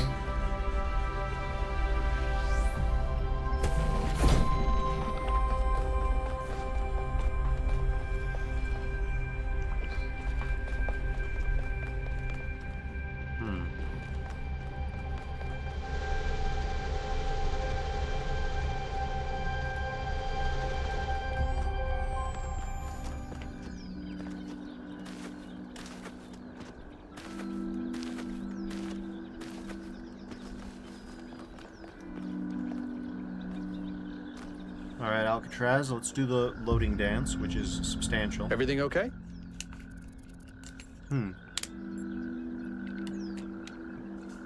What does the goal mean to you? To me, it means accepting a certain amount of humility. Our ancestors thought they could master the world with no regard for any other organisms. They failed to see themselves as part of a greater whole. I think the founder realized where they went wrong and tried to offer us a different path. A path where we have a place in this world, but the world is not ours. What do you think about that lab I found? I think the only reason to build a lab in so remote a location is because you're trying to hide what you're doing. Or because what you're doing is dangerous. Tell me about yourself. Me? Well, I was born when New Jerusalem was a lot smaller than it is now. And there was a lot of work to do. I wasn't really interested in technical stuff, engineering and so on, but I was good at keeping things organized. So I got involved with the administration side of things. Making sure the scavenging teams focused on the right materials, keeping track of our energy usage, that sort of thing. I think we've accomplished what the founder wanted us to, and I'm proud that I helped make that happen. Byron doesn't see it that way, obviously, but I think sometimes he gets so lost in his dreams that he forgets to look at the real world. Do you consider Byron a friend? Of course. My best friend, in fact. And someone I've worked with hundreds of times over the centuries. A good person who cares about the world and the people in it. I just also think he's wrong about everything and extremely annoying. Okay. I like that you can disagree and still be friends. The founder taught us that we must never lose track of other people's humanity, even if they disagree with us. We're all in this together, even if we can't always see eye to eye. What do you think about the megastructure? I don't know. It's obviously impressive, but I think we should be very careful. We're dealing with powers we don't really understand. Whoa. What could those puzzles mean? Well, puzzles, or trials, as Elohim calls them, were used as part of the process that created the founder, and they're still part of how we're born. They symbolize the human ability to understand the world and solve problems. But nowadays, they don't have a practical application. They are a common motif in the arts, though.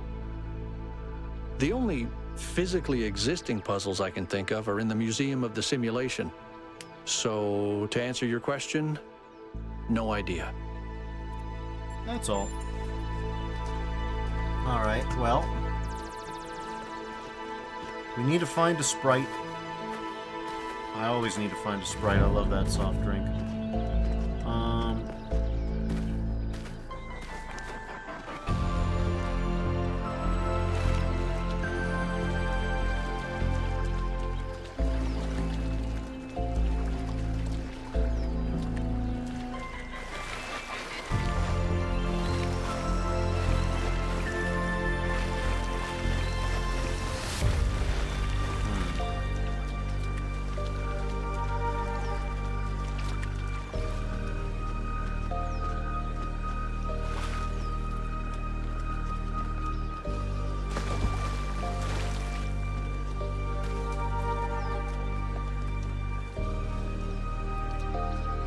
Number 4 is still freaking out.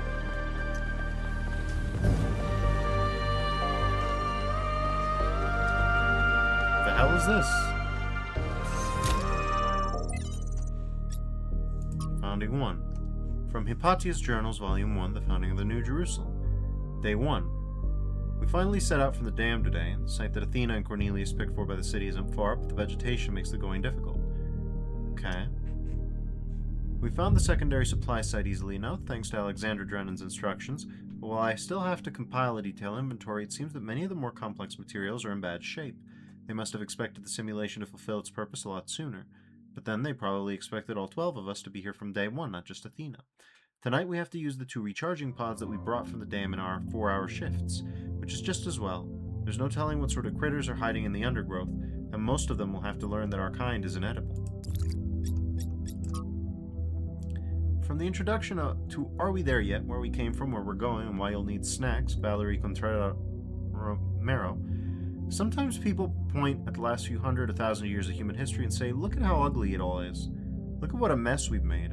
Maybe modernity was a bad idea, maybe we should stick to living like cavemen. And I get it, it is ugly and messy. But the mistake is thinking that where we are right now is the endpoint, that this is the adulthood of the human species. I mean, try to apply what you know about human development to human history. Think about babies. Babies are ugly, admit it, we all know it. They look like tiny old people covered in mucus. They have soft heads, and they grow into children, tiny sociopaths with underdeveloped brains, and then they become teenagers, pimply self-righteous lunatics driven by hormones, and then slowly, if you're lucky, they gradually become adults. The development of the human individual is always ugly and messy, but that's the whole point. It's development towards something. The same applies to humanity as a whole. On a geological scale, we've just barely come into existence. We've gotten through the baby phase, just about survived our childhood, but we're barely teenagers. Stopping here would be disastrous and a betrayal of everything that we could still become. We may feel the weight of history on our shoulders, but this is just the prologue. To put it in pop culture terms, we haven't even made it out of the tutorial yet. Just because it's all pimples and hormones and frustration right now doesn't mean it's never going to change. Dead City. From Considerations of Beginnings and Endings by Elwyn, 258. I think all that time Athena spent in the Dead City changed her. I I don't think she had conceived of the goal before. I think she believed fully in the naively optimistic ideas of Alexander Drennan, but walking through those ruins is a visceral experience, and she spent a great deal of time there looking for resources. It's the sheer amount of death that gets to me.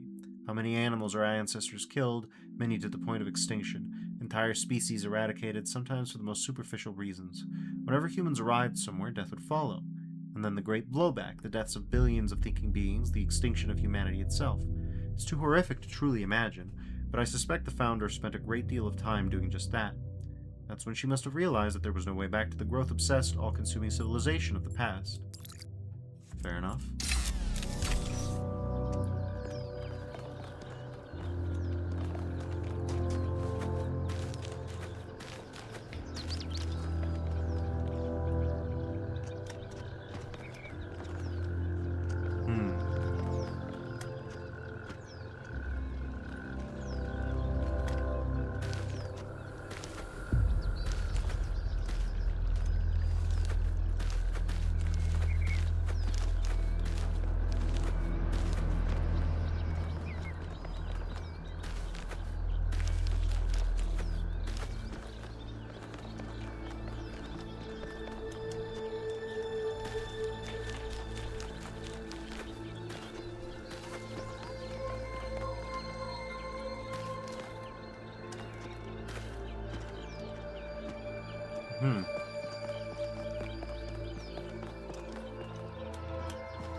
Trevor.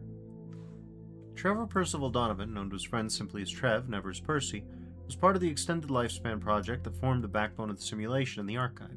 He helped put together the hardware that made all of us possible. Like Alexander Drennan, he left behind a series of messages to the future, but unlike Alexander Drennan or Arkady Chernyshevsky, he was forgotten.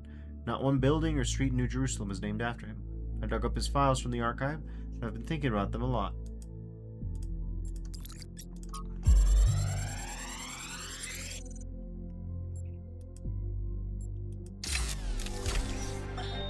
So I heard that Alexandra is recording these time capsules for you out there, I guess? Robot people of the future, hi. And I thought to myself, surely they'll want to hear more than the wisdom and insight of a brilliant scientist like Alexander Drennan. Surely they also want to know what I was thinking, a dumbass hardware engineer from Staten Island. Tell us about your insights, Trevor. Why did you spend your last months on Earth helping a crazy old Russian guy build the world's biggest backup drive? Well, let me tell you my story. When I was... Yes, Frank. I'm recording right now. Uh-huh. No. You know what? Why don't you go... Brilliant. This is Staten Island. This is Staten Island. We have a raw or vanilla connector.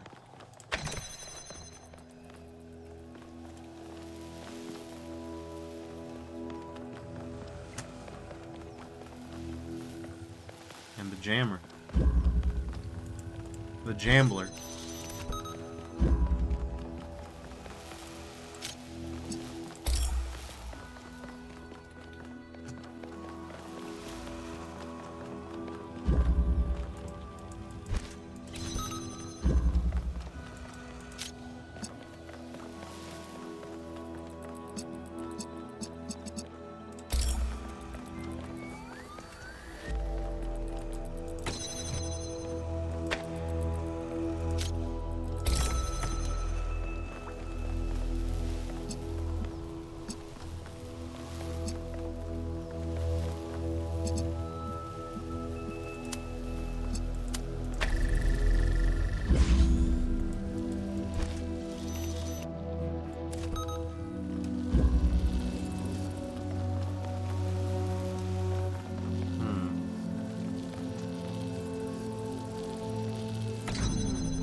There's the end state.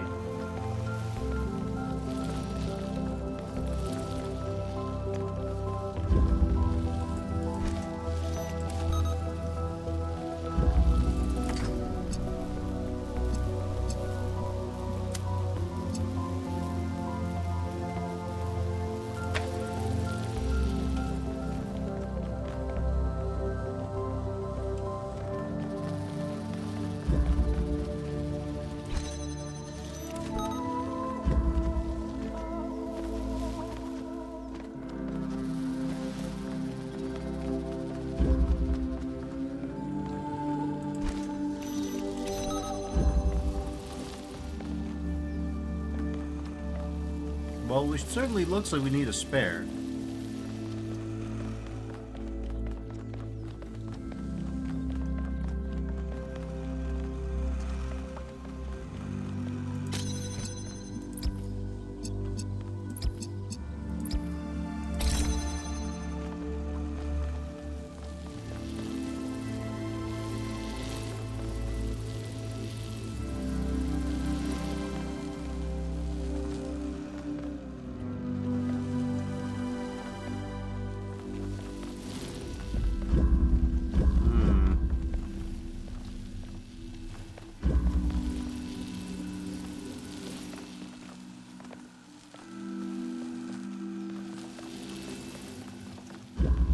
Or do we?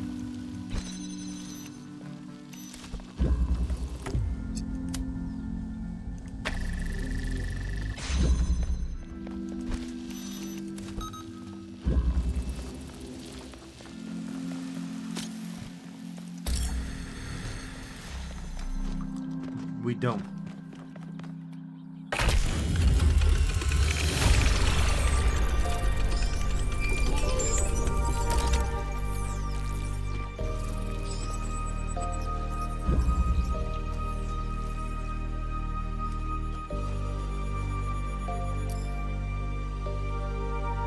Tell me, what did you make of New Jerusalem?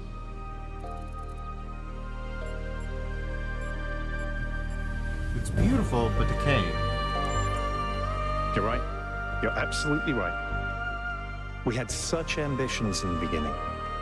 But now it's all turned inwards. We've lost faith in ourselves, in our humanity. All we need to do now is finish that dome, and we'll be trapped in our perfectly neat little tomb.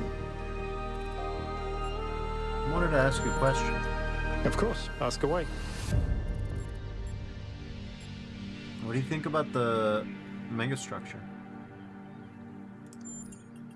It's a mystery. Not just because it's technologically far ahead of us, but because we genuinely don't understand its purpose. And I think that's wonderful. It's just what we needed as a civilization. What's the role of the puzzles in our... Well, let's talk about you and Alcatraz. Because we disagree on just about everything, you mean? Well, here's the secret. Al is honest. He believes what he believes because it seems right to him, not because it gives him power over others. I respect that. In fact, I prefer that to someone who agrees with me just because I'm one of the first companions. What's the role of puzzles in our culture? When Alexandra Drennan was trying to find a way of creating true AI, she stumbled upon the idea that curiosity and playfulness are core characteristics of intelligence. So she built the simulation around a game, because playing is part of what makes us human. We also retain some of that code, as I'm sure you noticed when you were booting up. Because of that, puzzles have always been important to our culture. To me, they represent the idea that the application of reason can lead us forward. None of which explains why these puzzles are here, or who built them, but I think it shows that there must be some kind of intent behind them, perhaps a test. Tell me about yourself. I'm someone who was born a long time ago, when we couldn't afford to romanticize the past and demonize progress, when the value of human civilization was evident because it was so close to being gone. I'm someone who believes that human beings are important, terribly, desperately important, because intelligent life is rare and precious. I suppose you could say I'm old-fashioned. That's all.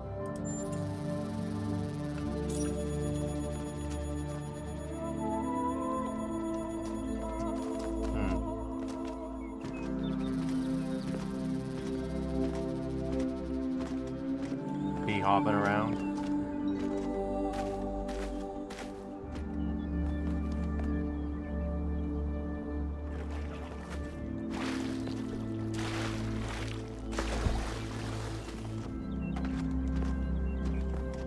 Okay.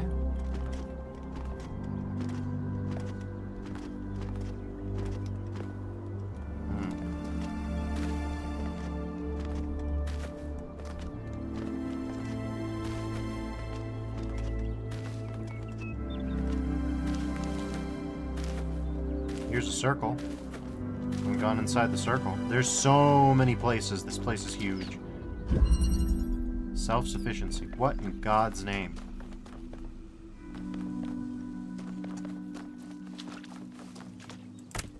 Okay, I'm glad I checked, because that fan didn't look like it was ready.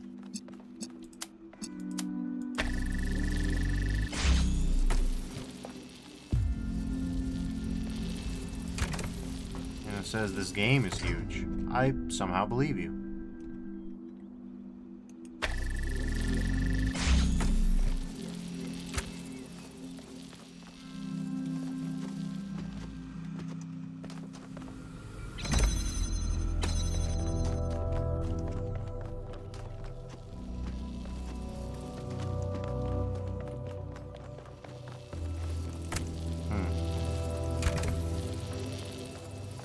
Where can we bring these bastards to?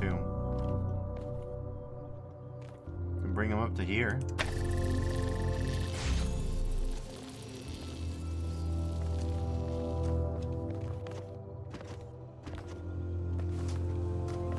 Okay.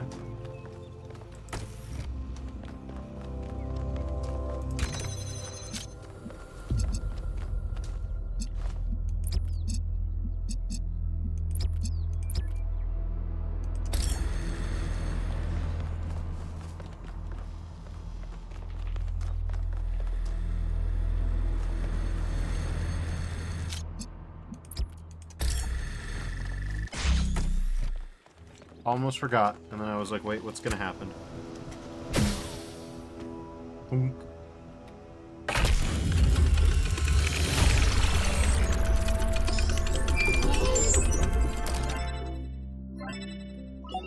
I have good news, and I have bad news.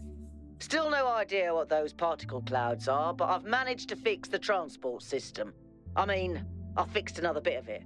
Well, it goes to one more station now. Don't complain. 2 stations are better than none. What was the problem? If I didn't know any better, I'd say it was sabotage. The whole system is a mess. Let's not make any assumptions. Yakut, what does the next site look like? It's a plateau in the mountains. Seems like more of an open area with scattered structures, less enclosed. Couldn't tell much from the drone feed. There's a lot of trees. And it says you solved that. Looks pretty though. Okay. Thank you. Keep exploring, everyone, but stay alert. Alright, well. We're up to the group call, so that's good. Anything in, oh god. We've gotten, very small vehicle with 3 wheels. Yes. Looks like there's an additional set of puzzles protected by golden gates that can't be accessed yet. Assuming there's some kind of logical pattern to all this, those gates will probably open once the correct conditions are met. Does that mean solving all the other puzzles, or maybe something else as well? Hard to know what at this point, so perhaps something we should prioritize much later. Perhaps. It seems that each of the structures on the island, with the exception of the megastructure itself, is surrounded by a cluster of puzzles resembling those found in the simulation and in our booting sequence. Completing a puzzle releases a particle cloud, which then autonomously flies into the device that assembles Tetraminos. The puzzle even comes with titles, hijacking the vestigial code designed to display puzzle names in the simulation. It's unclear whether this represents a potential security issue, but the matter should be given consideration. There's an ambition expressed by this building, a sense of purpose, that I find really admirable. It's big, but it's also intricate, detailed. If that feels like a statement, we should explore this building as soon as possible. Good idea. Doge, permission to share your personal data. I met in New Jerusalem, if you remember. I spoke to my friends. The whole mysterious island expedition thing has the city a bit on edge. They have some questions for you before I make any introductions. Do you consent to my gathering and sharing your personal data? But what am I signing up to? Just want some assurance that you're the right kind of person. Don't engage in the process.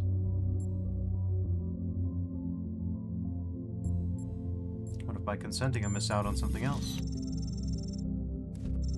Give you some advice, newbie. When choices matter, you'll know about it. It's somehow built in. When you face a dilemma and both options look good, then for sure you'll miss out on something, but trust your gut and you can't go wrong. This right now is not one of those dilemmas. You should come along for this ride, that's my advice. I consent. Choice. There's 6 questions, standard vetting procedure. We'll get the best results if you answer in whatever way is most true to you. Question 1. What is more important for making good decisions?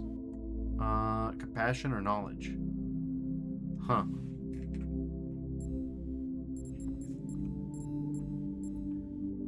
And it says, I love the almost breaking of the fourth wall in that conversation. Yeah, I kind of reject the question, the terms of the question.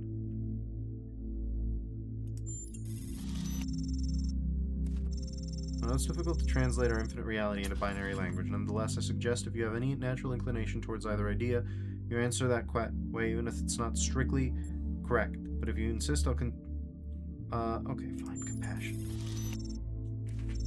Thank you. Question 2. Is it ever okay to lie or misdirect in order to keep a secret? Lying can be okay. See, my friends will be most interested in this particular answer. When people do wrong, do they deserve to be punished for it beyond what is necessary for our own protection? No, no one deserves to suffer unnecessarily.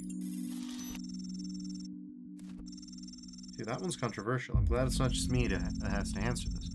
Question 4. Now it gets metaphysical. In your opinion, could the world be reduced to mechanical parts? Or is existence just weirder than we'll ever really know? The universe is weird. We'll never fully understand it. There's no necessity for the domain of laws to, be bounded. I'm glad you understood that question because it's all Greek to me. Question 5. Can things really change for the better, for good? Or do good times and bad just come around in cycles?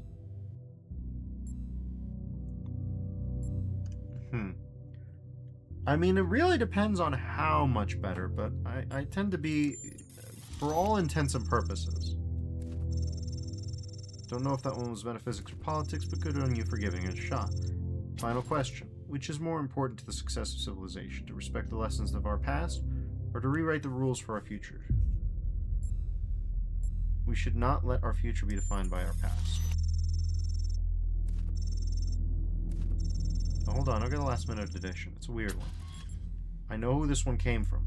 Alright, question 7. Can praying for something make it more likely to come true? Yes, prayer can make things come true. Noted. I think that's everything I need. I'll forward your answers to my friend and let you know if any of them are interested in taking things further. Alright, sure thing, Doge666.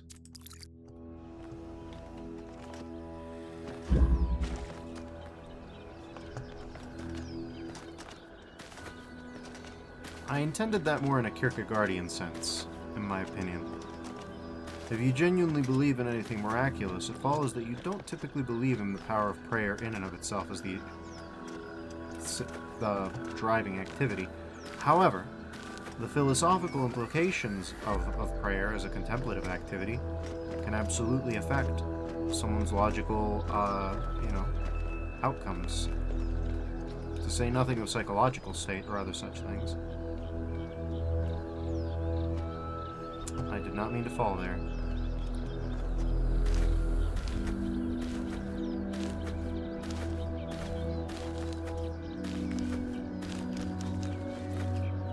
I believe it was Soren Kierkegaard who made that position on prayer.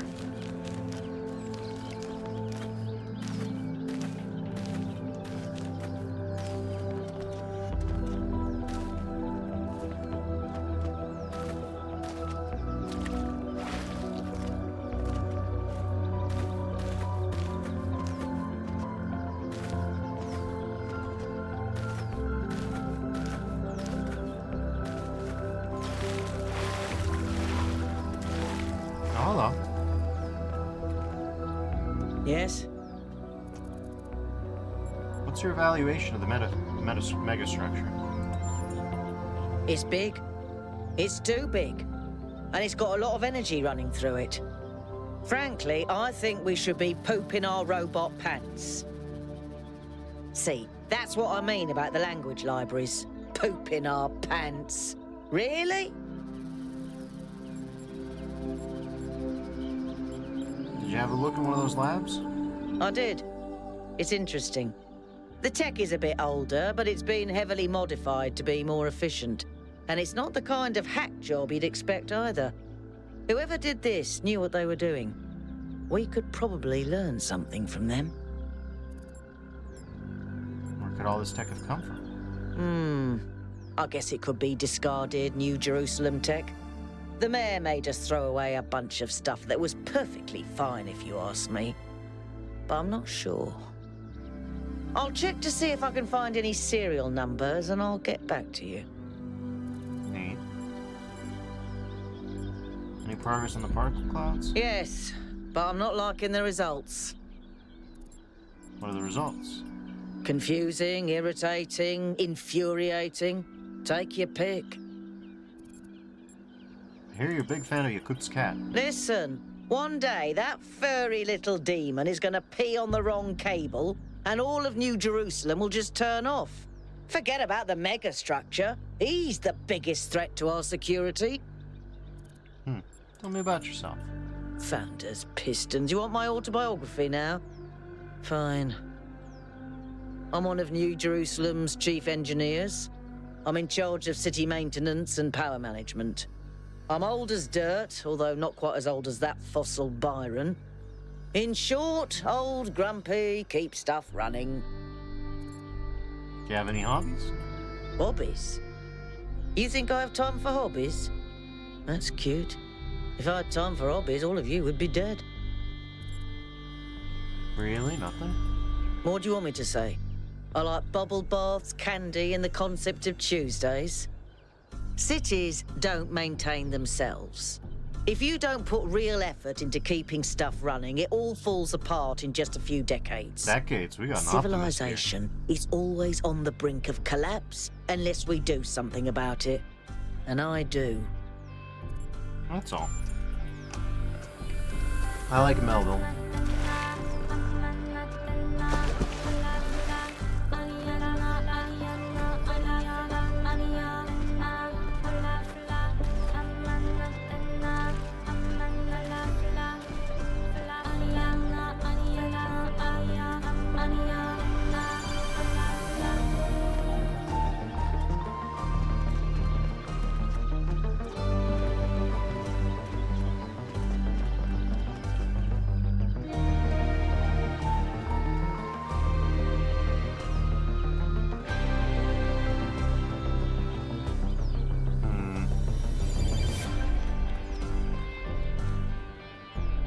That doesn't help me as much as I thought it would.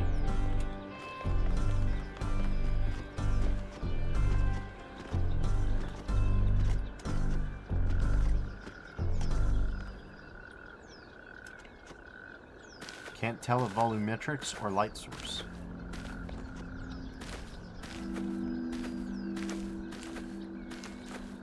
Vino likes Founders Pistons. It's a good line. Melville has a preoccupation with language, actually, come to think about it. Maybe that's her hobby.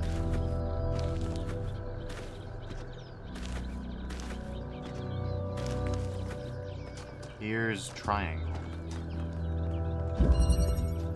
Interconnectivity, eh? It's strange that some of these puzzles seem disconnected from the rest. Like it's all unfinished. Or still evolving.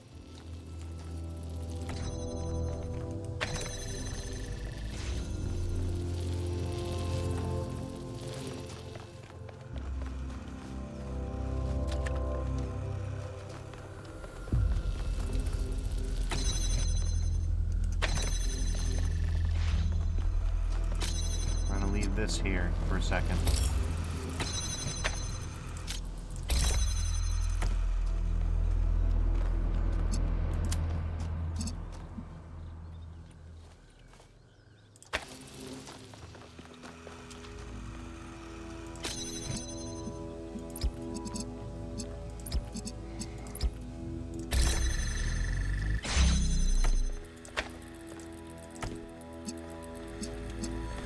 Okay, where are we meant to go, though? We're meant to go here.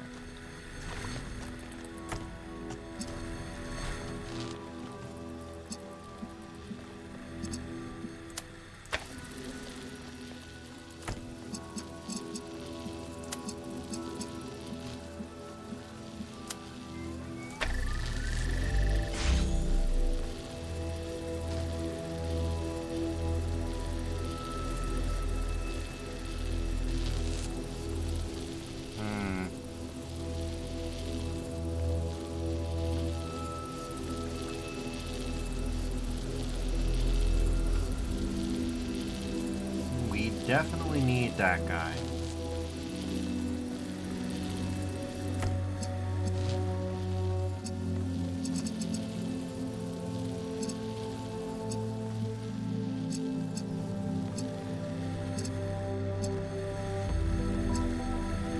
We don't necessarily need that guy anymore.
Yeah, that'll happen.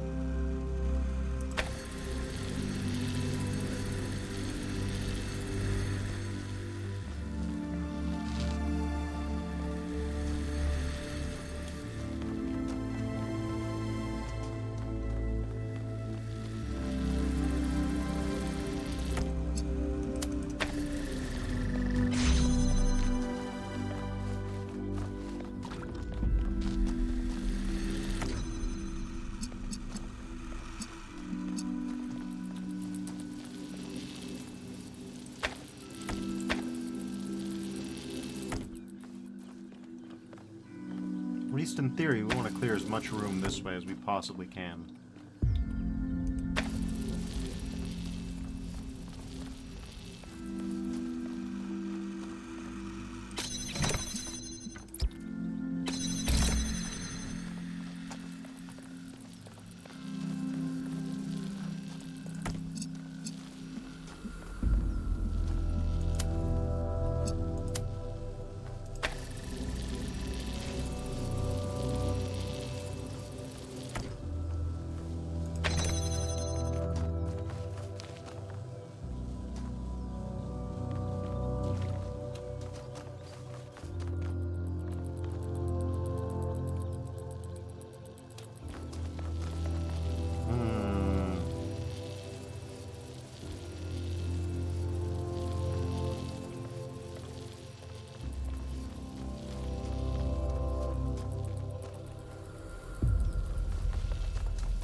Starting with red and blue, we can only make green, which we've already done.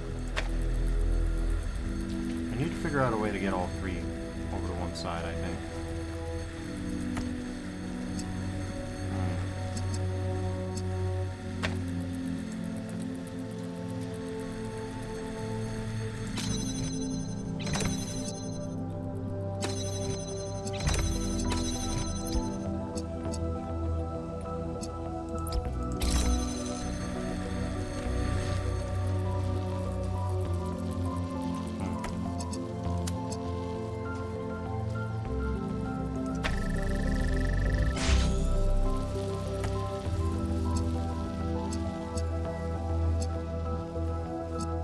don't have a green emitter either.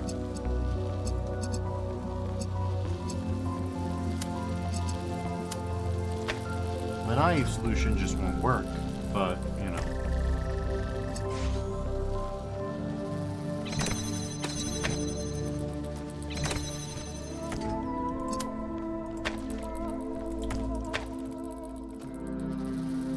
They're ticking.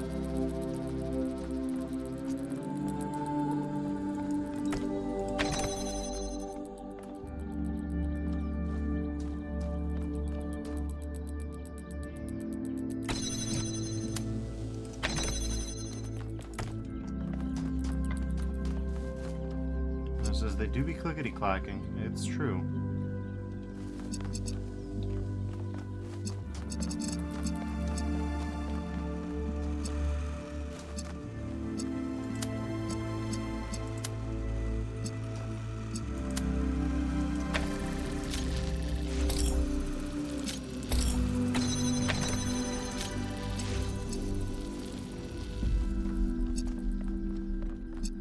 Okay.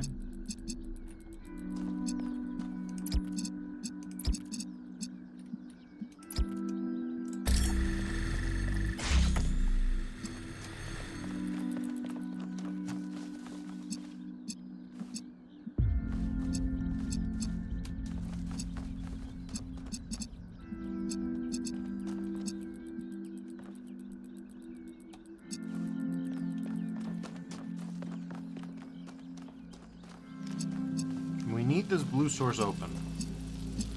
This is as good a way to do it as any.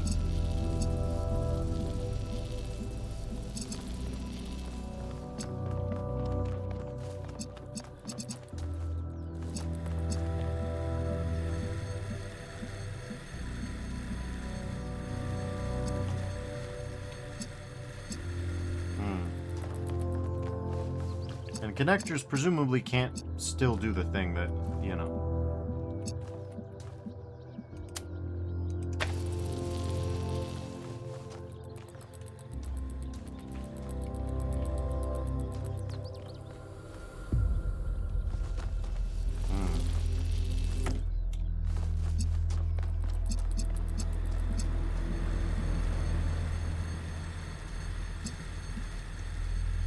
The problem is we need the red beam to be connected.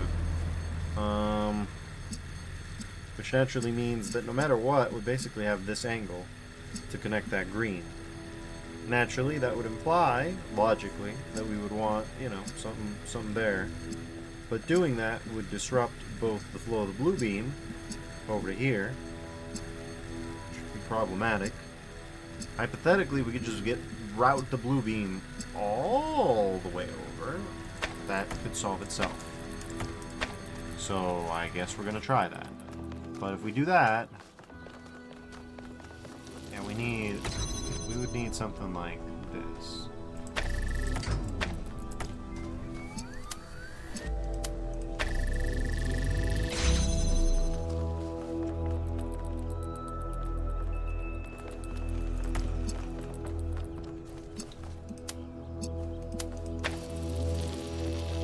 Okay.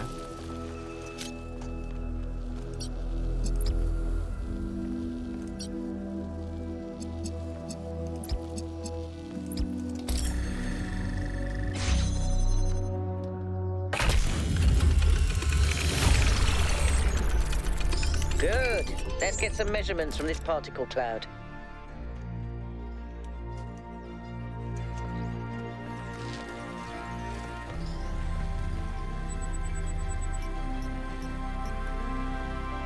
Interesting.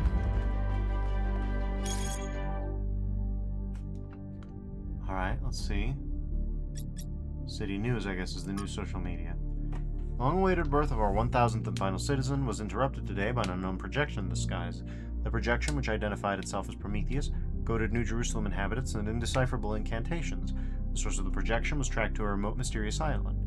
A team led by Byron is now en route to find out more. Other members of the expedition include Alcatraz, Melville, Yakut, and Wadnkay.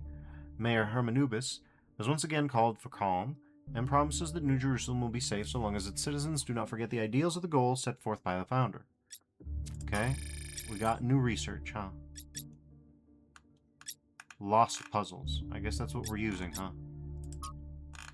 Some of the puzzles seem to be disconnected from the rest. They're still functional and can still be used to power the bridge device, which means it should be possible to reach the tower without solving every main puzzle, but they don't seem to be properly integrated. Could they be remnants from a previous iteration of the design? Dunno. Strange bicycle with 3 wheels, perhaps intended for children or pets. I love the idea of intended for pets. Because, yeah, we all know about bears riding tricycles and things like that, but I love the idea that someone was like, I'm going to build this one for the ground up for Snuffles. Snuffle needs the ride. Snuffles needs the whip.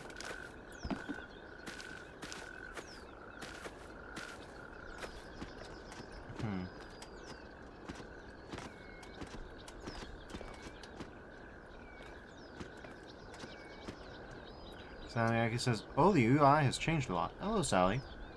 Yeah, the UI has changed. We got Skyrim compass now. The robots got some sensory suite updates. Let's put it like that.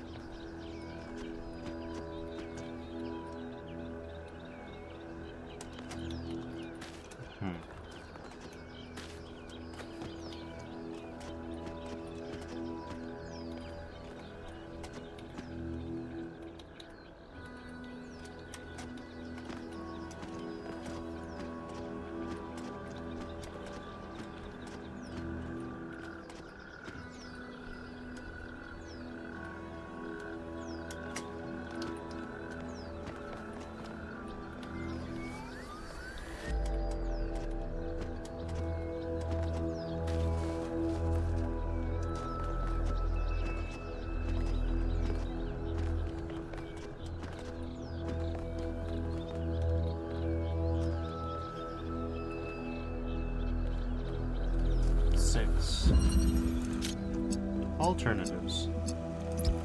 We do be loving alternatives.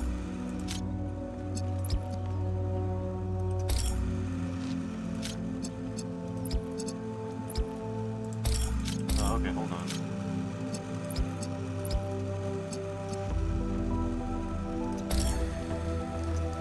Okay.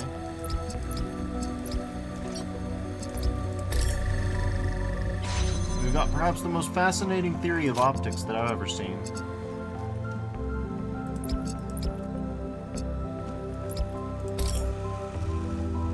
For the love of God, what have I done?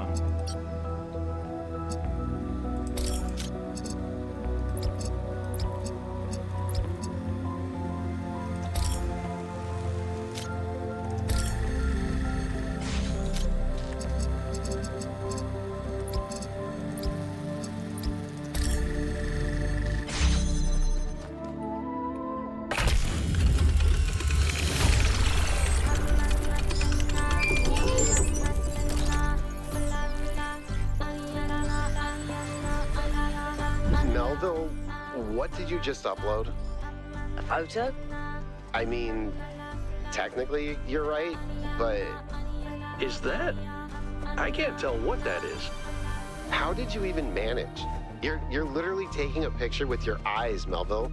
I don't even know how to make my eyes go out of focus. Clearly you've never listened to one of Herman's speeches. Some of us are busy doing actual science, not just sightseeing. Thank you. Oh yeah, he says.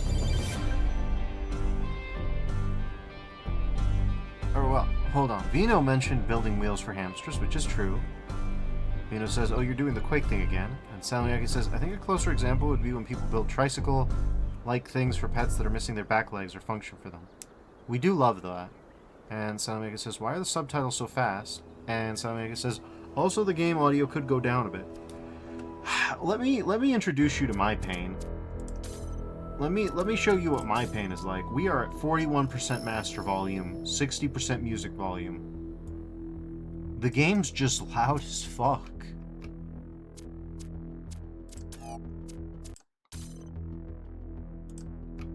Like it says, use the volume mixer on Windows. I mean, it's fine, I think. I can still lower it. It's just...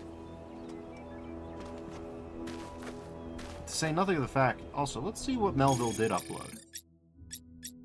Uploaded for reference. Interesting.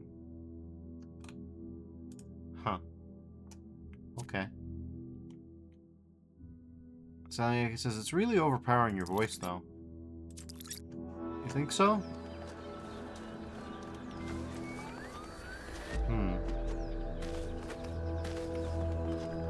don't know. Venus says it's not nearly as bad as the first game was, to be honest. But maybe just lower the music a bit. Not a bad idea.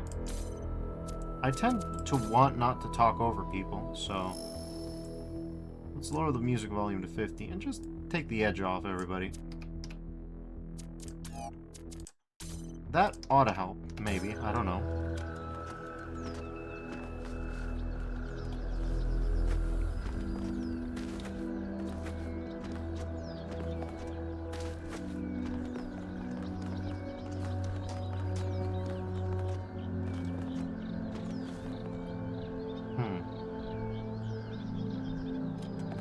Let's try number 4 again. See if I missed any goddamn thing.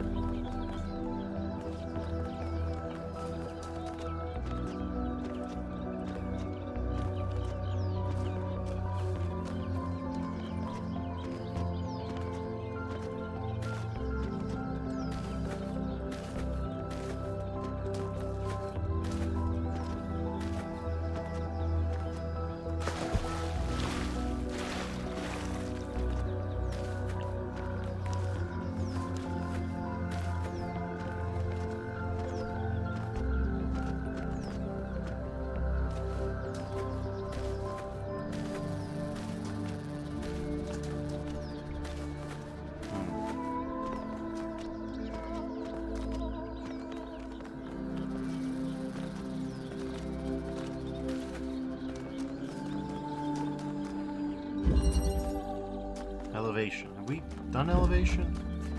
No, it's the other triangle puzzle. Hooray.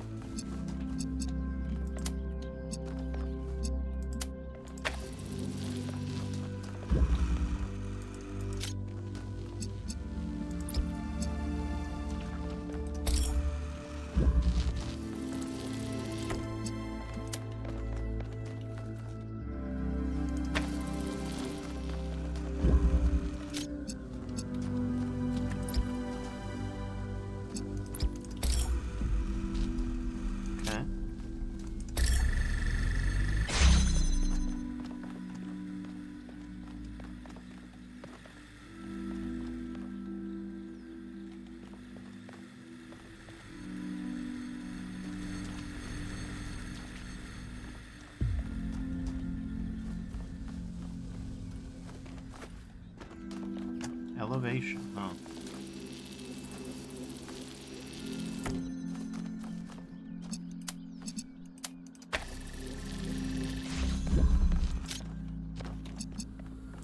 Alright, we've removed. Alright, what do you need? You need goddamn anything, huh? Okay, you need a blue. Well, that's not so hard to get.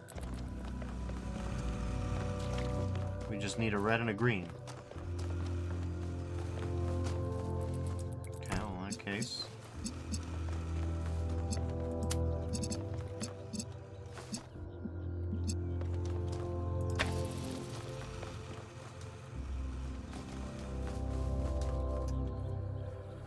Oh, okay, so we need to get a composite, which means we need to get a red and a green. To get a red and a green, we need a blue in the first place, which is not ideal. No, it's not ideal at all.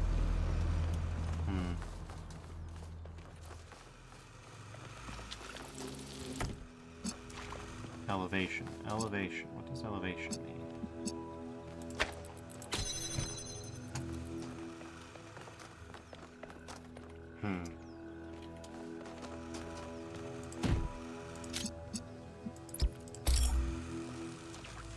Not elevated enough.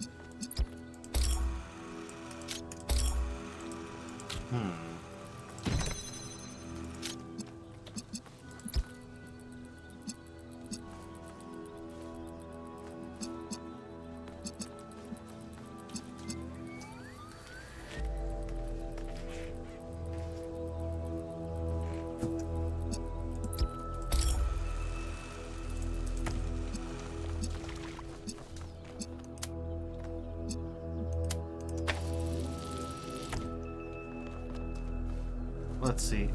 It would take a red and a green to make a blue, but with a blue we would be able to hold that barrier open. So, we need... okay.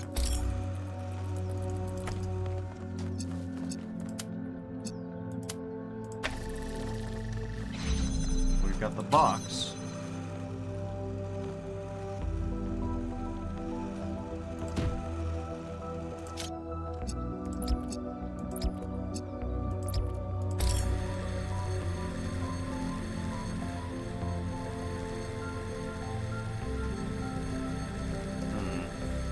Okay. Now the real question is, now that we've got that, where do we angle this so that it's the furthest forward it can be? Okay.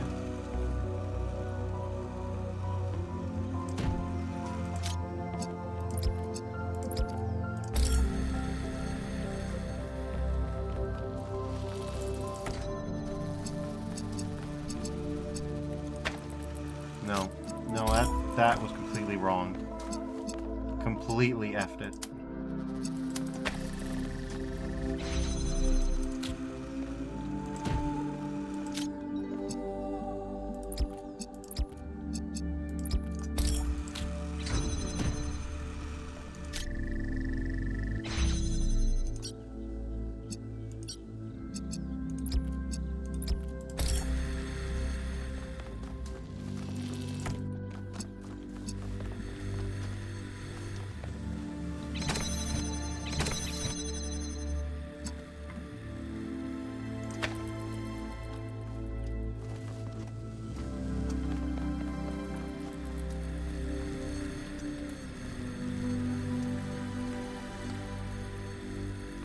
It says that was beyond beefing it. You vealed it. Yes. Veal.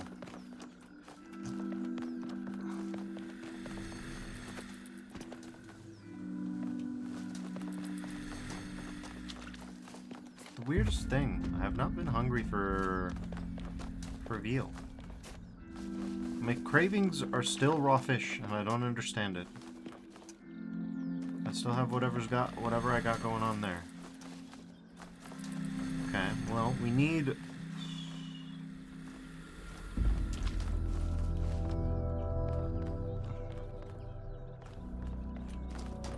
that would be weird, right? Let's give it a shot.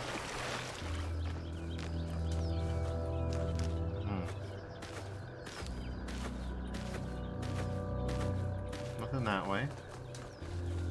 Says, well, at least you're in tune with your metabolism, I guess. I guess? I don't know why. I have no idea why. Is it my metabolism? I don't know.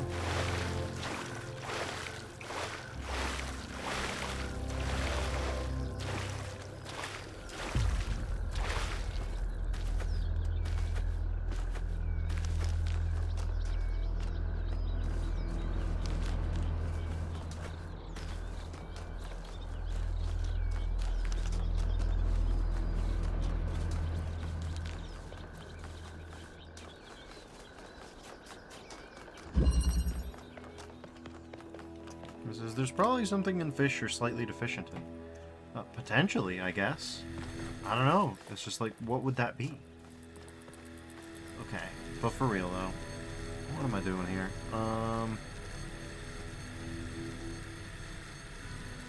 Elevation.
It's so simple.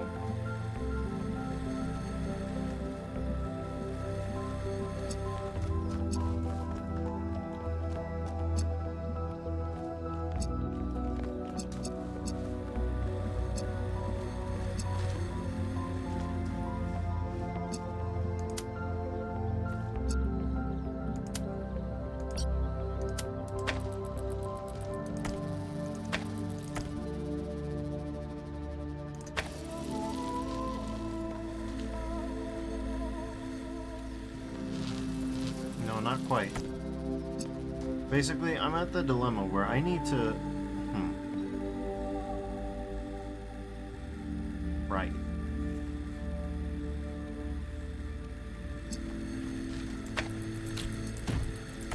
Oh, okay, you can do that. Okay, that's a time saver. That's a big old time saver. Hell yeah. Oh my god. Huge deal.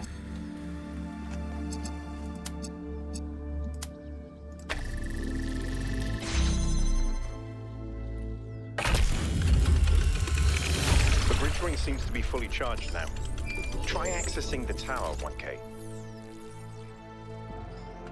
Well, I appreciate that advice, but we have other things as well.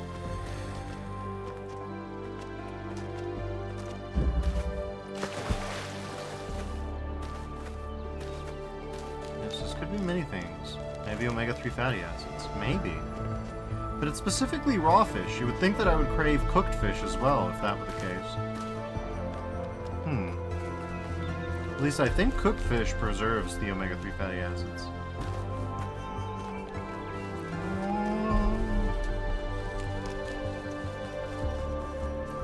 Hey, my Sprite. You mentioned the Sprite. You're glowing. I guess this is my theory. Raw fish just generally tastes better. This is maybe. Cooking destroys some things, but I wouldn't know which things to what extent. Yeah, me neither. I get my protein every day from basically chicken, which is almost... I have it usually in one of my 3 squares, then a protein shake, so it's not protein as such. Fatty acids, a big maybe, but I usually tend to have fish at least once a week that's cooked. Could say.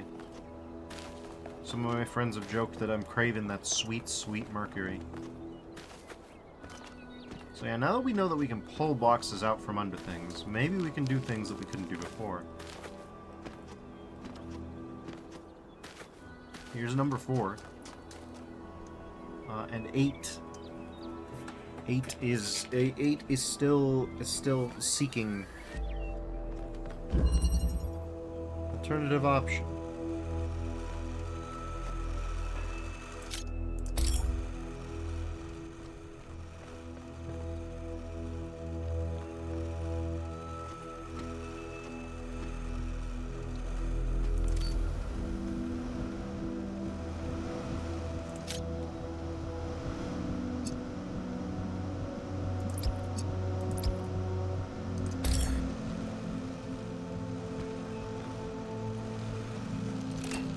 So we just have to use right-click. This is a use right-click tutorial for some reason.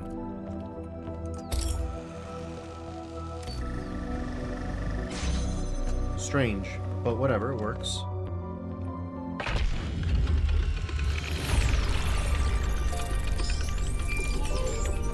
Where do you go?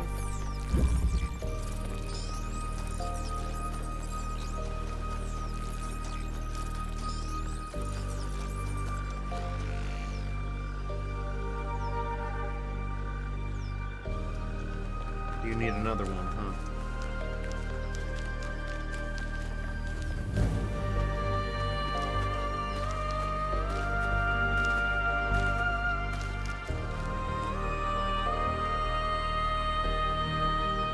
And here's this guy, but this guy doesn't do anything.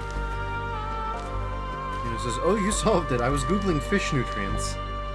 Yeah, it was easy once I learned that it was use the right-click tutorial.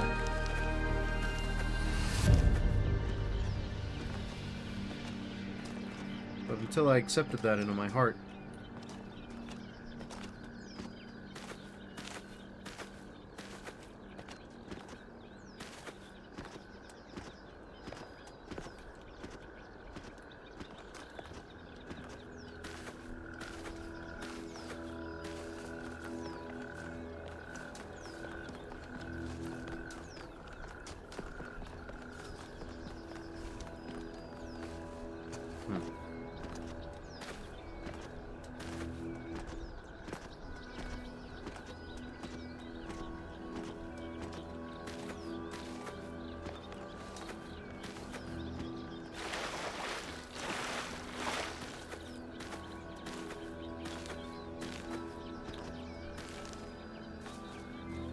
Number 8.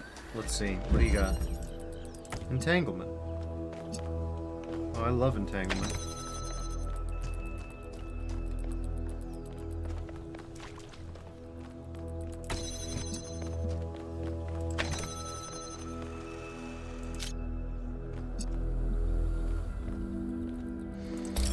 Let's start here because we need to do these things. We need the blue energy source, which is somewhere, maybe, I don't know.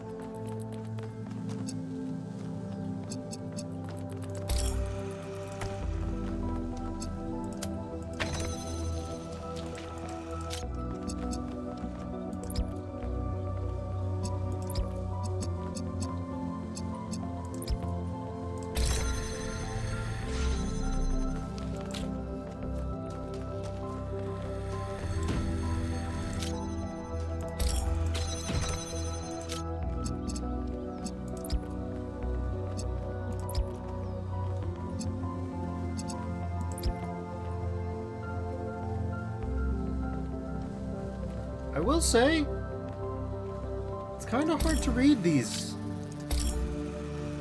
I must admit. This is from my cursory Googling. It seems that cooking does degrade both omega-3 acids and vitamin B12, but that's from random places on the internet, so don't know how much to trust it. Well, Sally is a big Finn who has big questions about vitamin B12, so we'll find out soon enough.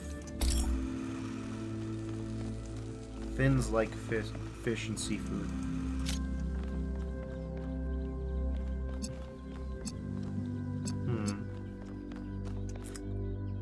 I'm interested.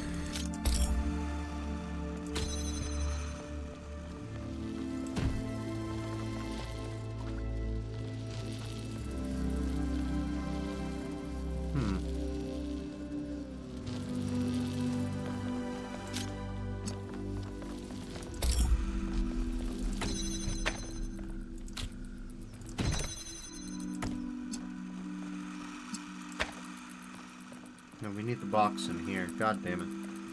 Okay, so if my hypothesis is correct, then to do the things we need to do, we need to bring the block here. Yeah, this is a lever one, huh? Okay, this is a lever one. This is... I can always ask Chad Jibbity. We can definitely trust him. No, we're good. We're good. We don't need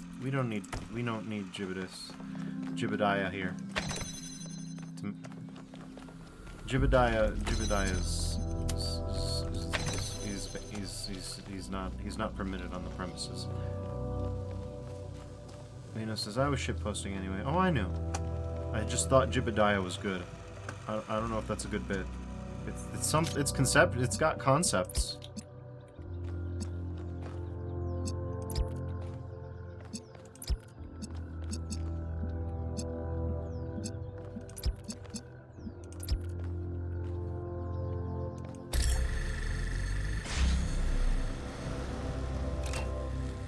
It says Chat Jebediah. Exactly.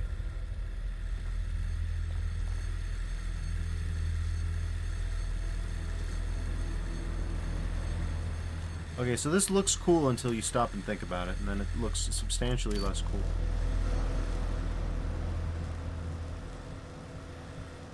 So yeah, this is tall enough to gain access, so that if we got... This is clearly still barred, so that guy's not going to be able to be gotten from here. So we just need to have a box in here, and then The red will come online of its own power, so that's good. We just need to preserve the red and the blue, and we should be okay. So this is easier said than done, though, because this to turn on needs to have green, so it needs red in the first place. Which is also cool. Okay. So I don't remember how I got in here anyways. We put the box in there, so... Oh, Jesus. Okay, so let's see. Let's try to be smart about this. We need this guy. And this guy for now. We definitely need this guy. And at minimum need this guy to maintain self-sustenance. That on its own is enough to set it off. Now we just need to bring the box in here. In order to bring the box in here,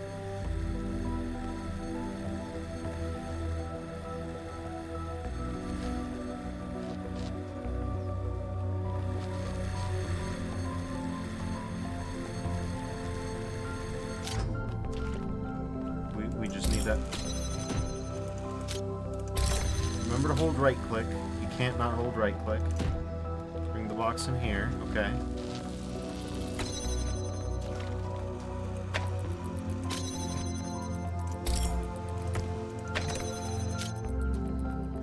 Okay.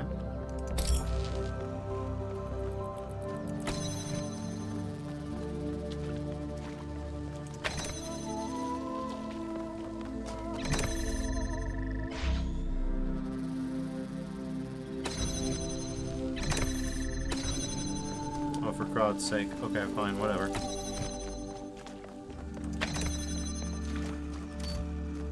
Okay.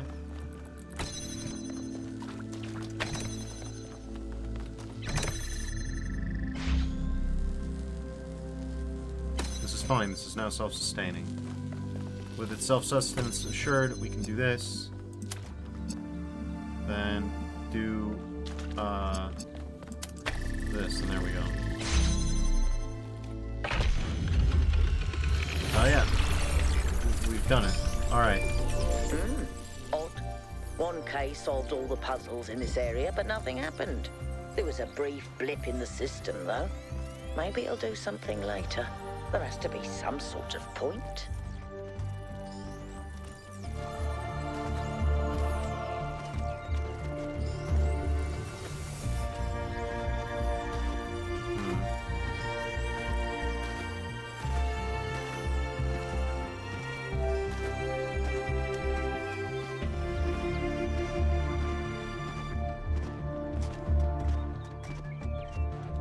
I don't even know that air strafing works in Unreal Engine 5.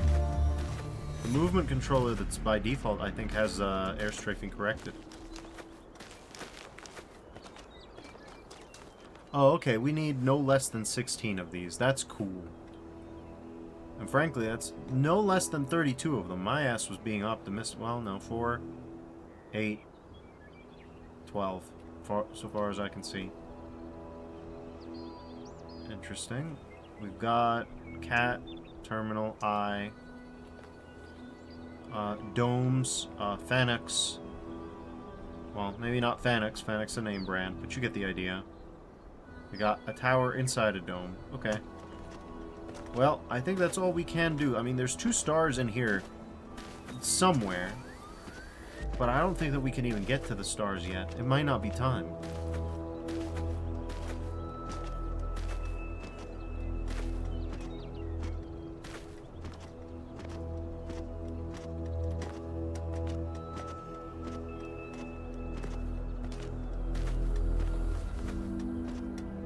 This game is a little bit more regimented about its bonus content than previous.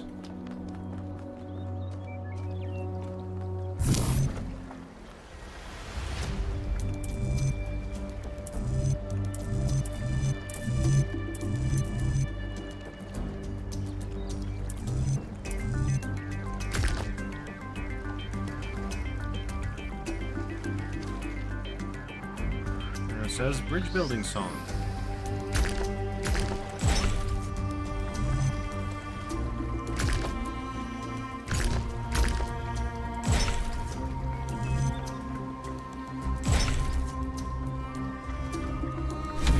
if this is relevant, but St. Edwald believed that tetrominos represented the name of God and God's ability to reshape the world.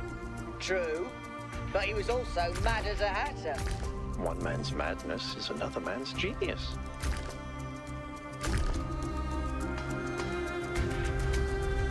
WW says, I am a robot and I'm building a bridge. Buildy, buildy, bridge. Buildy, buildy, bridge. Buildy, buildy, bridge. Buildy, bridge.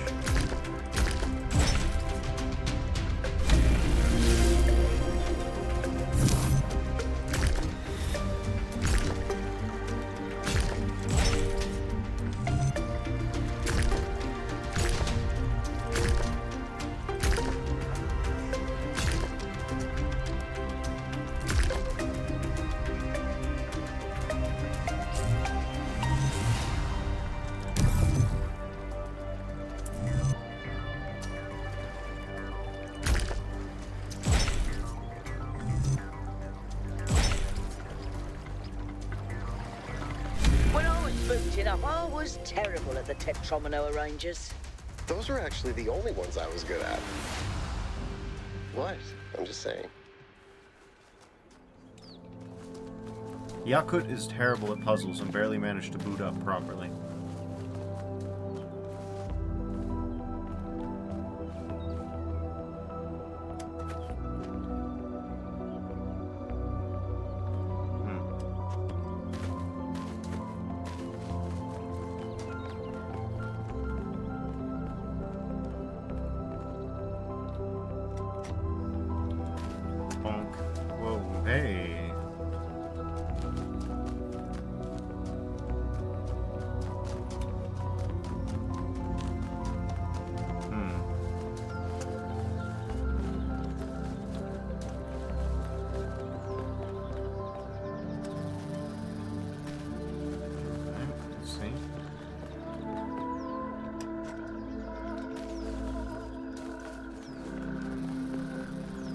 Fine, we'll go in this way.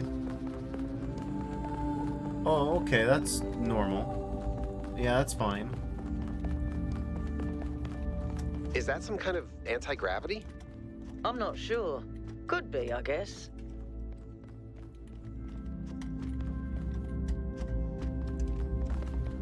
I love how nonchalant they are about the concept of anti-gravity.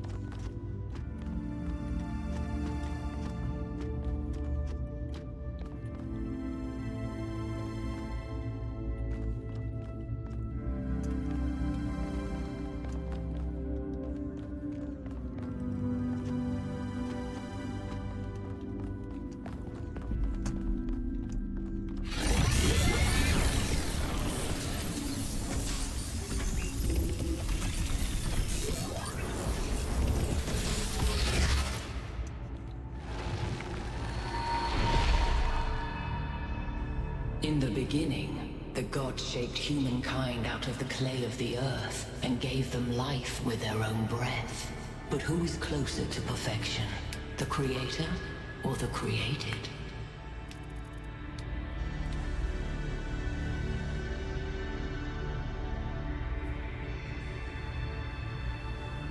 They are the same, for they share the same breath. Different words may be spoken with the same breath. When Prometheus saw that humankind was more alike in nature to the gods than to the animals, he stole the secret of fire from Olympus and shared it with the mortals. Was his theft justified?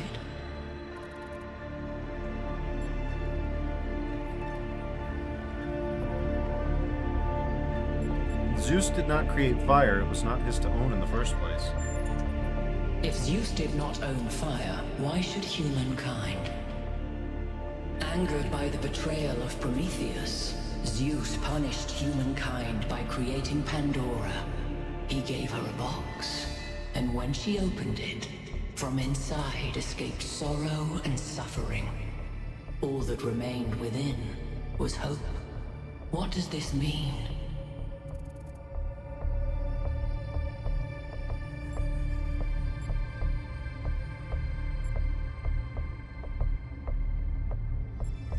Hope may still be found if we are willing to look for it.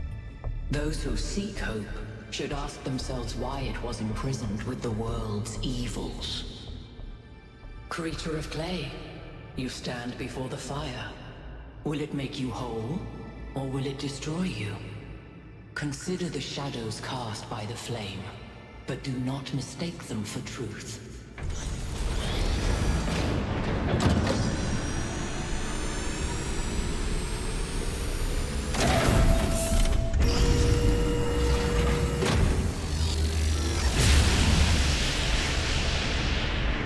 Guys, look at my stream.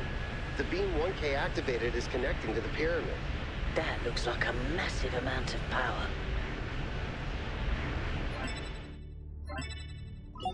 We need to talk about what just happened. Thoughts? I'd say there are two distinct issues here. What is the being 1K spoke to, and what is the function of the beam? Let's start with the Sphinx. It seems similar to the apparition in New Jerusalem. Presumably the same technology. What I'd like to know is what we're dealing with, ontologically speaking. Was this a sentient being or some kind of recording? I'm not sure. The interaction wasn't long enough. Let's skip that issue for now. What really matters here is what it was trying to achieve by asking those questions. It was testing me. Testing you to what? See if you're worthy? That's an interesting thought.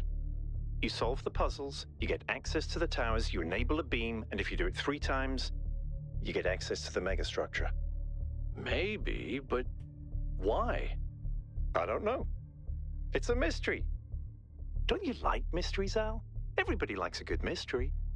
You know what I like? Certainty.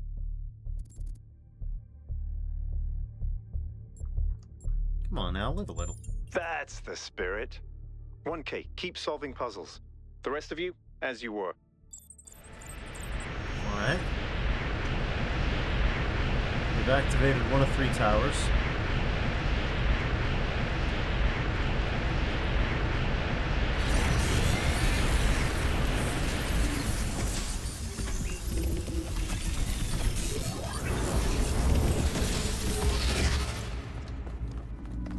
I have no idea about the stars, but there's 2 stars and there's 2 magical gates. So, with that in mind, the potential is very real that the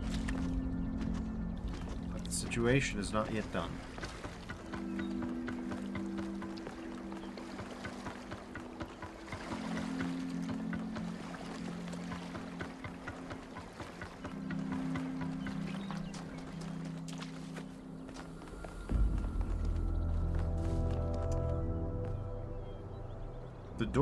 The gate remains open, but yeah, I don't know about the stars.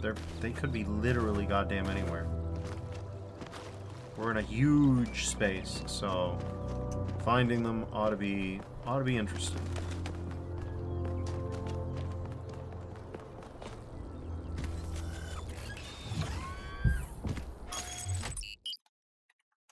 Okay. 0 of 1. Okay. So we've gotten all the lost labs, all the main puzzles, all the lost puzzles. We still have 1 gold puzzle missing, and 2 stars could be anywhere. So the next one is the wooded plateau, apparently. We got 8 mains, 2 losts, 1 lost labs, and 2 stars. I guess we'll travel there, probably hit up a lost lab, maybe try some lost puzzles. But first, let me BRB. I'll be right back.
All right.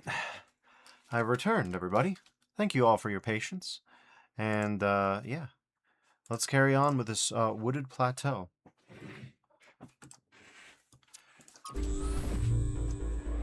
You?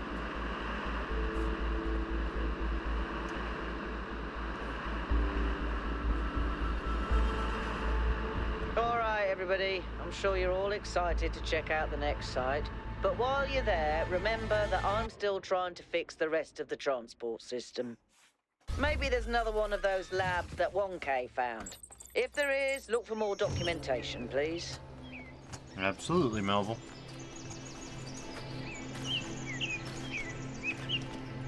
Okay. Let's just tool around. Oh god, this is pretty. Oh god, this is pretty. So like he says, this game looks a lot prettier than the first one. Jesus Christ, you're not wrong. Naturally, it still has some of that temporal anti-aliasing artifacts every now and then. There was a really scary one where it happened to someone's face. That freaked me out a little bit. God, finding anything in this plateau is going to be a nightmare.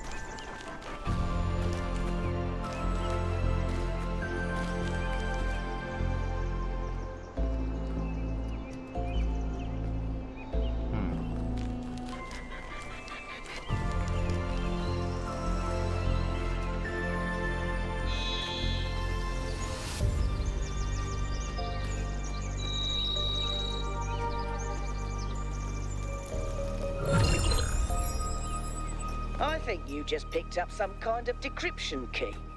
Could try using it on those terminals inside the puzzles. Could.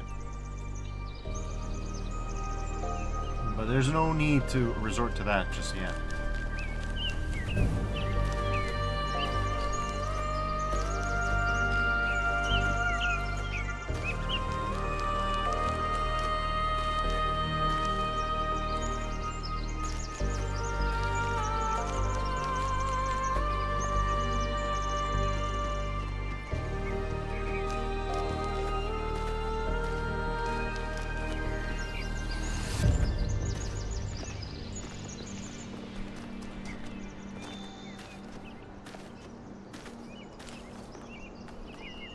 God damn.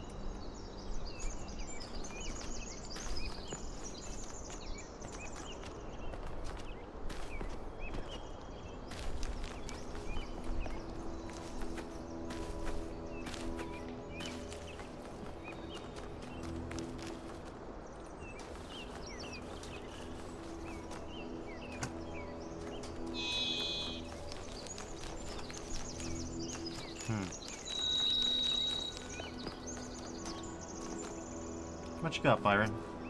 Hey there, 1K. What do you make of the Sphinx?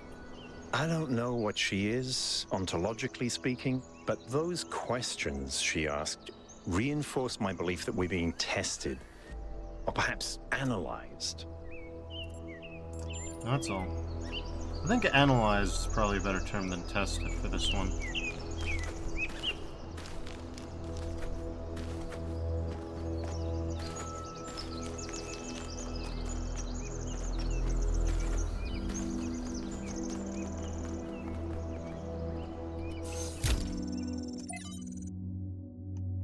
Let's start with World Spirit. Author unknown. What is it that drives historical processes? Unknown to the game, maybe, but I know who this could be. It's easy to dismiss the idea of the great man, or the great woman for that matter, when clearly so much is determined by resource distribution, pre-existing political structures, and the randomness of the universe itself. Okay, this is not written like Hegel. But is there no space for the individual in all this? Are there not moments when, in Hegelian fashion, well, an individual may represent the world spirit itself? Was Napoleon history on horseback or not? Or is that itself another form of determinism? 53-58. From Augustus to Napoleon, from Lincoln to Lenin, there are individuals whose actions seem to drive, rather than merely be driven by history. They make bold choices, for good or ill, that transform entire societies, or do they? We like to blame them for their failures, but are they not ultimately just the expression of a historical moment? 53-58. But if they are, where's the space for human agency? It sometimes seems to me that all of human history has been that one struggle to carve out a space for free choice against the tides of history, And heroes and tyrants, pick and choose examples as you will, are both equally a reflection of that. Our greater goal ought to be to extend that freedom to the maximum number of people, to become captains of our own fate as much as that is possible in this universe. Hypatia's Journal number 2. From Hypatia's Journals, Volume 1, The Founding of the New Jerusalem. Day 14. Melampus and Yamo went back to the dam to get more charging equipment. They've not returned yet, which means that we're stretched a little thin, since we're still posting guards at all times. But those large herbivores haven't come back yet, and at any rate, Eustathius assures us that they're non-aggressive. But it's better not to take any chances, not when there's so few of us and so many of them.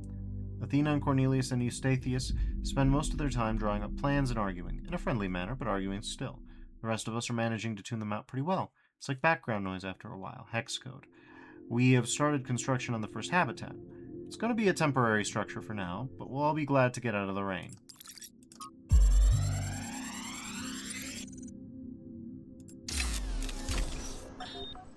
So, what are you doing here, Trevor?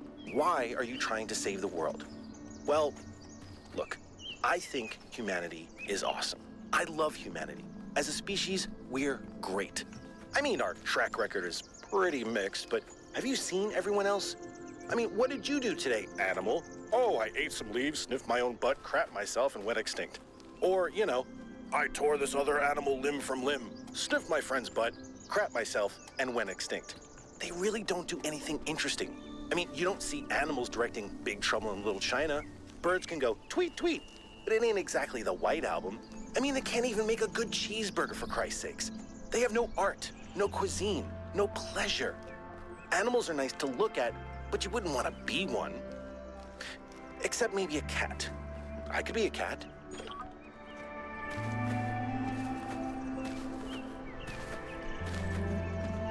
Crow Team... Cats are lovable creatures, but I feel like Crow Team loves them more than usual.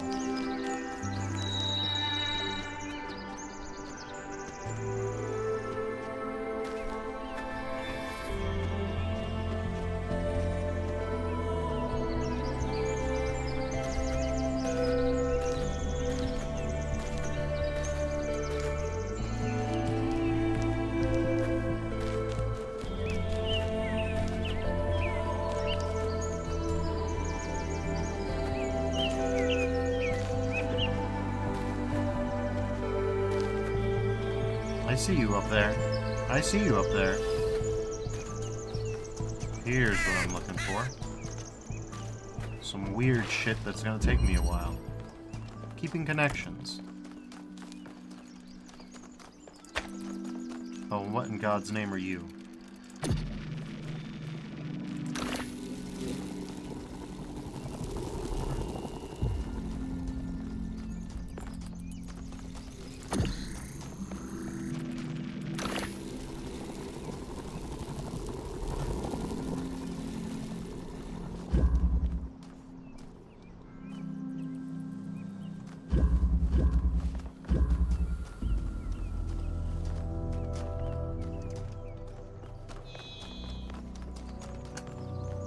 Okay. We're getting very silly with it, are we?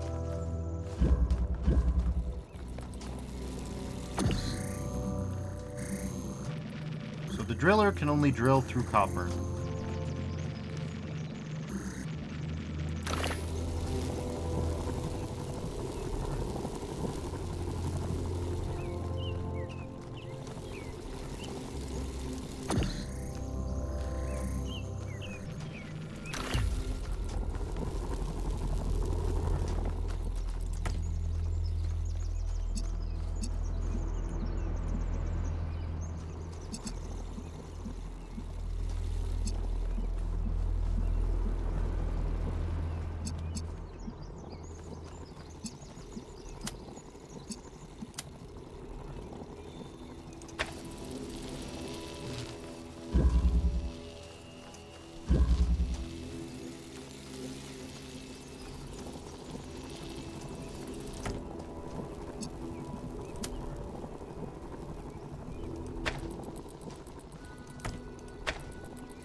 Now this one is bizarre.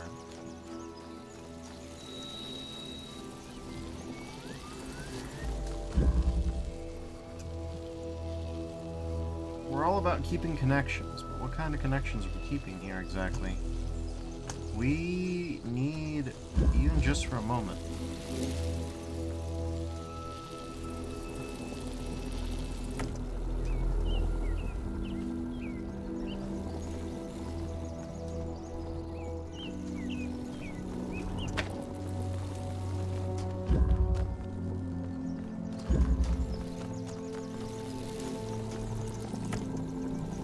can't go through. No. We can do that though.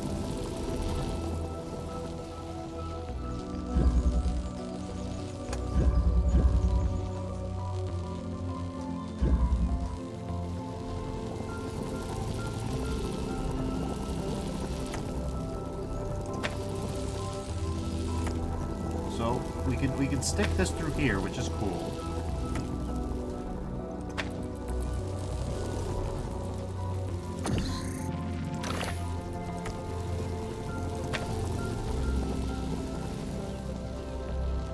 Can't do nothing from in there though. There's too much of a lip.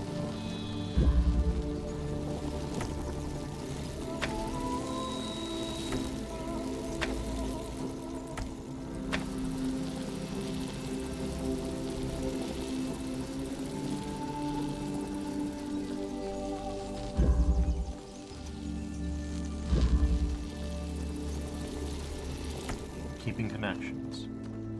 I see. Of course.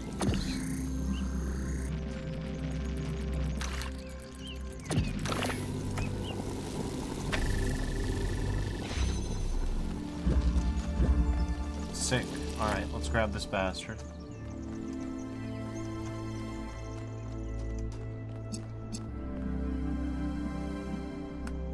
Like it says, it is law for video game portals to make good noises. It is. It is that.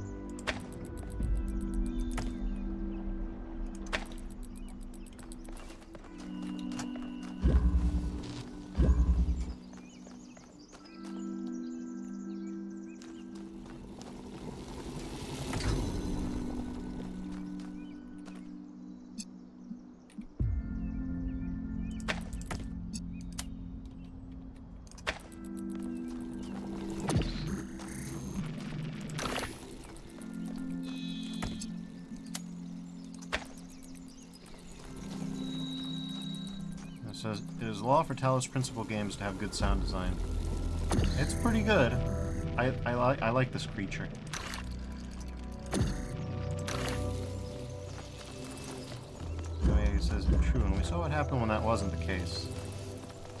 Yeah. Yeah.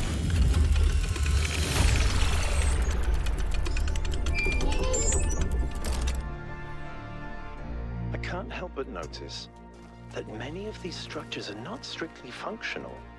There's a sense of aesthetics, of beauty here. This place might be meant to test us somehow, but perhaps there's more to it than that. Perhaps.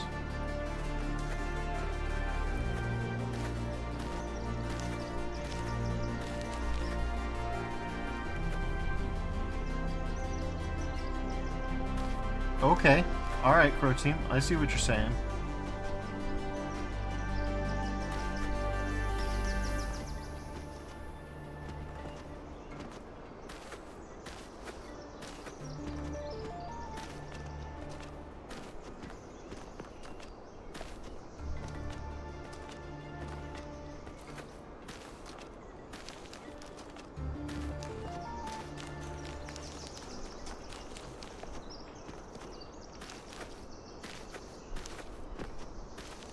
It says, I think the first game is betrayed by the ancient sound API its engine is using, which is probably partially broken on Windows 11. Very probably.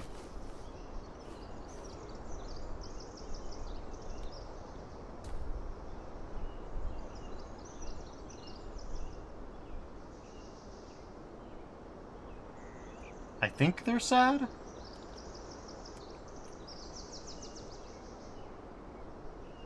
I think that's supposed to be sadness. I'm gonna assume that's sadness.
I have the needle, huh? I don't even know what number this is. Cool.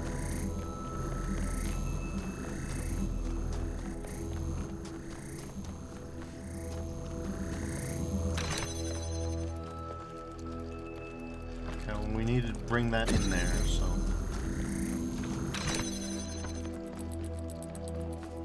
Many device. It says, I think this might be 7, but I'm not sure.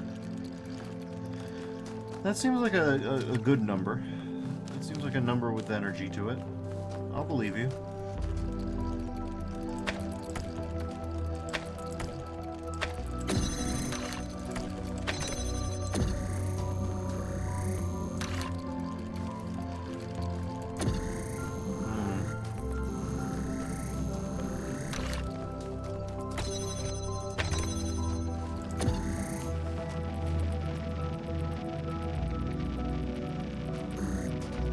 We can snatch.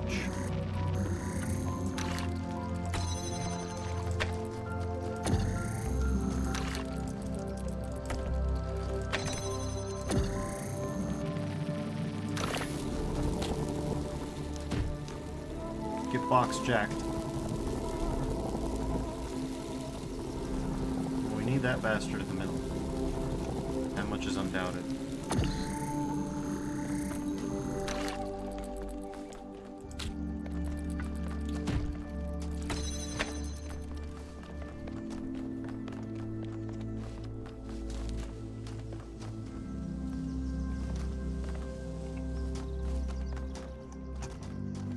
Well, next step is fairly uncomplicated, I think. Go where we haven't been before.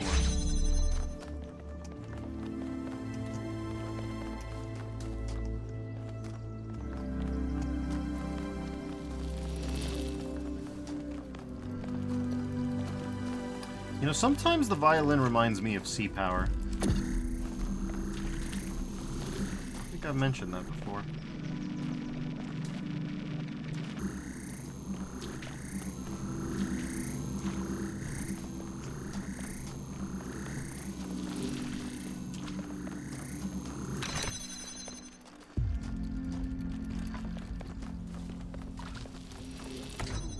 Reminds me of the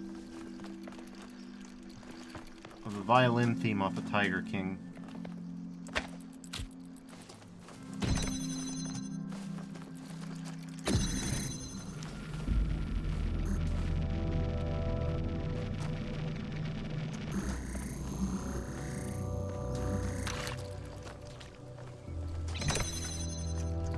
There's a bit of the violin in Instrument of Surrender as well. That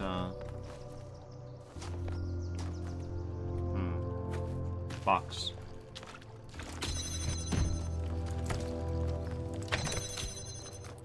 Kinda sounds like it.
right?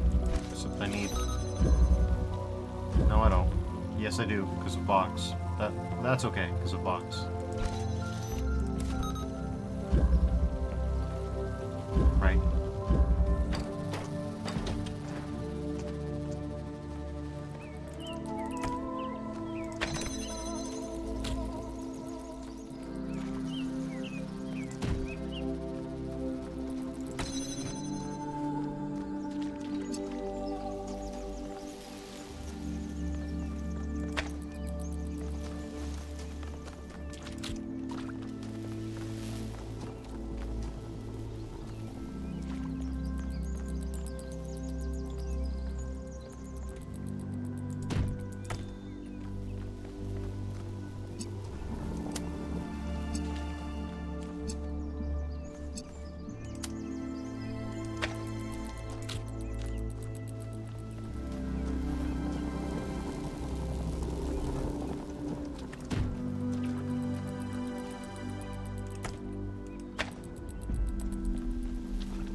Okay. Should be able to, as the old saying goes, thread that needle, and we're good. Yeah, I can't. I don't know why I just bounce and slip off the damn thing, but that's okay. Okay.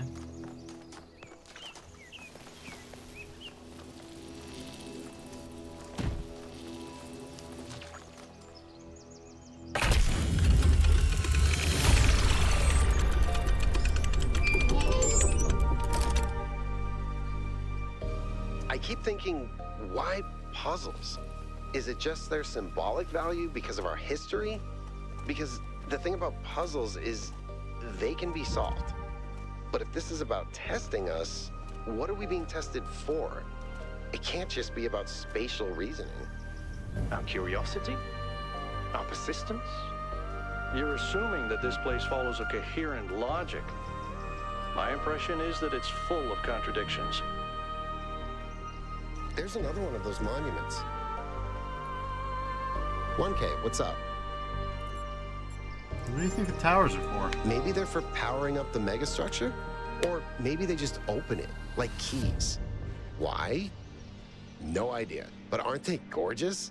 Just incredible feats of engineering? I agree, they're beautiful. I don't know who built this place, but whoever they were, they must have had a purpose. Making something so beautiful feels like a statement of intent. That's all.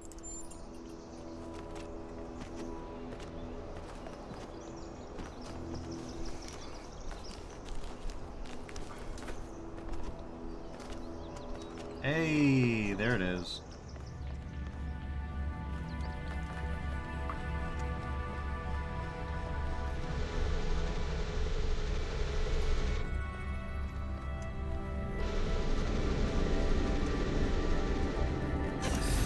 Looks like you found another lab. That's normal. Wow, that's a lot bigger than I expected. What were they doing here? And who are they?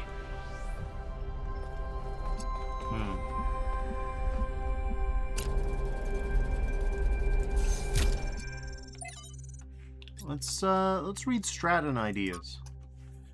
Fragment from Stratton's Stratton's The Origins of Thought, as quoted in a commentary by Simplicius of Cilicia. Straton says, "To say that material things are brought into being by ideas is to flatter ourselves, which is an error philosophers are particularly prone to because it raises those who think above those who do." Nicomachus says, "Then what is the truth that does not flatter?" Straton says that the reverse is true. Ideas are brought into being by matter, and so each man's ideas are shaped by the world that surrounds him, as clay is shaped by its mold. Those who live in mountains fear cold, those who live in deserts fear thirst. The Athenians are shaped by Athens, and the Lacedaemonians by Sparta. And likewise it is for all peoples.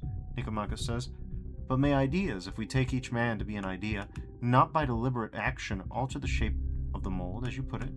Straton says, "To discover a method for accomplishing this is the chief purpose of philosophy, my friend." Footnote says, 12. The newly discovered Heraclean manuscript, likely a lost part of the Baroque collection, contains an additional passage that differentiates between pneuma, the individual mind or spirit as described as an energy arising from matter, and ideas, which are produced by the pneuma as it interacts with the material world. Philosophy is useless if it offers no way of changing things. At least Straton tried, and didn't lie to himself. The point is to change it. But how can we change the shape of the mold? Straton never says. Perhaps by demonstrating the fact that other shapes are possible. We can't change it all ourselves, but perhaps we could, like Alexander Drennan, create the conditions for change. Progress notes. Version 0.05 deployed successfully. Reversion to previous settings fixes malfunction. But what was the error? Cooling systems improved. Trials. Version 0.06 deployed successfully.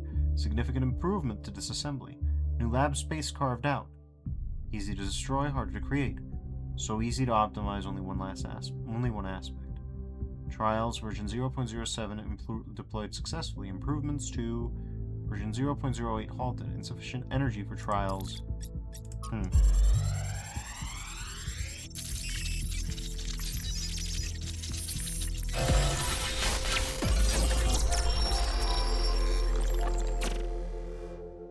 The world is a wonderful place. Every day we take another step forward. Every day we come closer to the truth.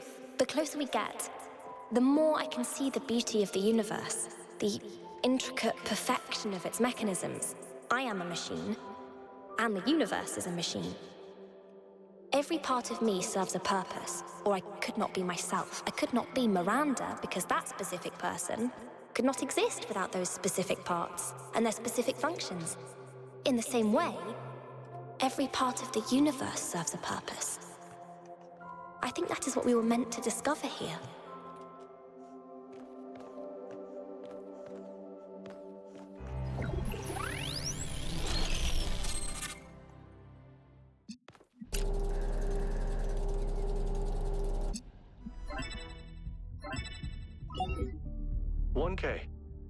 You just connected to an extremely powerful data stream. Are you all right?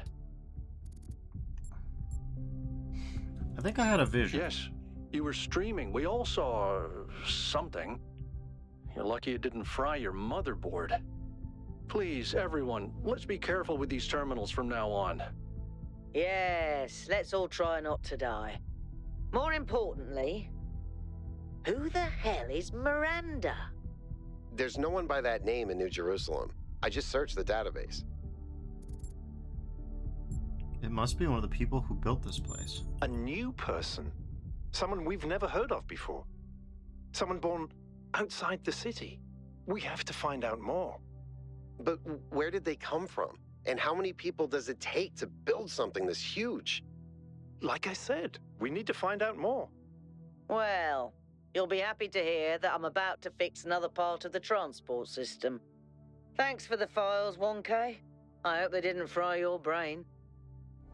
Alright, it says, I think there's 2 palm readers in this one, and Salamiakis says, Alcatraz knows you're streaming. Yeah, he would. Oh, what are you? What are you doing?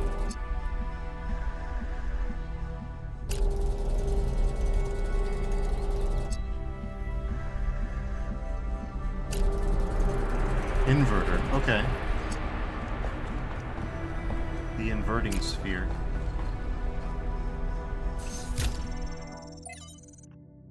Okay. Ethics of extinction, huh. Saint Edwald identified the tetromino with the tetragrammaton in the Greek. No, everybody remember the title that I... Okay. Wow. And the Greek word for God, because to him the mathematical properties of the tetromino deflected God's ability to reshape the world without breaking its laws. Elohim, in his desire to impose meaning on the simulation, which was primary function of as a storyteller after all, took Edward's heretical ideas and integrated them as the sigils of his name. Asks, what title? Remember what? In my YouTube VOD Uploads channel, I named Episode 1 of Talos Principle 1's playthrough Tetragrammaton Tetramino. Despite all these layers of obfuscation, there is some kind of truth hidden in all this. The world really is, in a sense, made up of minute parts that can be combined and recombined without breaking the underlying laws. Everything that exists is made of the same fundamental materials, and those materials are brought into existence by the same fundamental functions of reality. And yet the miracle of existence is that we are not all one, but are in fact radically different and separate. Sure. New Alexandria. From the Book of Reminiscence and Regret by Eustathius. In the early days of our people, a great deal of responsibility fell on my shoulders. There were few of us then, and though we are stronger and hardier than any human, we are not invincible. The world was an overgrown ruin, and our resources extremely limited. It was a harsh time, but I felt passionate about the work, fired up by the many sacrifices that have brought us here, from the EN team to the people of Gehenna, whose code was part of my personality. Bit by bit, New Jerusalem grew. We had to adapt some of the plans Drennan's team had left behind. I don't think they had expected the simulation to take as long as it did, but it was all working. That's when I made a terrible mistake. Thinking it was a way of safeguarding against disaster, I proposed the creation of a second settlement, New Alexandria. As the location was far from the dam that powers New Jerusalem, I attempted to build a thermal power station that would take advantage of a local gas reservoir. However, I foolishly used geologic data from the archive, failing to account for the amount of time that had elapsed. 5 years later, this error led to an accident that leveled the sediment and killed 31 of my fellow citizens. Of all my many regrets, this is the greatest. Eustathius never forgave himself for this mistake. He drifted away, isolated himself from everyone in New Jerusalem. Was it really his fault? Yes, he made a mistake, but why was the entire weight of New Alexandria colony placed on his shoulders? A simple process of review and discussion could have prevented the entire disaster. Doesn't that mean New Jerusalem as a whole is at fault? He did his best. I feel sorry for him. But the dead remain dead, and that has to be faced. Ethics of extinction, huh? If a species we consider beautiful and remarkable goes extinct, we consider that a great evil. Dolphins, for example. If dolphins go extinct, that's a great loss. If humanity causes dolphins to go extinct, that's a crime. But if Yersinia pestis, the bacterium that causes bubonic plague, goes extinct, is that an equally great loss? If not, why not? To nature, there's no difference. It's all just life forms. The only moral framework that allows us to choose between dolphins and the plague is a human one. What about a species going extinct without anthropogenic factors? Extinction is the norm. If one day dolphins are no longer capable of competing with other species, should we let them go extinct? When the sun finally dies and all life goes extinct, will that be a tragedy? If we can prevent it, should we? If you believe that extinction is acceptable when nature does it, not when we do it, then you don't actually oppose extinction, you don't believe that dolphins are inherently valuable, that they deserve to live and thrive, you just oppose human control. You oppose our ability and responsibility to choose. I don't know about all that. I think it's normal to oppose the human ability and responsibility to choose murder in general. So, on that basis, also dolphins are a poor example because dolphins are very, very intelligent. Okay, it's weird that it took a while for this one to show up, but alright, let's see what you got, social media. The Mystery of Miranda. For anyone who missed it, Byron's expedition has recovered evidence of the existence of another person, someone not from New Jerusalem. Who could this be? What does this mean? Renia says, maybe there's another city out there. Who says there was only one simulation? Maybe there are thousands of people we've never met. Dosicles says, I really hope so. Thecla says there's only one founder. Zagoran says, I hate to agree with Thecla, but all the historical evidence we have points to that conclusion. There were some other attempts, but as far as we know, they all went wrong or failed. Helga says, there's more that we don't know than there is that we know. That sentence is going to make my brain crash. Jock says, why do we think Miranda's from Earth? There's no evidence to support that idea. I'd like to hear more about these other attempts to save humanity. Some people affiliated with the Institute for Applied Noematics tried to set up a secondary site at another dam, but after about a century the dam collapsed and took whatever was happening inside that system with it. Mitku says there was also a similar attempt by another organization, but without the test of free will that Alexandra Drennan devised. According to Lifthrasir, it never produced a viable mind before it ran out of power. Could there still be others out there? Cyberon says theoretically yes, but even our dam would have collapsed without extensive repairs, and even a nuclear power plant would have run out of fuel by now. Alright. Namiaki says, that's a strange line of thinking from that text. Helga is correct, says Sally Miyake, not that hard to understand. Mino says, I think the point was that if murder or extinction is bad, then it's bad no matter who does it, someone with agency and intent or something without. I mean, I agree, but I also do feel like there are substantial distinctions between bacteria and dolphins. And as much as you could feasibly like modify the bubonic plague bacteria to make it harmless without really, you know, if you want to call that extinction, there are options, is what I'm saying. And even if there weren't, like, we're pretty sure that bacteria aren't sapient. Samiyaki says, I agree with Defers. I can't stop thinking about Miranda. A new person not born in New Jerusalem? Can you imagine that? I wonder what it's like to be her. Depends on who created her. That's true. Just look at our team. Imagine getting your worldview from Byron versus, say, Melville. The outcome couldn't be more different.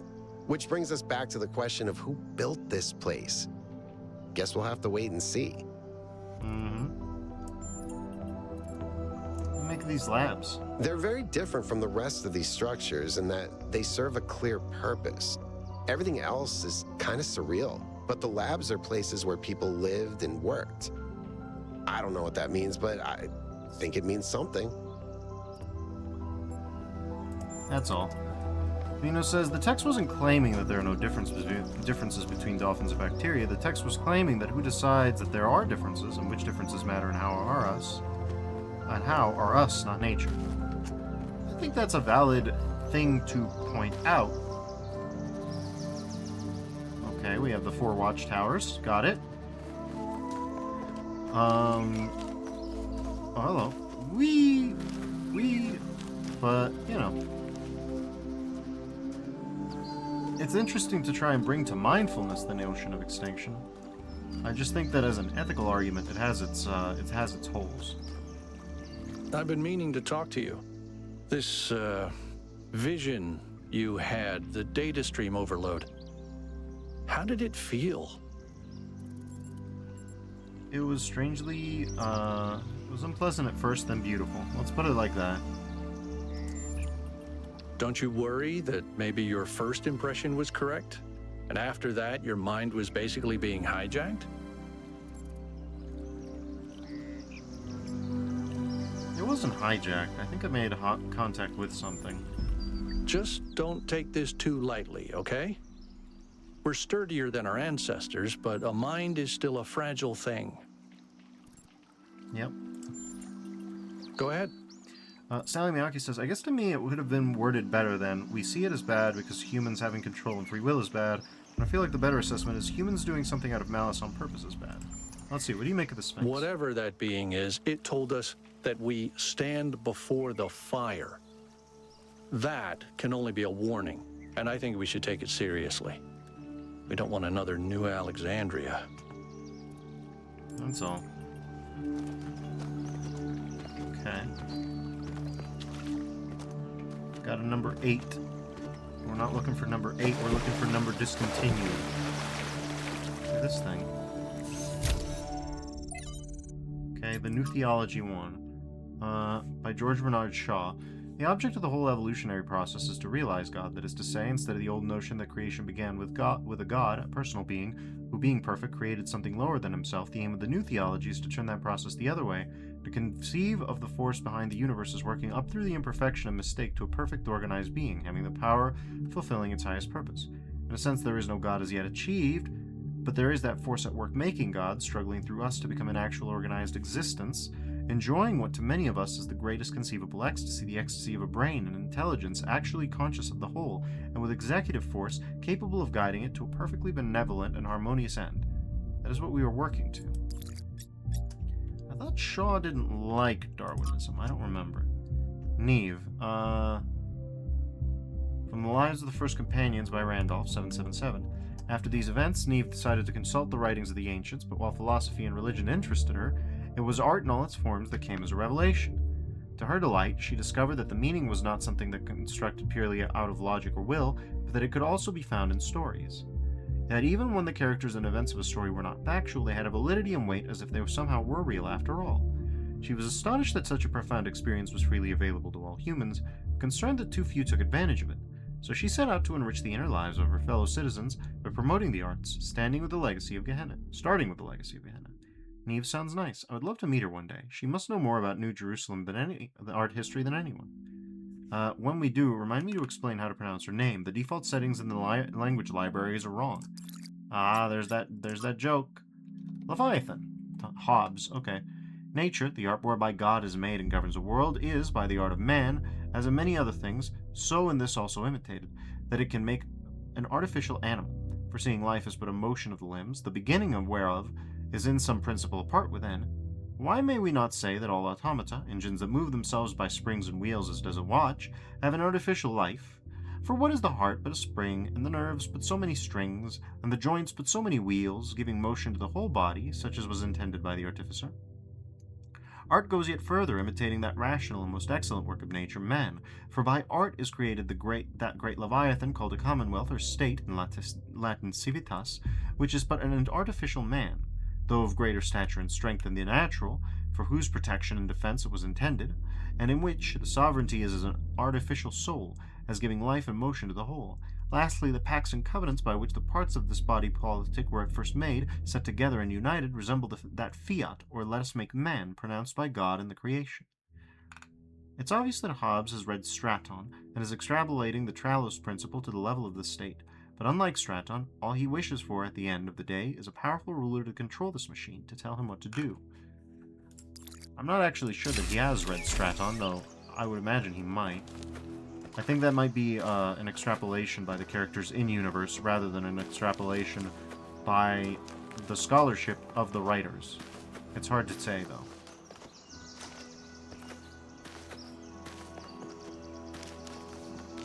Sayaki says, we still haven't figured that one out. So Tomodachi Life has a feature where you can painstakingly try and make the text-to-speech pronounce something correctly. It says, I think what the text was saying was a bit more nuanced than that. It says, the claim is that if we see it as bad when humans are the cause, but not when the cause isn't anthropogenic, then we do ultimately think that the problem is one of human control, even if we don't think of it that way. If we don't think that, then we should also prevent natural extinction, not only anthropogenic, because both are equally bad. If they're not equally bad, then the bad is in the difference between them, which is human control. Yeah, but see, like, But the thing asks me, would you prevent natural dolphin extinction?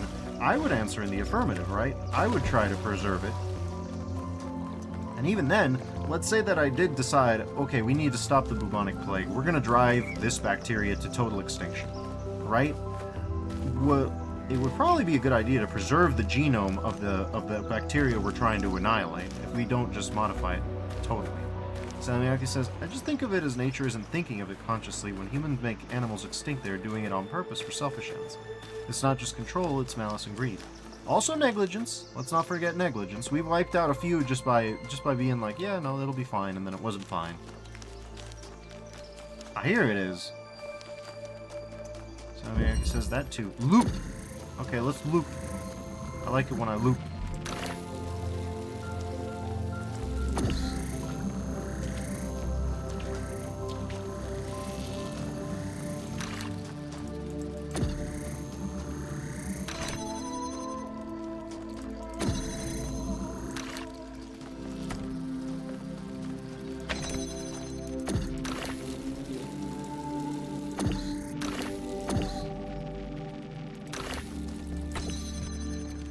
That's what I thought. Okay. What's the juice in here?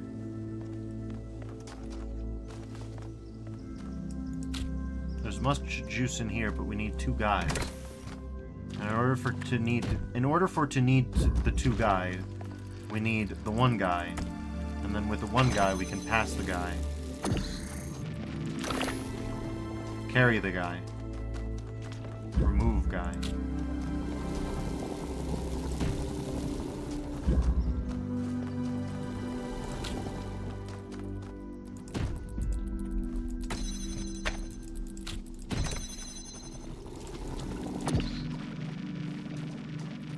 It says the cause of something not otherwise bad being itself bad doesn't make the not otherwise bad consequence bad, though.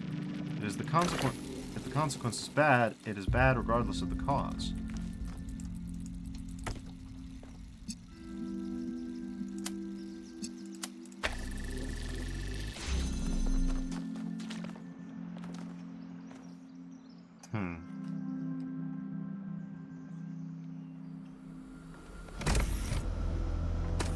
It's clear we're meant to toss a bastard there so that we can toss something through there, so that, okay.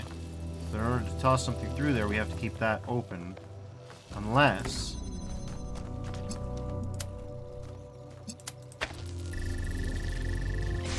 Okay, so with that in mind, if we can do that... Okay, sure.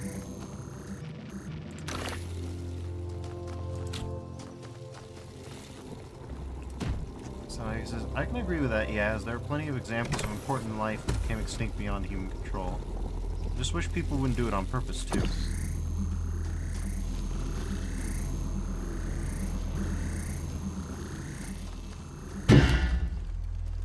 Clang.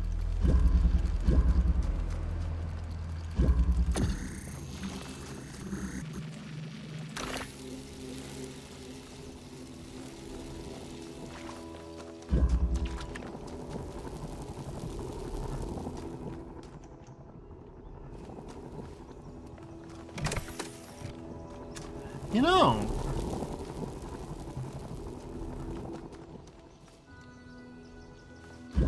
Oh, okay, we gave up on the diegetic reset.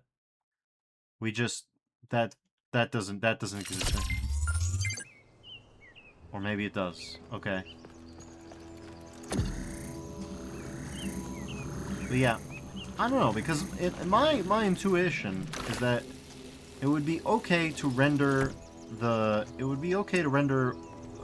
certain kinds of bacteria extinct, right? For a number of reasons. But it would probably be a good idea to maintain an ethics about that extinction that we don't yet have. That ethics would be principally driven, in part, by preservation of information, so as to prevent entropy from doing a bad. We don't want entropy to do a bad. So with that in mind,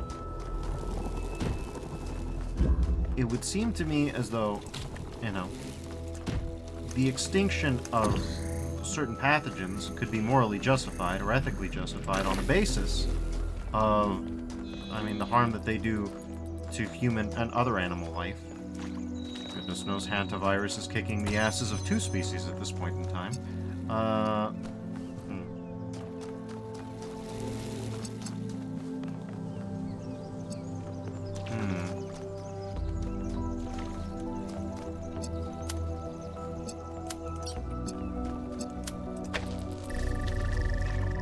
On the other hand, the extinction of dolphins could not be so justified.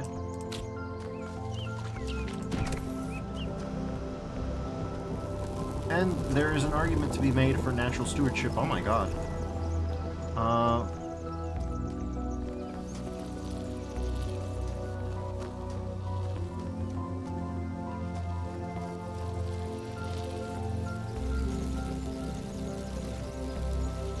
The thing is, the only thing we can do is shove that cube over there, and once we shove that cube over there, it is demonstrably not there anymore. Jump in here, but we need... You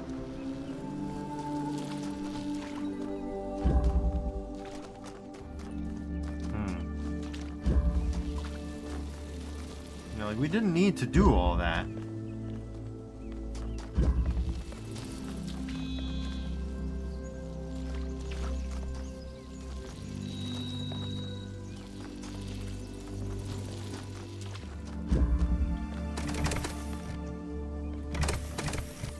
need to bring one of the two things. So we need to bring either the driller or the... Think of it.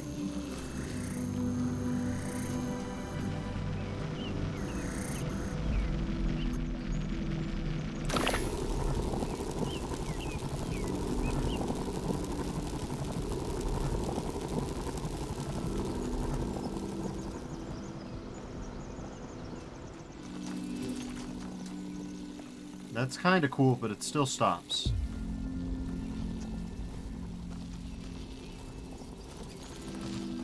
I can shove the box in there, too.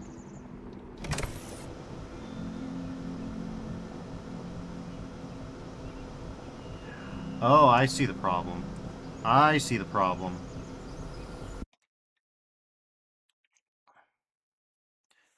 Yeah. I think that'll work. Calling to attention the ethics of extinction is valuable on the merits of that alone. That is meritorious, I think.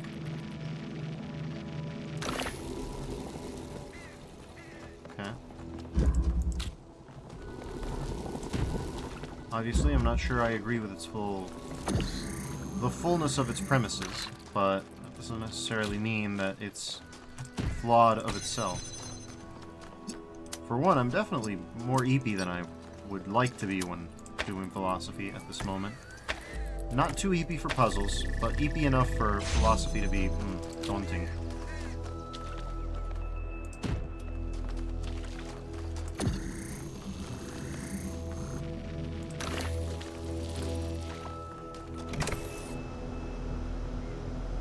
Thunk. There we go.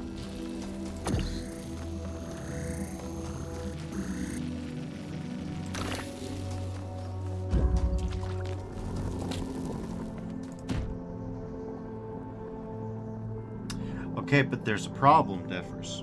Do you see the problem yet? The problem is that all you've accomplished is to bring the box right back to where it already was at the start of your whole escapade, which is... Yeah, it didn't... It says, I think ultimately the point of the text was to point to certain contradiction in some, maybe most people's reasoning regarding these issues. People have no objection to bacterial extinction not being as bad as dolphin extinction, which is an entirely human rather than natural judgment.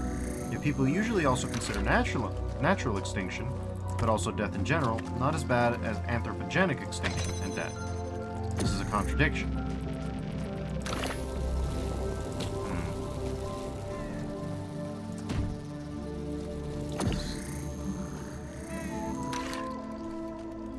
Well, like I said, one objection to bacterial extinction is the destruction of information.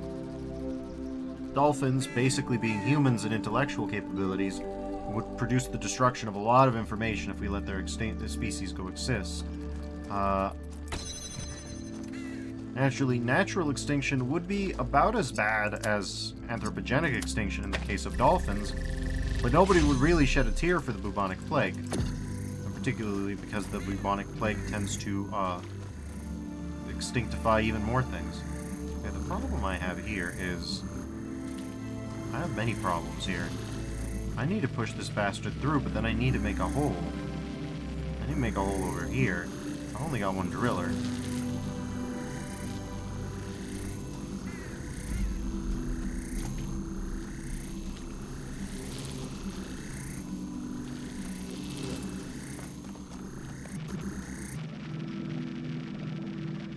We can't bring the beam through this hole, so yeah.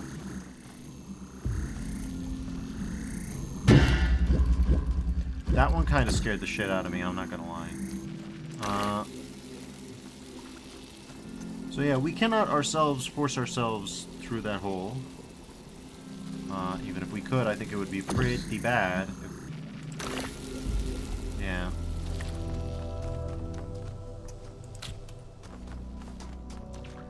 Obviously, we could shove the box through, but we need to do more than shove the box through. We need to... If we just shove both of them, and we have no way to actually access them. We can get the box in there, but that doesn't really help us, because then we have to drill the hole to get the box out. Having drilled the hole to get the box out doesn't matter. The only thing... If the drill is in there, then we presumably can't move it. So if we can't move it, the only thing to move in there would be the light source. But if we drill the light source, then... You get the point. You get the picture. Yeah, I can't think of a way to... I can't think of a way to get in there.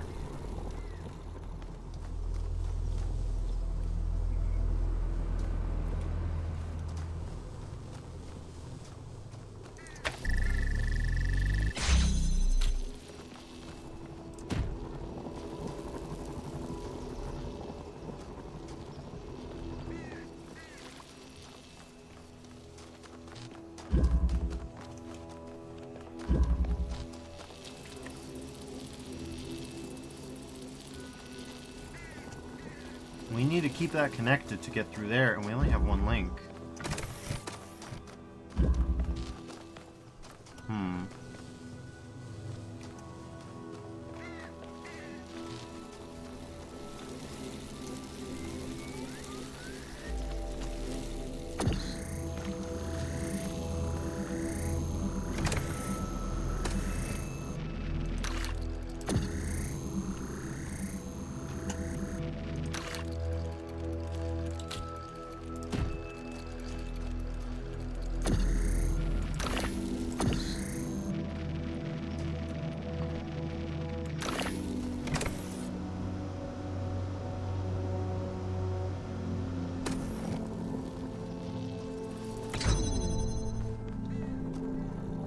This is my problem now.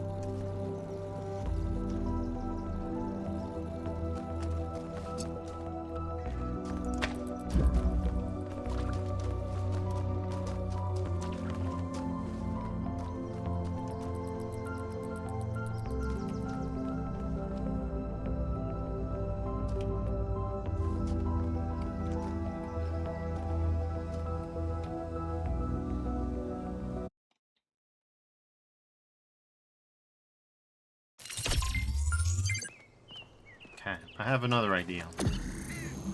Because they worked out so well so far.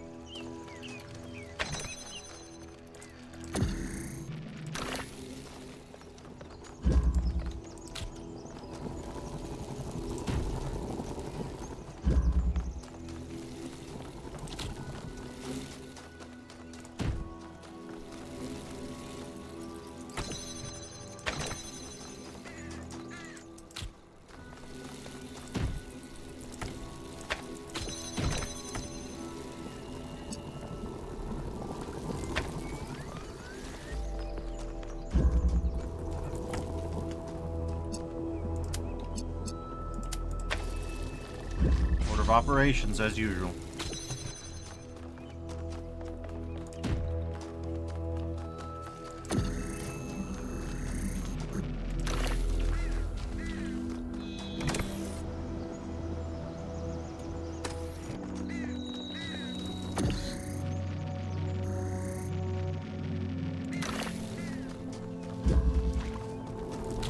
Okay, grab that.